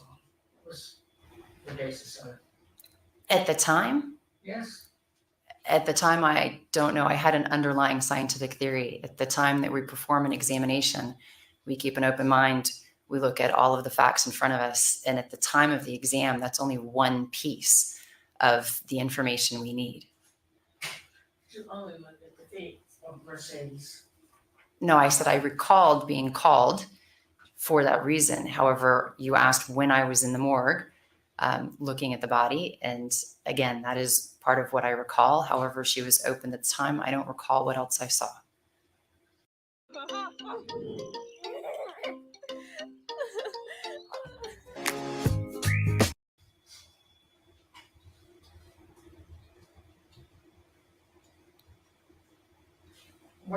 Some of the questions that are involved in this kind of a hearing are the underlying, we have your qualifications, but the validity of the underlying scientific theory used by the expert.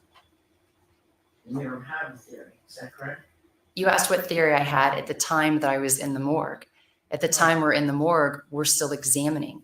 Our theories don't come into play until we have all pieces of the investigation, which includes all facets of the autopsy examination, which includes microscopy, toxicology, all testing that we do. You asked for my theory in the morgue. My theory in the morgue was simply to document injuries. The theories, again, come into play when we have all information available to us, which is sometime after the morgue. Thank you.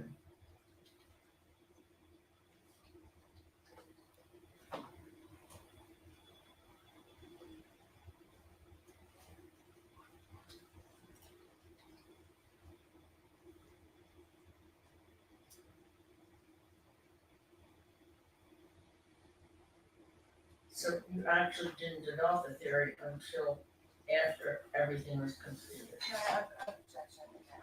That's going to be overruled. Again, we take all of the pieces all of the information that we have. And at that point, we come up with our conclusions.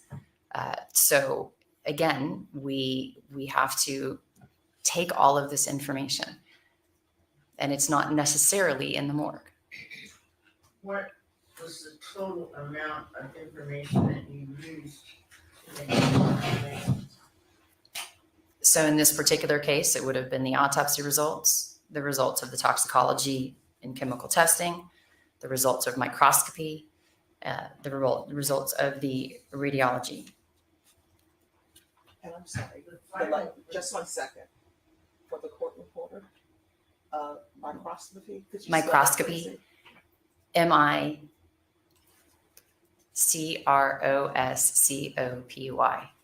Thank you.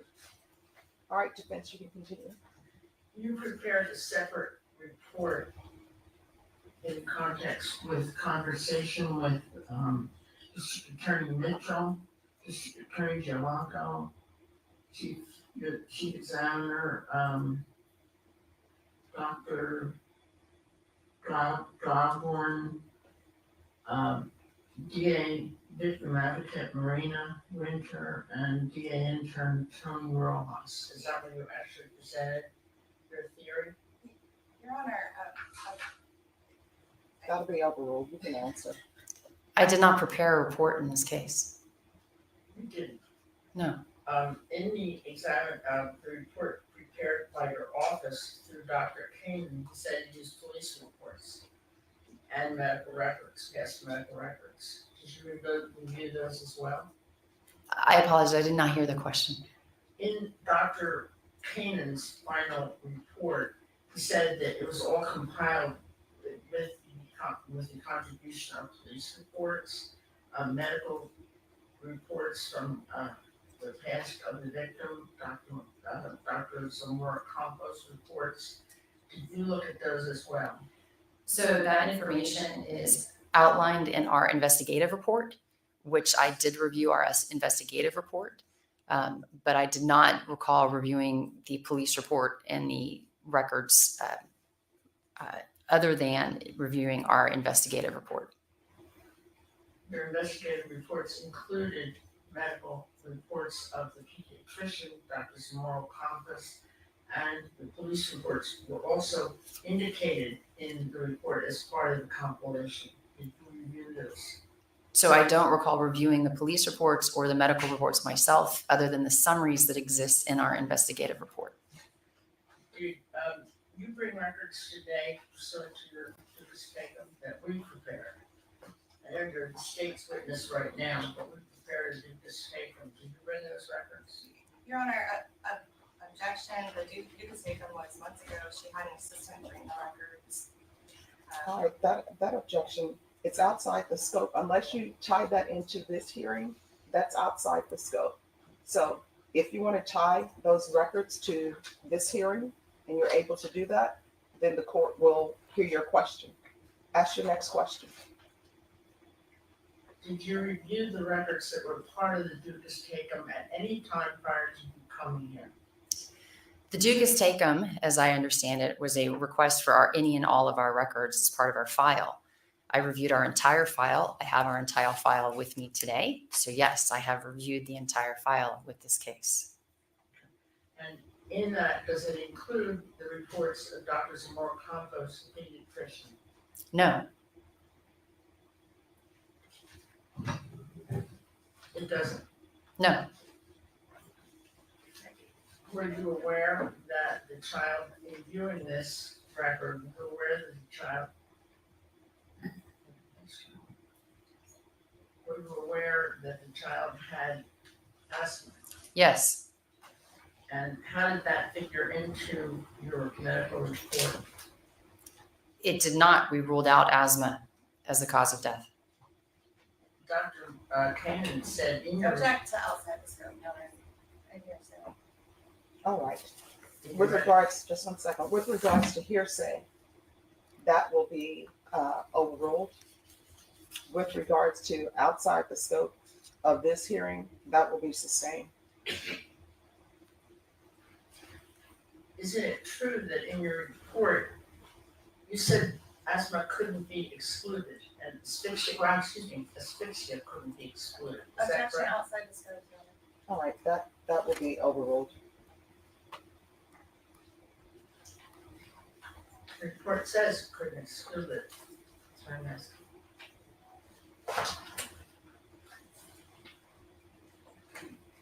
And, Your Honor, I would. Just one moment. I have to- All right, off the record. Could everyone please review the purpose of a 705 hearing and what should be asked in a 705 hearing? If y'all need 5 minutes to do that, you can do that. But we're only here for her expertise, whether or not she had the underlying data and whether or not she was able to come to whatever conclusion she can come to based upon the underlying data. We're just here to see if her expertise and the underlying data is present for the conclusions. We're not here for this to be I don't want to say dry run, but for this to be a full open cross-examination. So if everyone could please focus on this hearing and what the 705 hearing is about, that would be appreciated. Sir, Your We're Honor, if back. I may, the underlying data is what Ask the question, counsel. Just ask your question, please. underlying data from your report, from the medical examiner's report, included medical records from the pediatrician based on your report and police reports. That was your underlying data for this that you referred to. And Objection, that's a misstatement, and again, I think this is. Overruled. Here's the thing. Just ask your questions and the court will make a ruling. So ask your next question. your underlying data pursuant to this hearing included, based on your records, the reports of the pediatrician. Is that correct? In a case such as this, underlying data would include past medical history, which is part of our investigative report, which I did review. Yes. But you say it excluded asphyxiation. What excluded asphyxiation? The report. The report, if you're referring to the findings, includes a statement about asphyxiation, correct, having nothing to do with asthma or any underlying medical illnesses. Thank you. Yes, witness. All right. Oh my God. Do you have any objections to this witness defense? Well, it said that she didn't perform the autopsy. All She right, only looked at the body and only examined the feet. Jeez. So it's a matter of what she's able to testify to that she saw, all right. which That is limited to her feet. All right, that objection, that will be overruled. You can object at the point in time that's appropriate if you believe there's something that she did not see or she did not view. She testified that she only saw the feet. My understanding of her testimony is there was more than just her seeing the feet. Is that correct, doctor? Correct. All right, let's bring the jurors in.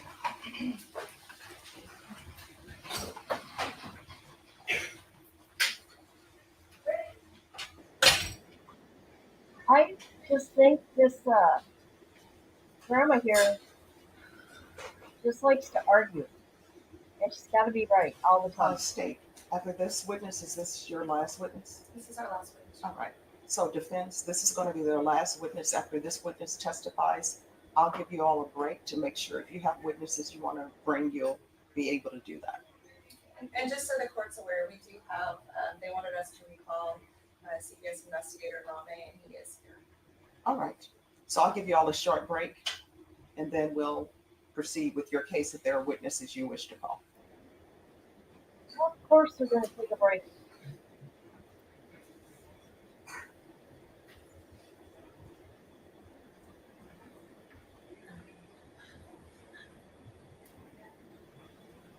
told my mom that it was thunderstorm.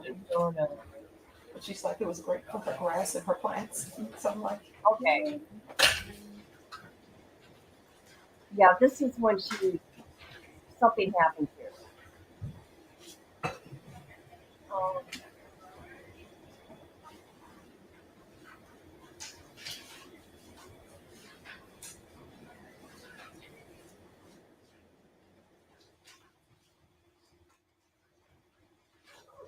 and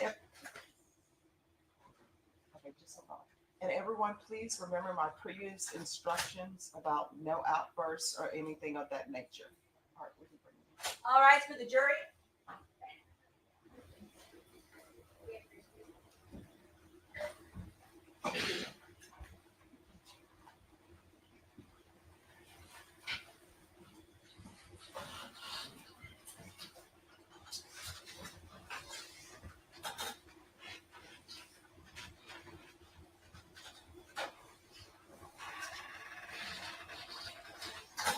All right, everyone, please be seated. You're still under oath. And if you could state your name again, just for the record. Dr. Kimberly Molina. State. Good morning, Dr. Molina. How are you presently employed? I am the Chief Medical Examiner at the Bexar County Medical Examiner's Office. And as the chief medical examiner, how many other deputy medical examiners do you supervise? We are currently an office of 7, so I currently have 6 medical examiners who report to me, including a deputy chief, although we are bringing in 2 more physicians. So we actually have an office of 9. We just currently have 2 vacancies. In your capacity as chief medical examiner, did you have an opportunity to review the autopsy of a child named Mercedes Losoya? Yes. Can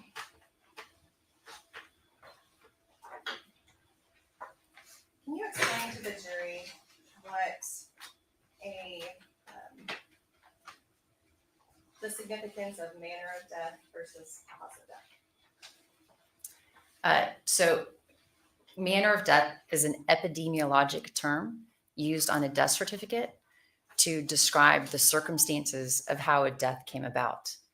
By law, it's limited to 5 choices: natural, accident, suicide, homicide, or undetermined. Now, Mercedes Losoya,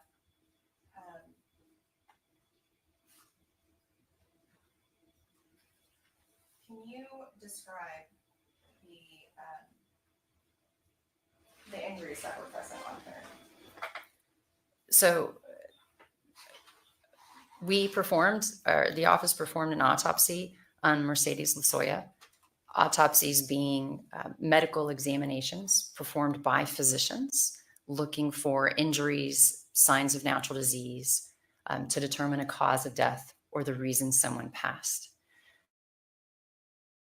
In the case of Mercedes Losoya, at the time of the autopsy, numerous injuries were identified upon the body, including contusions, which are bruises, abrasions, which are scratches, and a laceration, which is a skin tear. Specifically, the laceration was on the back of the head. The contusions and abrasions were scattered over the entirety of the body, most averaging around the size of 1 inch, but ranging up to about 4 inches. And how old was Mercedes Losoya when she was examined? 5 years old. And Kelsey, you need to keep your voice up. Oh, okay, I'm sorry. She was 5 years old. And when you say she had injuries all over her body, from her feet to her head, am I understanding that correct? Correct. Now, when you have a 5-year-old child, how do injuries like that affect a 5-year-old child as opposed to a large adult? If you understand my question, I'm not sure if you do. So,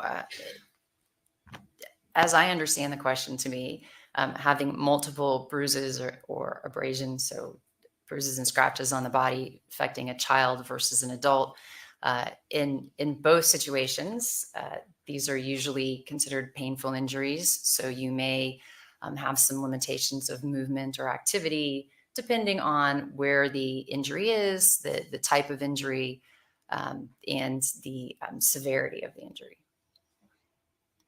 Now,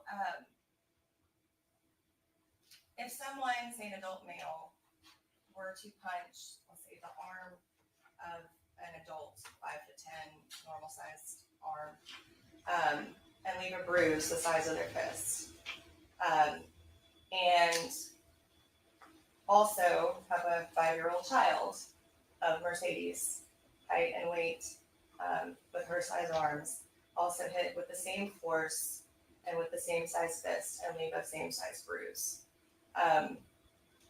Does the surface area account for how much it would impact an adult with that injury versus a child? So the surface area can play a role. Again, what we're looking at is, let's say 4 inches, right? 4 inches on an adult's arm may be just a portion of the arm, whereas 4 inches on a child's arm may be, say, half of the arm. So again, that would affect, potentially affect the use of that arm, or what could potentially be injured, just given it's a larger area percentage-wise on a child than on an adult. Now, other than bruises and contusions and abrasions and lacerations, did you notice anything in reviewing her case regarding her mouth? She had a healing injury on the inside of the lower lip and some absent teeth corresponding to that injury. So the kind of the front teeth of the lower gum line were what we call traumatically absent, meaning there were holes for teeth but no teeth. What about her hair? Did you notice anything about her hair when she was first brought in? Her hair was sparse and thinning in locations, so kind of areas of thinning versus areas of more, what we'll say, normal growth. Now,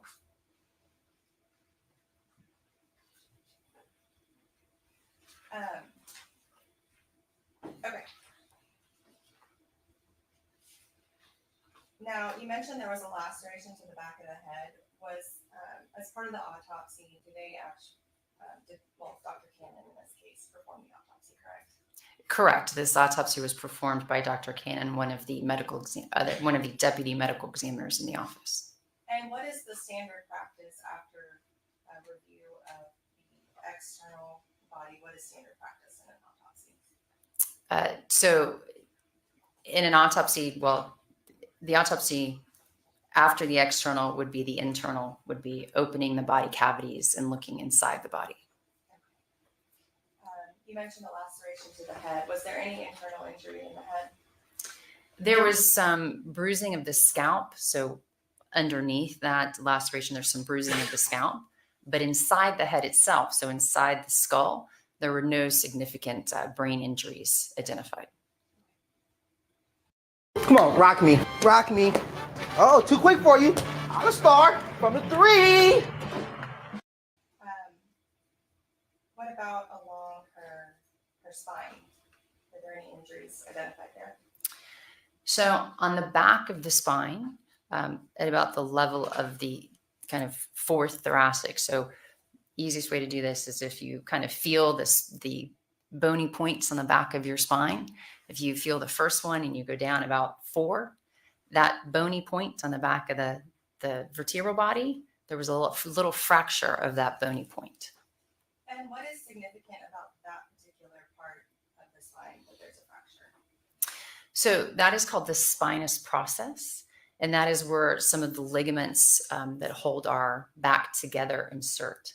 And so fractures such as this can certainly occur with blunt force injuries like bruises and abrasions, meaning, with a force to that area. But it can also occur with sudden or kind of over what we call extension of the back, because those ligaments that are anchored on that bone can get pulled with such force that it breaks a little bit of the bone off. And what typically causes that kind of injury? That type of injury is most typically, it's not a common injury, but it's most typically seen with that kind of ligament pull. So when we have kind of over flexion, over extension of the back. Okay, and can you, I don't know if you can demonstrate with your arm, what an overextension would be? So it would be kind of leaning, like if you were suddenly to flex is to bend, to kind of flex down, right? That could potentially not just in doing this, but it would have to be a vigorous event.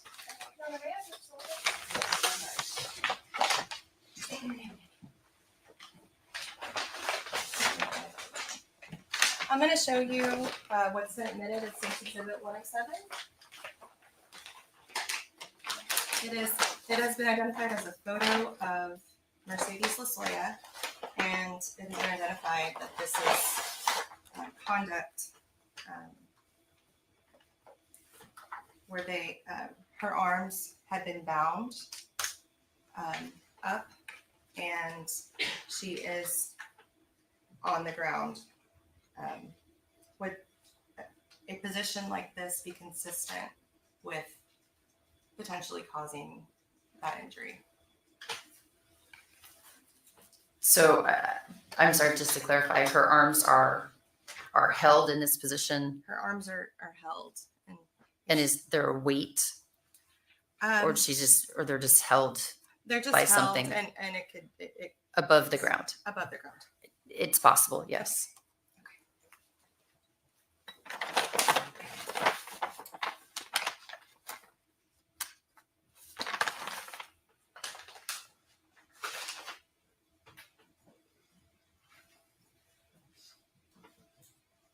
Okay. Were there any other injuries that could be seen internally?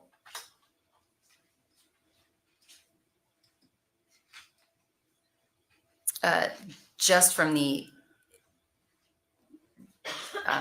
internal examination, nothing that we haven't described, meaning those same bruises that we discussed that we saw externally. When we look inside, we can see those as well, because they go into the tissues beneath the skin. But there were no additional injuries other than those that we've discussed. Okay.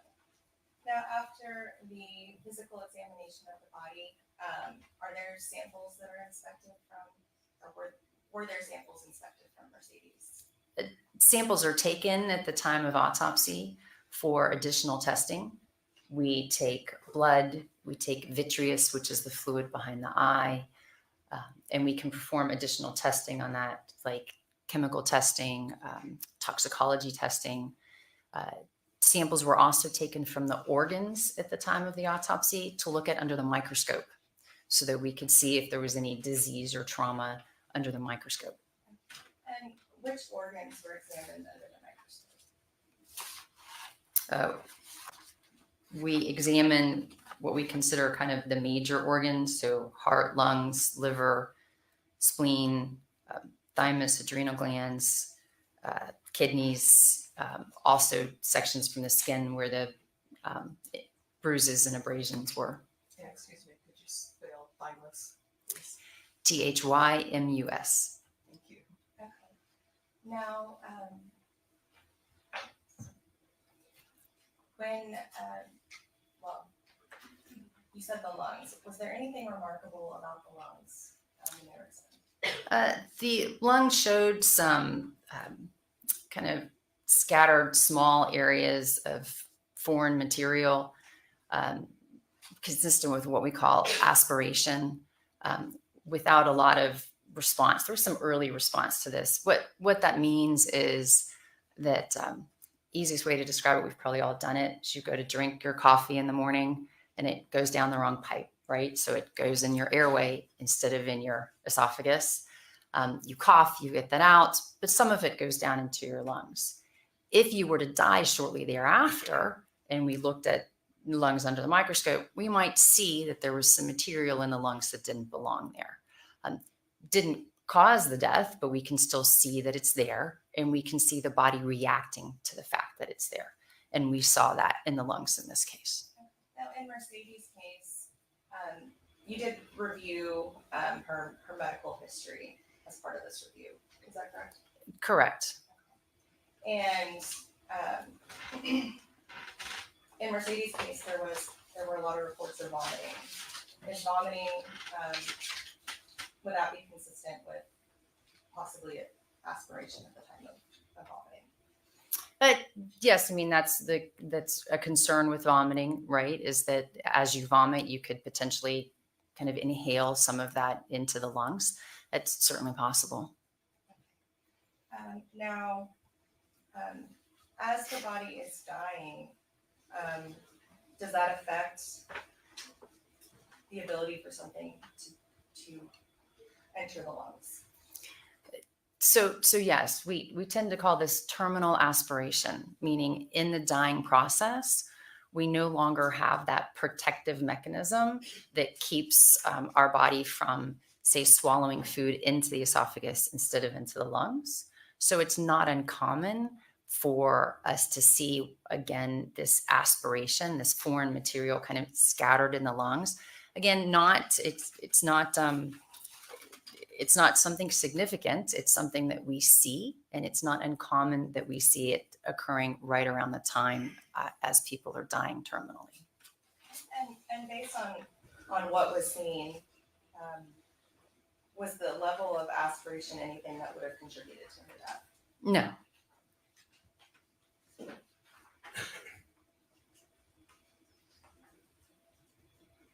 Okay, so once the samples, fluid samples and everything you mentioned were sent for testing, was there a review of her, I guess, her vitamins and all of the type of, when we go to the doctor, when we get, they take blood and they measure our glucose and all that kind of stuff. Were those kind of tests done?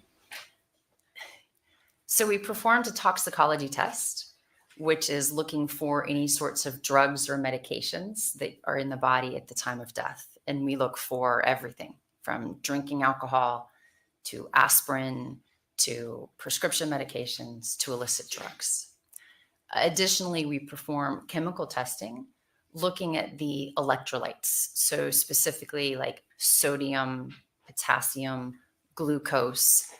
We do not necessarily look for things like vitamin levels or anemia, as they don't necessarily have a role to play in this death. And some tests simply cannot be done post-mortem. But we do the tests that we're able to do that are applicable to each particular case. So in this particular case, we did the toxicology testing as well as that electrolyte testing we just discussed, which looks at electrolytes, glucose, and kidney markers. And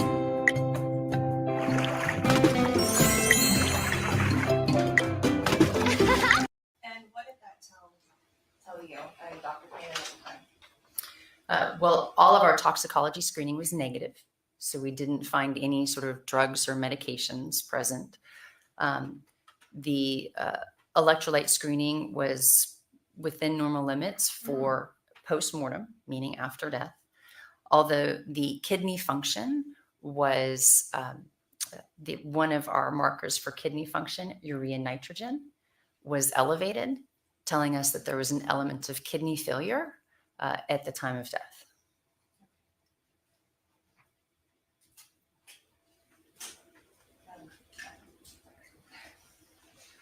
Now, were there any further tests done of the kidneys?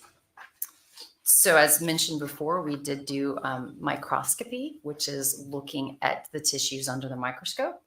So we looked at the kidneys as well as the other tissues under the microscope. and did some additional, there was a finding found in those slides. And so we did an additional test where we stained the kidneys with it's called an immunoglobulin. It's a test to see if we can identify exactly what the substance is that was in the kidney. We were able to do that, and we found myoglobin in the kidneys. And what is significant about finding myoglobin in the kidneys? Myoglobin is a muscle protein that needs to stay in muscle. It's very toxic if released into the bloodstream, specifically toxic to the kidneys, where it can accumulate, meaning it sits in our kidneys and causes renal failure. So the finding of myoglobin in the kidneys, in these what we call casts in the kidneys, is one, it tells us that there's renal failure, which is consistent with the test we did to show there was renal failure. And two, it shows us that there was significant muscle damage, that this myoglobin was released and then accumulated in the kidneys. And how,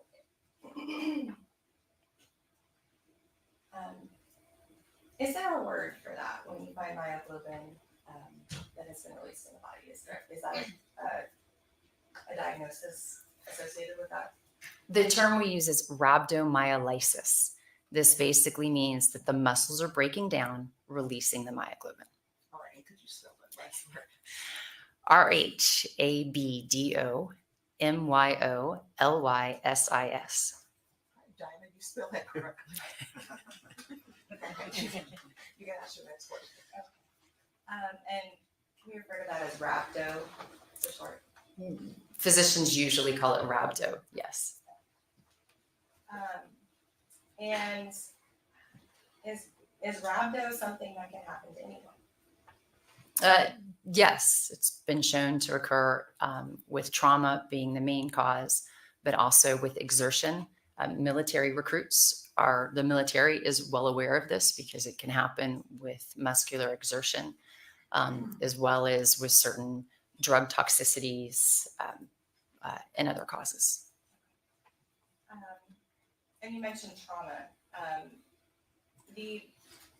Is it your opinion that the bruising and injuries that Mercedes Losoya sustained could have contributed to the trauma to the muscles, which contributed to the myoglobin in the kidney, otherwise rhabdo? Yes, it is possible that the rhabdo resulted from the trauma that was present, yes. Now, you also mentioned exertion of the muscles. There has been testimony that, and video evidence actually, that Mercedes would be forced to hold heavy objects for hours at a time. Would that kind of muscle exertion damage the muscles and lead to rhabdo? Yes. So, could they independently cause rhabdo? The trauma, could that in and of itself lead to rhabdo? Yes. Could the muscle exertion in and of itself also lead to rhabdo? Yes. And having them together, does that increase the likelihood of rhabdo? That's possible, yes. Now,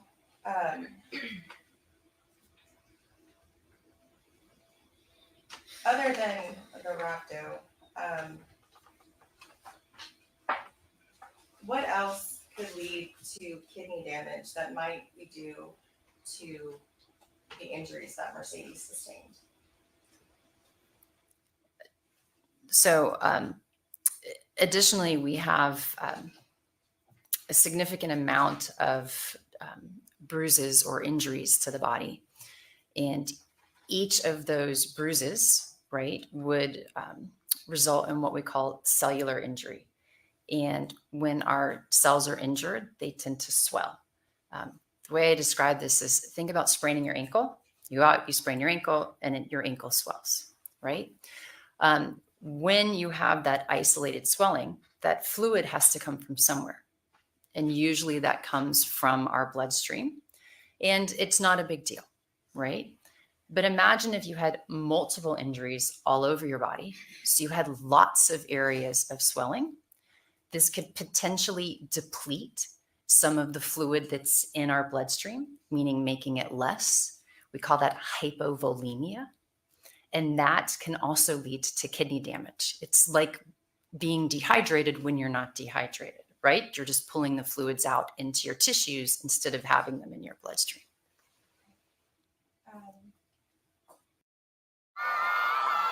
Now streaming on All Black.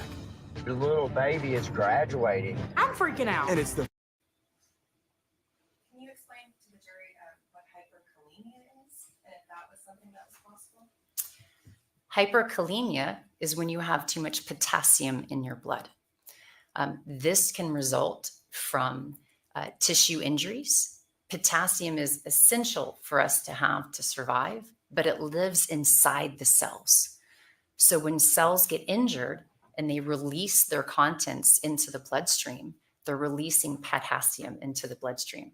And potassium is a very toxic electrolyte, must be kept in a very specific amount of range in our body.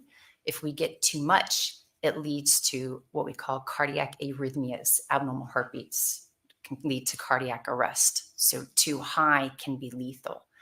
So when we have a great deal of trauma, our potassium can get high as those cells die and release the potassium.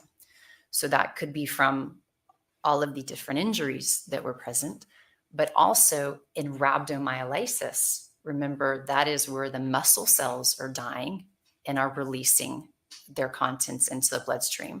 So along with that myoglobin we discussed, potassium is also released.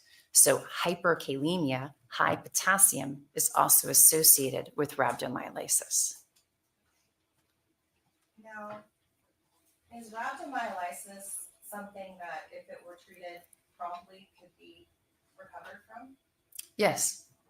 If it is left untreated, does it pose a substantial risk of death? Yes. In the days leading up to Mercedes' death, there was testimony and evidence that she was fatigued, that she didn't want to eat, that she was vomiting. Are those symptoms of kidney or renal failure? Yes.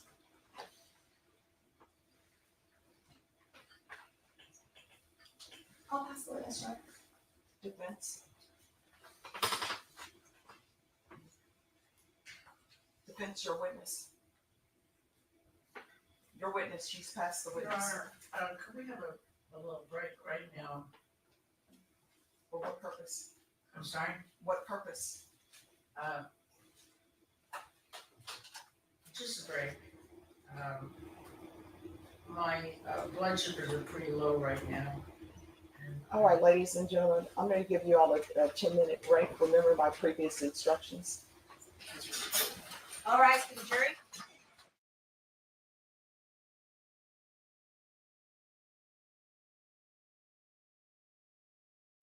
Okay, from here, they come back at the end. I gotta go real quick. I got like an emergency at home. Okay, guys?